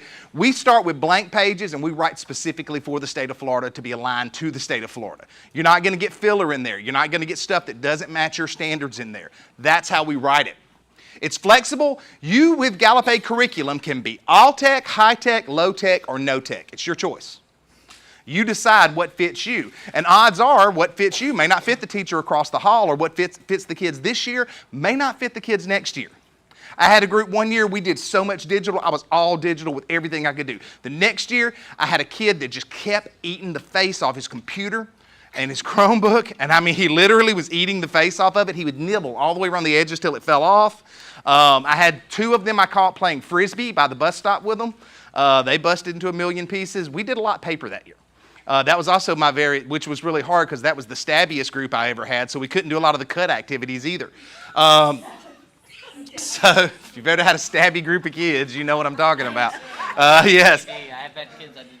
Exactly. Third stabbing of the school year, the principal showed up in my room with an old box of plastic McDonald's scissors. And she's like, here, you're using these for the rest of the year. So I had to go all physical with that group. I did a lot of paper activities. I wasn't able to use the digital. We're going to see here how you can use that print and that digital. You can use both. I get excited about it because I love this curriculum. All right, so what you get in your class set, you get your student edition, the print and interactive digital version. They can complete it online in the digital version. They can complete it on the print version. You get your teacher's edition, fully online and fully in print. You get the online platform, and that's going to have, our books are great. You've seen our books, and if you've seen our books, you have seen 1/5 of our curriculum. 80% of this curriculum is through our digital system. It's enough to teach about 200 days of school. That's our goal. If you've ever had to order a pizza to your classroom at 7 o'clock at night because you're making materials, you don't got to do that anymore with Gallup. Okay? When I worked at Unity Elementary, we had back doors, and at 5 o'clock, the principal would cut on the hallway alarm sensors, so we had to stay in our rooms and we could go in and out our back doors. And the Red Rooster chicken delivery guy and the pizza guy knew to drive around my back door. I ate supper in my classroom all the time because I'm making stuff because they bought incomplete curriculum. With Gallup, it's not incomplete. It is everything that you need to teach. It just makes teaching easier. Nothing's going to make teaching easy. We first started this, our marketing team sent out this sign that said, Gallup makes teaching easy. And I was like, don't lie. It makes teaching easier. It does. Makes successful teaching easier. It's never going to be an easy job, okay? That's why, you know, there's 5 out of 10 teachers nationwide don't make it 5 years, and 7 out of 10 don't make it 10 anymore. Okay? So it's a high burnout job. The only thing that has a higher burnout rate are electrical linemen. Okay? It's one of the high... No pun intended, but I'm just saying it really is. It's a high burnout rate. That was really not what I meant to say, but you get the point. You can prepare, you can plan, you can teach, you can reinforce, you can test, you can measure. You can do everything you need to teach. Good at the end of the day, I'll say that. Thank you. I know. I got to get the energy level up. I know. Normally my kids just think I'm yelling at them all the time. Like, this is just how I talk. All right, so prepare, teach, reinforce, test, track, measure. Everything you need all in one location. It's not an ordinary textbook, as you've seen. It's not where you do page 97 to 115 and answer the questions on 116 and leave me alone because I forgot progress reports to do tomorrow. This is not that kind of teaching, okay? That's not what this is for. I always get giggles from people who know that feeling. I know that feeling. So it's not an ordinary textbook, okay? It is designed to be interactive, engaging. It is active learning, active teaching, active participation. What we do, I know my voice sounds like this, but my third degree is in brain-based learning. And it is literally the neurobiology of learning. I just like to say neurobiology.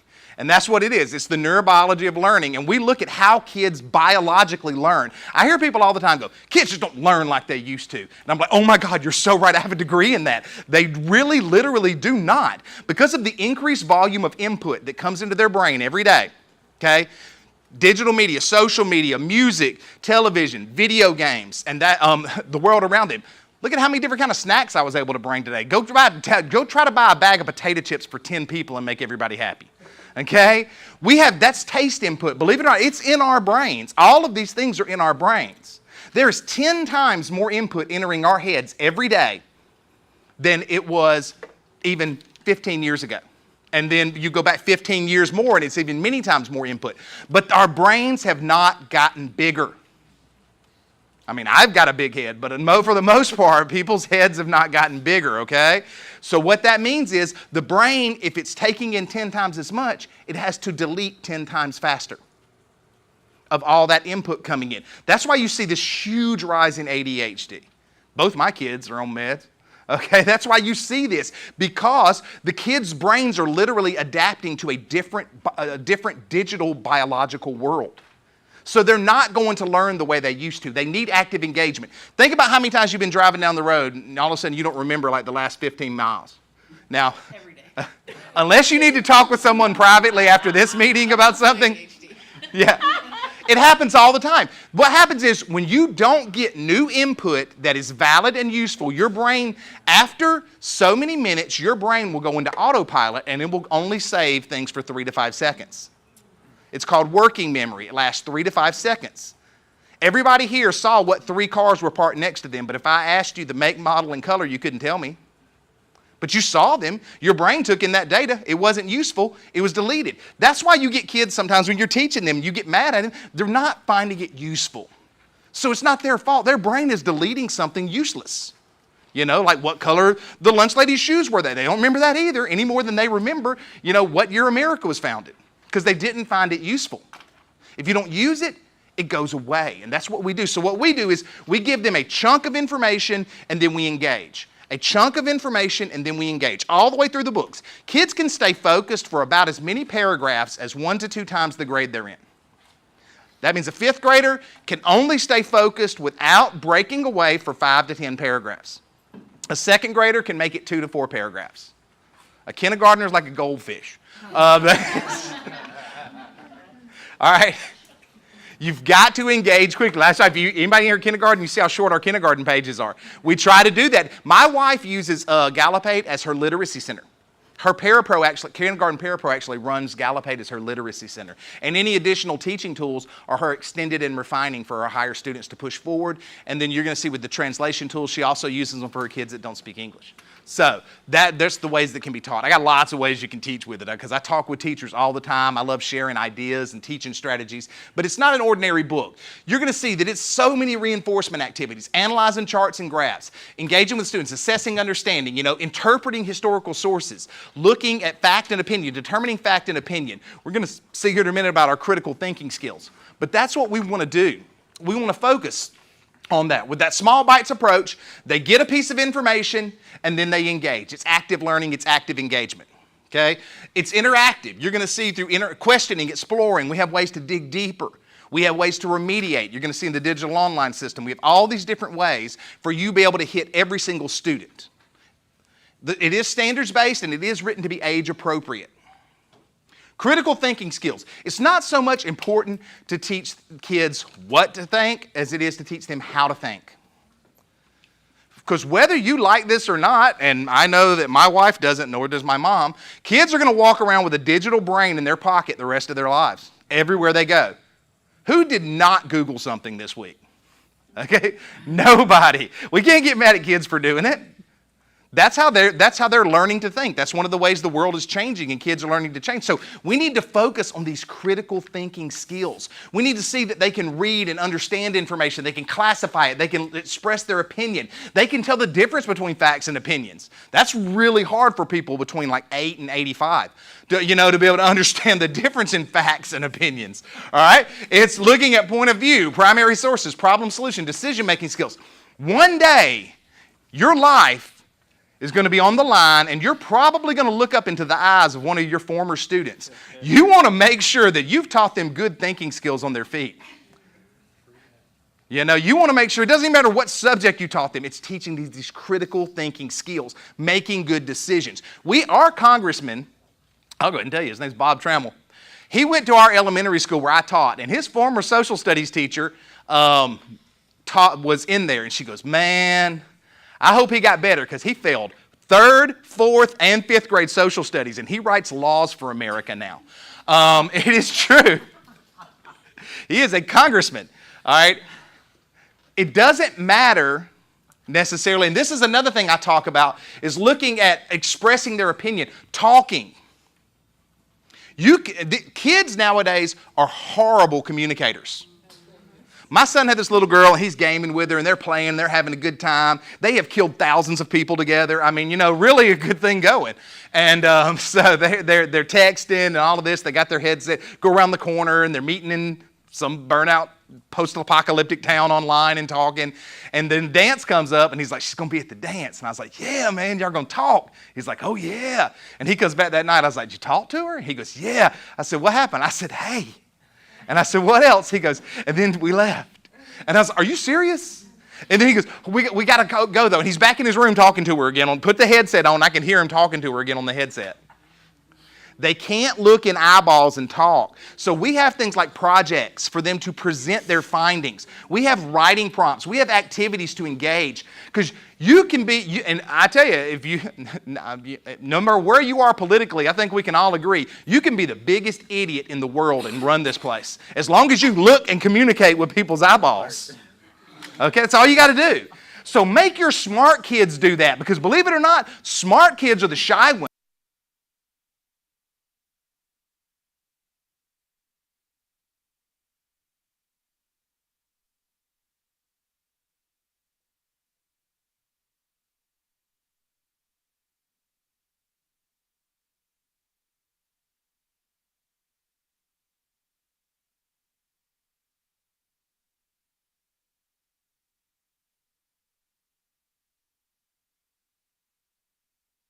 Presentation I do at conferences that's just on primary sources. I love talking about those.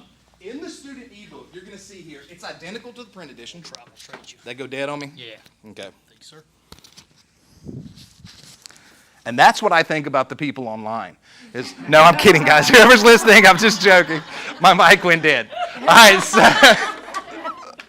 just lost about 8 votes there, probably. All right, so, all right, just kidding. Student ebook, okay, that we're going to see here. With the student ebook, whether it's in the classroom or at home, my number one rule was I never let anything leave my room I ever expected to see again. Once you establish that precedent, you are never disappointed. Okay? When those books disappear forever, they come back covered in peanut butter or cat pee or little brother and sister colored on them or whatever it is. So I like to use the student ebook for home. Let that be their home version. They have 2 versions of the ebook we're going to see. One is their own personal book. Every single page from glossary to index and everything in between is their own book just for them. They can write in it, draw in it, make notes in it, post-it notes. They can highlight it, translate it, do what they want to do with it. That's their book. Then there's a chapter-by-chapter version you can assign out to students that is to be completed and submitted back to you. So if you got a kid that goes remote for a week, for whatever reason, illness, hurricane, whatever may come. We had a school system in Tennessee just a few weeks ago, got flooded out. They're using Gallipaid Remote now. Okay, they're able to keep going. When COVID hit, we had our digital system in place. My kids and our president of the company's kids go to school in these 2 districts we live in. They had Gallipaid. They continued right on with the digital platform every day in class. They did activities, they did the book, they did the additional assignments, they took their vocab quizzes, they took their chapter tests, they did their benchmarks. They even had centers and rotations. They're able to do all that even remotely. So it's going to have all of your read aloud, your translate, and we'll look at that when I get to the live view here in just a minute. Okay. Teacher's editions, everything you need for lesson planning. You're going to have, and I'm going to take a deep breath here, learning objectives, openers, instructional strategies, overview of the topics, learning targets, sample questions for inquiry, student-friendly definitions, materials and tips to customize, step-by-step instructions to cover all the different types of activities and resources that you need. You're going to have differentiated support, strategies, lessons for every unit that connect with all learning styles, additional teacher resources for remediation, ELL, project-based learning, and extension activities and more. That's why I say we give you enough to teach about 200 days of school. That's our goal. Not only that, education in America a lot of times is as good as the job of the teacher's spouse. You know what that means? That means my buddy Doug's wife's a doctor. And he had the coolest classroom I'd ever seen. Those kids had applications and programs. He had like 16 tablets in his room he bought just himself. My wife and I were both teachers. We got whatever the county provided. Okay, that was what we got. That's how it works. So, You don't have to worry about that with us. A kid's going to get just as high quality an education as one classroom from the next with Gallup-Aid curriculum. That high quality is going to be consistent amongst whatever school you're in, whatever grade they're in, they're going to have that same high quality instruction. And that's what we designed it to do. In every unit, you're going to have your alignment guide, your unit overview, your unit opener, your unit activities, vocab list, your differentiation lessons, your curated content boards. You're also going to have hard copies of your curated content boards, and I'll get to those in a second, your formative review, and your at-home support. That's a little letter goes home at the beginning of each unit. Hey, we're learning about this at home. Why don't you do this with them to help support? It's got at-home support letters already written to send to parents. Has all of that available to you. For every chapter, you got your big question, your learning targets, your mini lessons, your teaching tools, student edition, vocab builder, your quizzes, interactive chapter review, study guide, and your formative assessment. That's all in your teacher edition. Inside the teacher editions, we also have these where it's thinking like a political scientist, and it has questions and thoughts and ways to go down thinking like a political scientist, thinking like an economist, thinking like a historian activities, thinking like a geographer. It tells what a geographer is, and what is it, where is it, how do people use resources found in this place. So it goes to those thinking like skills. Kind of connects to careers. It kind of connects to what they can do with this knowledge. Remember what I said, it has to mean something or they delete it. So all along the way, Gallup-Aid's giving them meaning. It's letting them know this could be a job you do one day. This could be something that you use one day. This is why we're doing it. It gives that meaning. It has the instructional framework, which is your opening activity. It also has some mini lesson ideas. If you want to have some specific mini lessons, you can do that as well with our mini lesson ideas. It also has your differentiation, your scaffolded support, and it has different kinds. Like here's one of the concept cards. Here's one about cultural impact of the Phoenicians. Here's one that's an extended learning opportunity about Greek sculptors. Of course, I think it's middle grades. But the point is that it has these additional ideas for remediation and extension. Remember, education, we teach to the lowest kid in the room. It's hard because the high kids are going to get there. The middle kids will probably work it out. You just got to get those low kids to keep you from looking bad. I mean, that's really what it comes down to a lot. We provide that for you, so you don't got to worry about that. You can extend those kids. You can push those high kids. Remember, those are the ones that are going to save your life one day. Push them, okay? Make them learn, all right? This is the curated content board. This is in a digital projectable form. You also get hard copies. I think they're 8x10s or 8.5x11s. Hard copies. What I like to do to these, I personally laminate these. I put Velcro tape on the back, and I have Velcro tape patches all over my walls, and I put them up all over the walls, everywhere. Kid gets finished early. I've got already pre-copied a bunch of our understanding primary source graphic organizers. I say, hey, you need to pick one down and go analyze that primary source.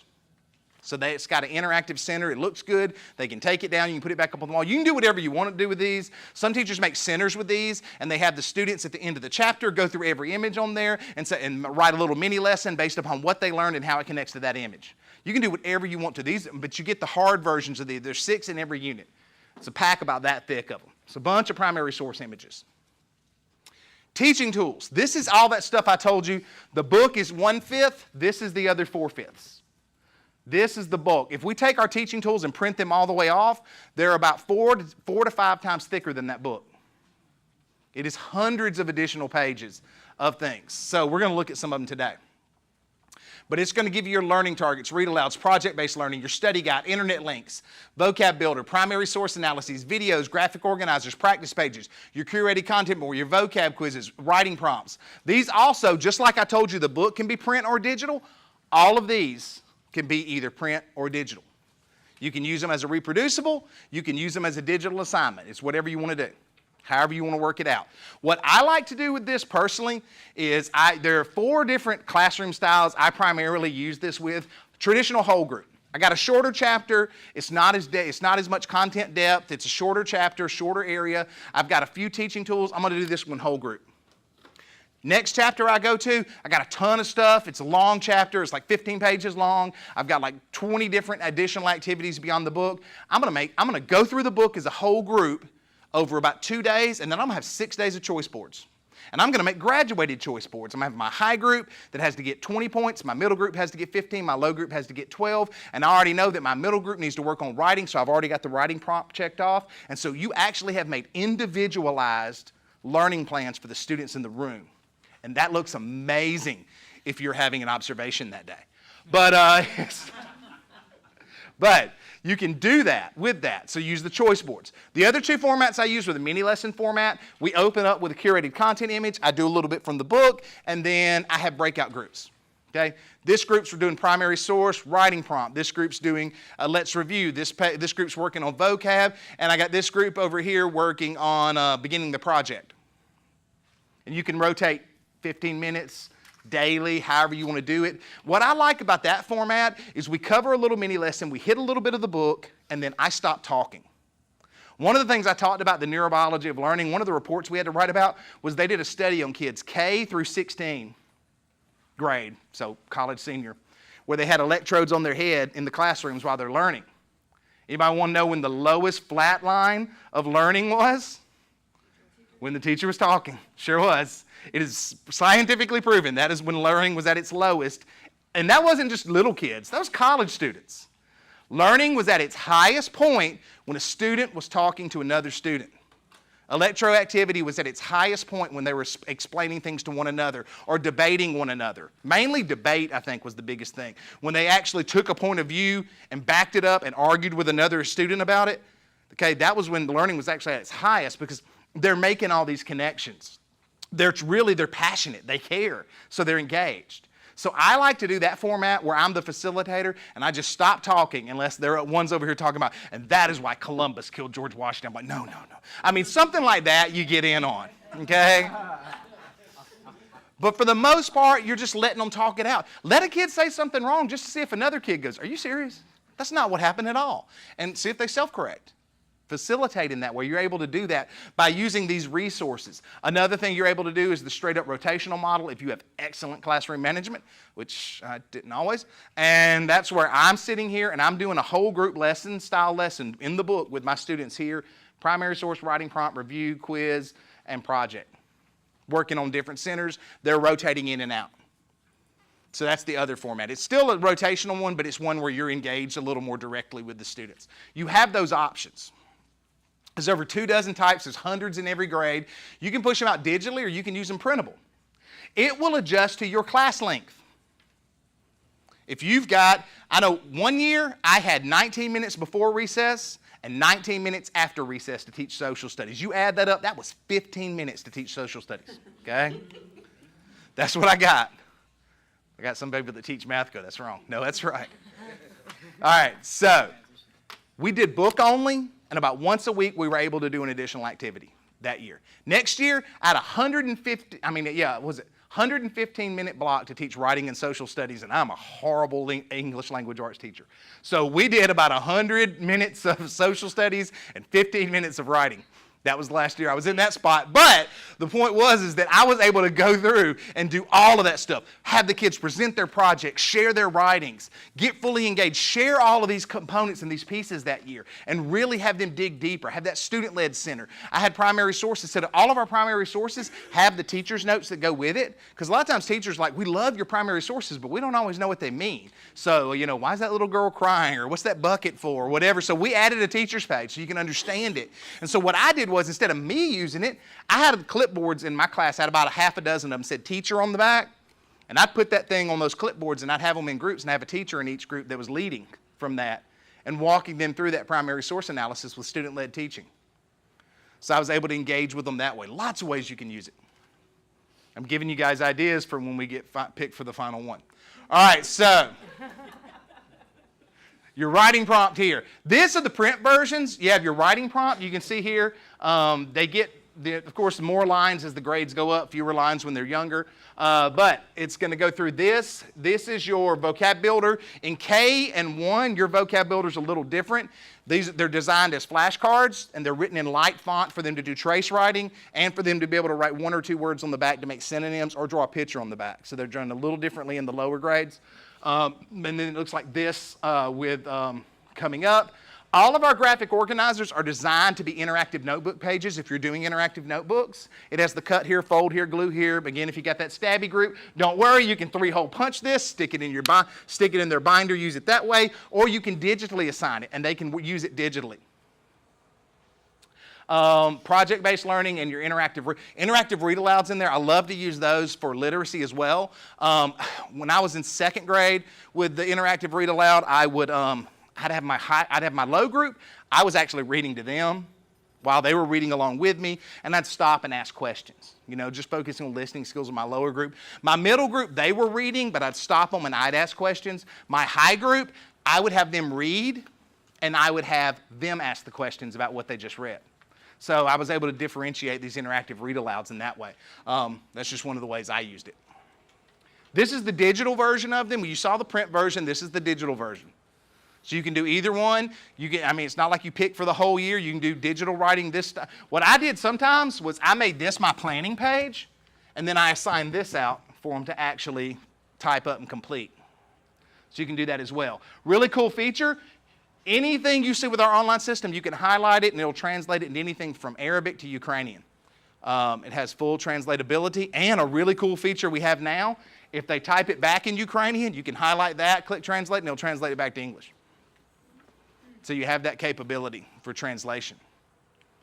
Ukrainian just got added a few weeks ago, so I'm kind of bragging about that. We're on the forefront. Not many people have that, but we have I think we have probably 60 kids in our system that are using Ukrainian right now, refugee kids, in various larger systems. You got 3? Well, there you go. You got Ukrainian now. We got the translation in there.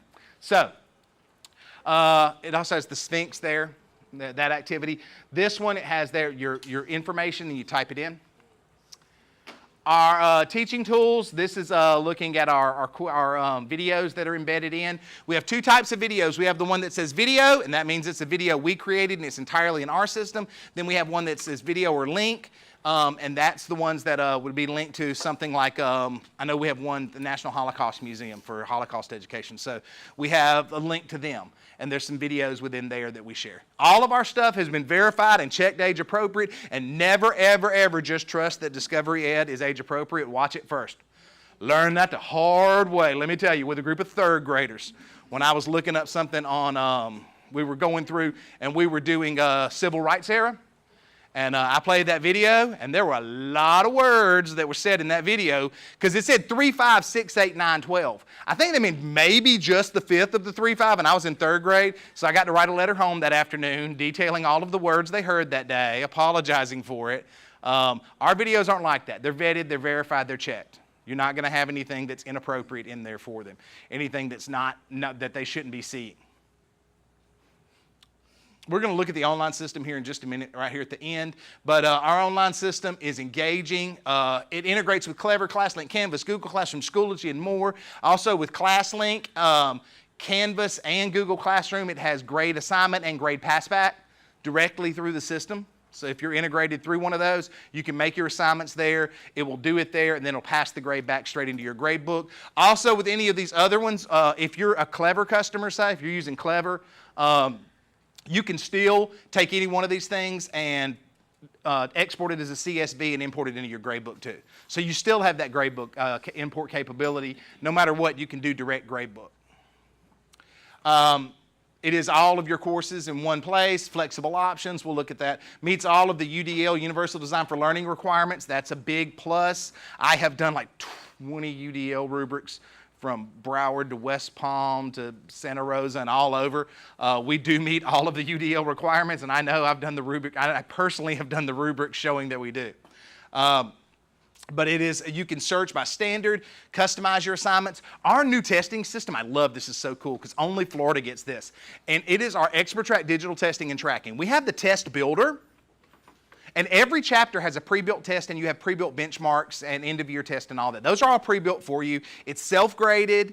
But the cool thing we've added now is we have a test builder where you can go into our bank and pull up any question from the book, the vocab quiz, any other test, or questions just in the test. You can build that. You can build your own test, and you can write your own questions and add those in as well. So it's fully, basically would replace like a Google quiz if you were using something like that. It's fully replaced that. Use all of ours, and you can write your own questions and add those in as well.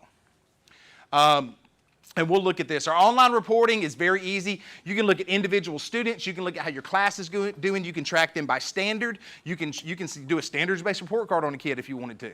Okay, you can really drill down. If you ever get a NIMBY parent, that's a not my baby parent, that says that, you know, when you say their kid's getting in trouble and not working, not my baby works hard. I'm like, no.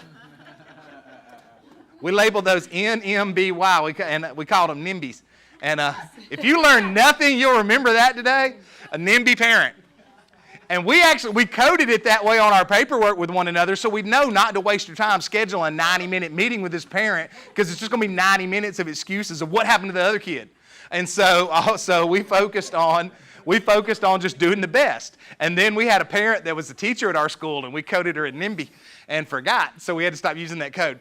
But at least on the paperwork, we still called her that behind her back. All right, so item analysis reports. You can track by standards mastery. You can look and see student growth. You can monitor usage, check out completion. You can print all of these, export all of these, fully integrated. I like the item analysis report because I like to focus on error patterns. When I finished up teaching, my last couple of years of teaching in one system, I was actually a mathematics specialist, and my job was recognizing error patterns and correcting them in mathematics. Okay, so if I noticed they had an N4S, 3 error pattern or whatever, I would recognize that and I'd correct that. With this, you do that item analysis report, and you notice, hey, half the class put B for this. Either I said it wrong or they learned it wrong, because if they had a mix of different wrong answers, then that could be one thing. But if they all put the same wrong answer, somewhere there's a disconnect. We need to fix that before it becomes a schema, before it becomes a hard set way of thinking. One of the things I like about our expert track test too, with that, they can have instant feedback. Another study we did shows that students, the longer time they spend with a wrong answer, the more likely they are to choose that same wrong answer again. So if they don't get feedback from you till Friday when you hand all the papers back, guess what? They logic and reasoned out that wrong answer, and they spent all week with that wrong answer, and then you gave it back on Friday and they spent 15 seconds with that right answer. When it comes around again, what's going to happen? They're going to pick that wrong answer because that's what they spent the most time with. With expert track, you can release the grades immediately. They can see what they got wrong. They can see what their grade is. Also, it has the capability to prevent cheating because it shuffles not only the question order, but the answer order shuffles up. I like that because I've had kids like retake tests and they get it right and they get it wrong. They mark it and they got to retake. You know, the reason we did that was because I came to Gallopade and brought that with us, because the year before we had kids using Gallopade that were doing something called taking the hit, where one kid would go through and take the test and fail, and this blew back up in my face because I make every kid in my room learn sign language, the alphabet. And we sign the answers, so they'd be sitting there. One would go through and fail and see the answers and be like, they'd sign the answers, so the other 7 made 100 and he failed, or whatever he got. And they took the hit. Then the next time, another kid took the hit. So when my very first year at Gallopade, I said, listen, we got to make it where this thing shuffle. We did that. I went straight to our product development team and said, let's have this thing shuffle, and it does. So not only that, you can assign anything up to 999 times. If you go beyond that, they're probably not getting it.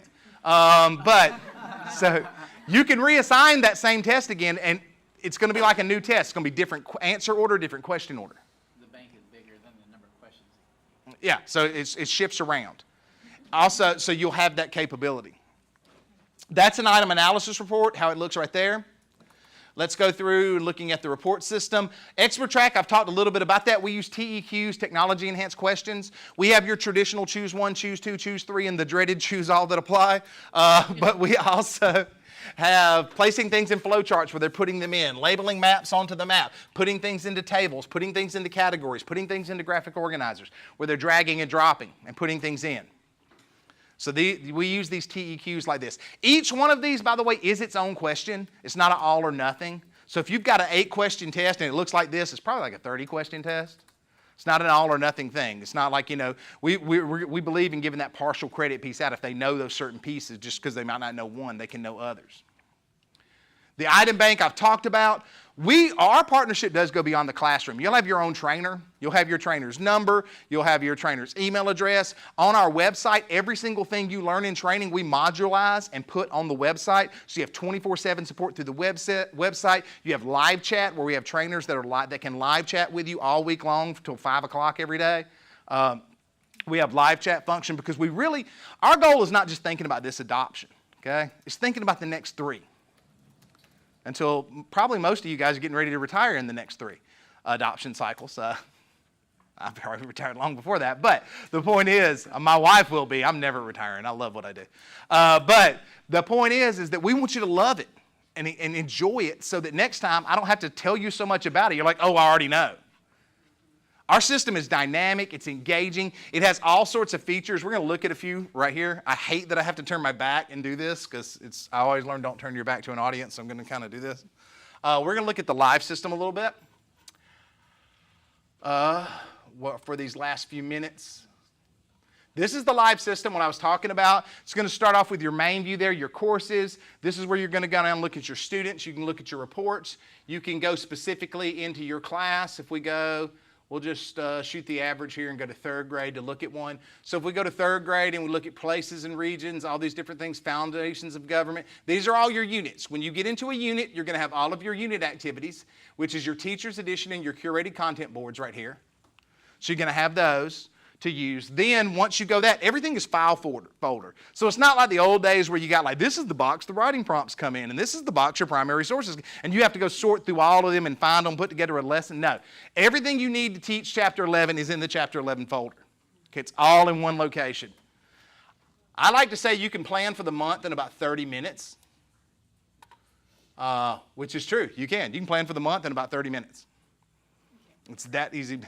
I've done that before. You may not have all your copies run, but you can have already lined up. You can have it all planned out in that time frame. We had every other week we did copies. When I taught with Gallopade in the classroom, we planned 2 weeks at a time. We met for like 45 minutes as a team. One person alternated staying every other week to make copies for the rest of the team, and that was it. We had social studies done. It was that simple. It was able to plan and have it all together that quickly. Here you're going to have your vocab builder. You're going to have in this one chapter, these are the chapter tools that go beyond the book in Chapter 11. All of your learning targets, you have a chapter opening activity, which is an inquiry-based lesson. You have this digital student book, like I was talking about before, which is basically, starts with your big question. Okay, just like in the book. It has your big question. They can actually type and engage with that. They can translate that, like I said, from Arabic to Ukrainian. If you've ever heard Ukrainian, it kind of sounds like a record playing backwards. I usually play that one, but we're kind of pushing for time here. No offense if you speak Ukrainian. I think it's pretty cool. But all right, so you have that capability. That's in the book itself. They can complete it. They can turn these assignments in. And what I like, and going through and looking at this, they have the ability to highlight, annotate, sticky notes, all of those components and all of those pieces on it. I'm going to back out of this one here and just look at another type of activity. We'll look at a few. You have your mini lesson. Now, in your teacher edition, you have mini lessons. You also, sometimes it has additional pages or resources to go along with those. If the mini lesson requires something additional, it will have versions there for you to reproduce and use.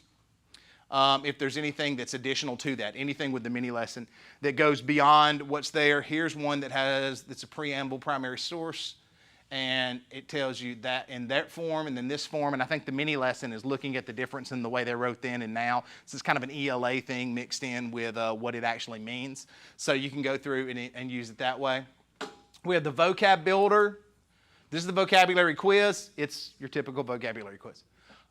What I like to do at the beginning of every chapter is I like to hand out I'll go ahead and tell you, I will 3-hole punch my vocab builder and my study guide.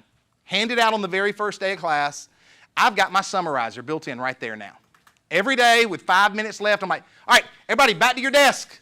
What can we answer today on our study guide? And we come up with a consensus answer, and I just stick a note up there and type it in. So if a kid's out, they can see it tomorrow when we're going through it, so they don't miss anything on their study guide. Another thing is you've got a good summarizer. Anybody ever taught until your common summarizer was, oh God, we're 5 minutes late for lunch, we got to go. That was my summarizer sometimes, okay? That was what I had. This is a built-in summarizer, okay? Okay, with K1 and 2, it's a little easier because every page is designed as a lesson. When you get to 3, 4, and 5, it's multiple pages. So you're not going to cover a whole chapter in a day. You're going to break it up over days. So you kind of pick your stop points, and you've got your built-in summarizer. I'm about to run out of time, so I'm going to stop real quick and go for questions. These meetings are teacher meetings are like grocery store fights. You know, you don't think of what you should have said till like 5 minutes after it's over. All right, so I should tell her crack her eggs or whatever you're going to say. So think about it. All right, I'm available to answer any questions. I know it's the end of the day and nobody wants to be the one that drags the meeting out. I'm leaving no matter what in like 3 minutes. I had a quick question. Go. How is the Holocaust addressed in the 5th grade curriculum since it's a new We have specifically written Holocaust education. Not only that, we have it in the we have the book, and we also have a giant catalog of mini lessons that are built just to cover it. Yeah. So it's actually in the textbook and not add-on? Okay. It's in the. Not only is it in the textbook, but if you go, you see what little bits in the book when it goes to Holocaust education. I can jump over and show you. It is. I know for a fact it goes a lot beyond the book. It goes well beyond the book. Let me go back here to 5th grade. Like I said, we made this to be a complete curriculum. No gaps, no holes. Real quick, we'll go, I think it's right here, yeah. Foundations of Holocaust Education. We also, it pops up again in middle grade, so, but right there, it goes into this. It has the unit activity. This is unit 10, but then you get into the chapter itself. Yeah, and then look at this. All the mini lessons, extended learning, let's learn, writing prompts, going beyond the book, vocabulary quiz, all of those mini lesson additional tools, your vocab builder, study guide, and extra track. That's why I say we'd like to give you enough to teach about 200 days of school. That's our goal. You've been amazing. Thank you. Well, thank you, thank you. I try. It was either be a teacher or a comedian, so. I'm okay at both. No, All right. Again. Extra Rubik's here if anybody else needs a copy. Thank you. For that. I'm going to check down there with them about in the morning too, because I'm first thing in the morning. Yep, So I'm back to back. absolutely. I will be the coffee tomorrow. And again, if you guys think of any questions, once we walk out of here, shoot them to me, then I'll pass them on and we'll get that information to you. So, all right, so I know it's been a long day. Say it again. Are there standards in the teacher's edition? They are. Yes, they are. The standards are in there. You're not allowed to talk anymore. That's true, yeah. Okay. And the ELA standard and the math standard, and in some grades we have art standards. I can statements. All of your I can statements and all of your learning targets. All right. All right, so let's, I know it's Teacher of the Year. Everything you want, we did. So some of these folks got to get out of here, so let me hit a few things, and then we can stay after if there's any questions. I'm hard to break Nope, up with. you're good, you're good, you're good. All right, I think I got it all here. Just next action items from you guys. So we've seen all the presentations. You have access to the materials in Ed Credible. So from now until February 19th, I believe I have it closing at 9 p.m. on Sunday. You should not be working at 9 o'clock on Sunday. So if you're not done by then, so I don't know what to tell you. February 19th is closing. What I'll need you to do is submit your final evaluation rubric for all the publishers, okay? And make sure you don't save. Make sure you hit the submit button by February 19th. Let's call it 8 p.m. just to have a cushion on the time, but I'll have it close at 9, okay? If you have technical issues with it, reach out to me and I'll be happy to help you with that. February 22nd, that's when we'll come back to this room. And I forget the exact time for elementary, but we are paying for a sub for you for that entire day. I know we're meeting for an hour and a half, if I remember correctly, but you do have a sub for the whole day. I'll say this, you may use the rest of the day at your discretion. If you'd like to go back to school, you're more than welcome to, or you may take time to help organize or prepare for the school vote, which we'll talk about at that February 22nd meeting, so don't stress about that right now, okay? So February 19th, 8 p.m., February 22nd in here. That'll be an important meeting for you to be here in person. That is when we're going to rank the publishers out, okay? So we saw 6 today, if I remember correctly. They've all kind of run together. But at that meeting, we will rank them 1 through 6, and basically what I'll say is, hey, Antioch, give me your top 6, or, rank them out for me, 1, 2, 3, 4, 5, 6. And then what we do is we look at the average score, okay, based on everybody's ranking, and then we will discuss those data points, okay? And then that's when we'll have to make our final 1 through 6. Typically, we go with lowest average score as the winner, as the highest one, then second is next, third, fourth, fifth, sixth, okay? That's when the top 2 from that process will go to the schools for the vote, okay? And again, we'll go into more detail on that on February 22nd. That's just kind of a global idea of where we're headed. So nothing to stress about today. Our top 2 finalists, once we rank them out, we'll come back March 2nd. Again, we'll cover that in more detail. Will And we then, be back March 2nd? no. Okay. The publishers will come back here. Our top 2 publishers will come back here based off our rankings, okay? So right now, just worry about February 22nd, getting those done, and then we'll go to the school voting process after that, okay? Again, if you have any questions after you leave here, I know it's been a lot of information. I appreciate y'all's efforts. Got a lot of compliments on the group. All the publishers are very impressed. Great questions, very professional. We appreciate that. And so we appreciate your time today. So, yes. Yes. Do we have to have a comment for every? No. So last year we had them comment on every section, but this year with just the volume of publishers that we have, we took that piece off. What we are asking, though, is if you rank somebody with a score of 1 to 2, we did ask you to say why that score was there, just to document, because I do ask for feedback from us on if there was a lower domain. And 1 to 2, so like strong evidence. I think if it's no evidence, right, limited or none. And the reason we ask for that, they'll ask us for feedback. Because if they scored a little lower than their competitors, it gives them a chance to fix it. Correct. So only if you score a 1 or 2 will we ask for a comment. So, right, correct. The section 4 with the special content, we do ask you just to make comments on that if you find evidence. Okay, so is that question like a rehearsal, like, are we supposed to do like 3 if there's nothing in there? Like, I believe it's, I'm trying to picture it in my head. Yeah. 3 would be right because Yes. it's not supposed to be there. Correct. Okay. Yeah, the higher score is better. So if you find something, you would score lower. Yeah, right. Okay. So, that is all I have. You guys are dismissed. Thank you again.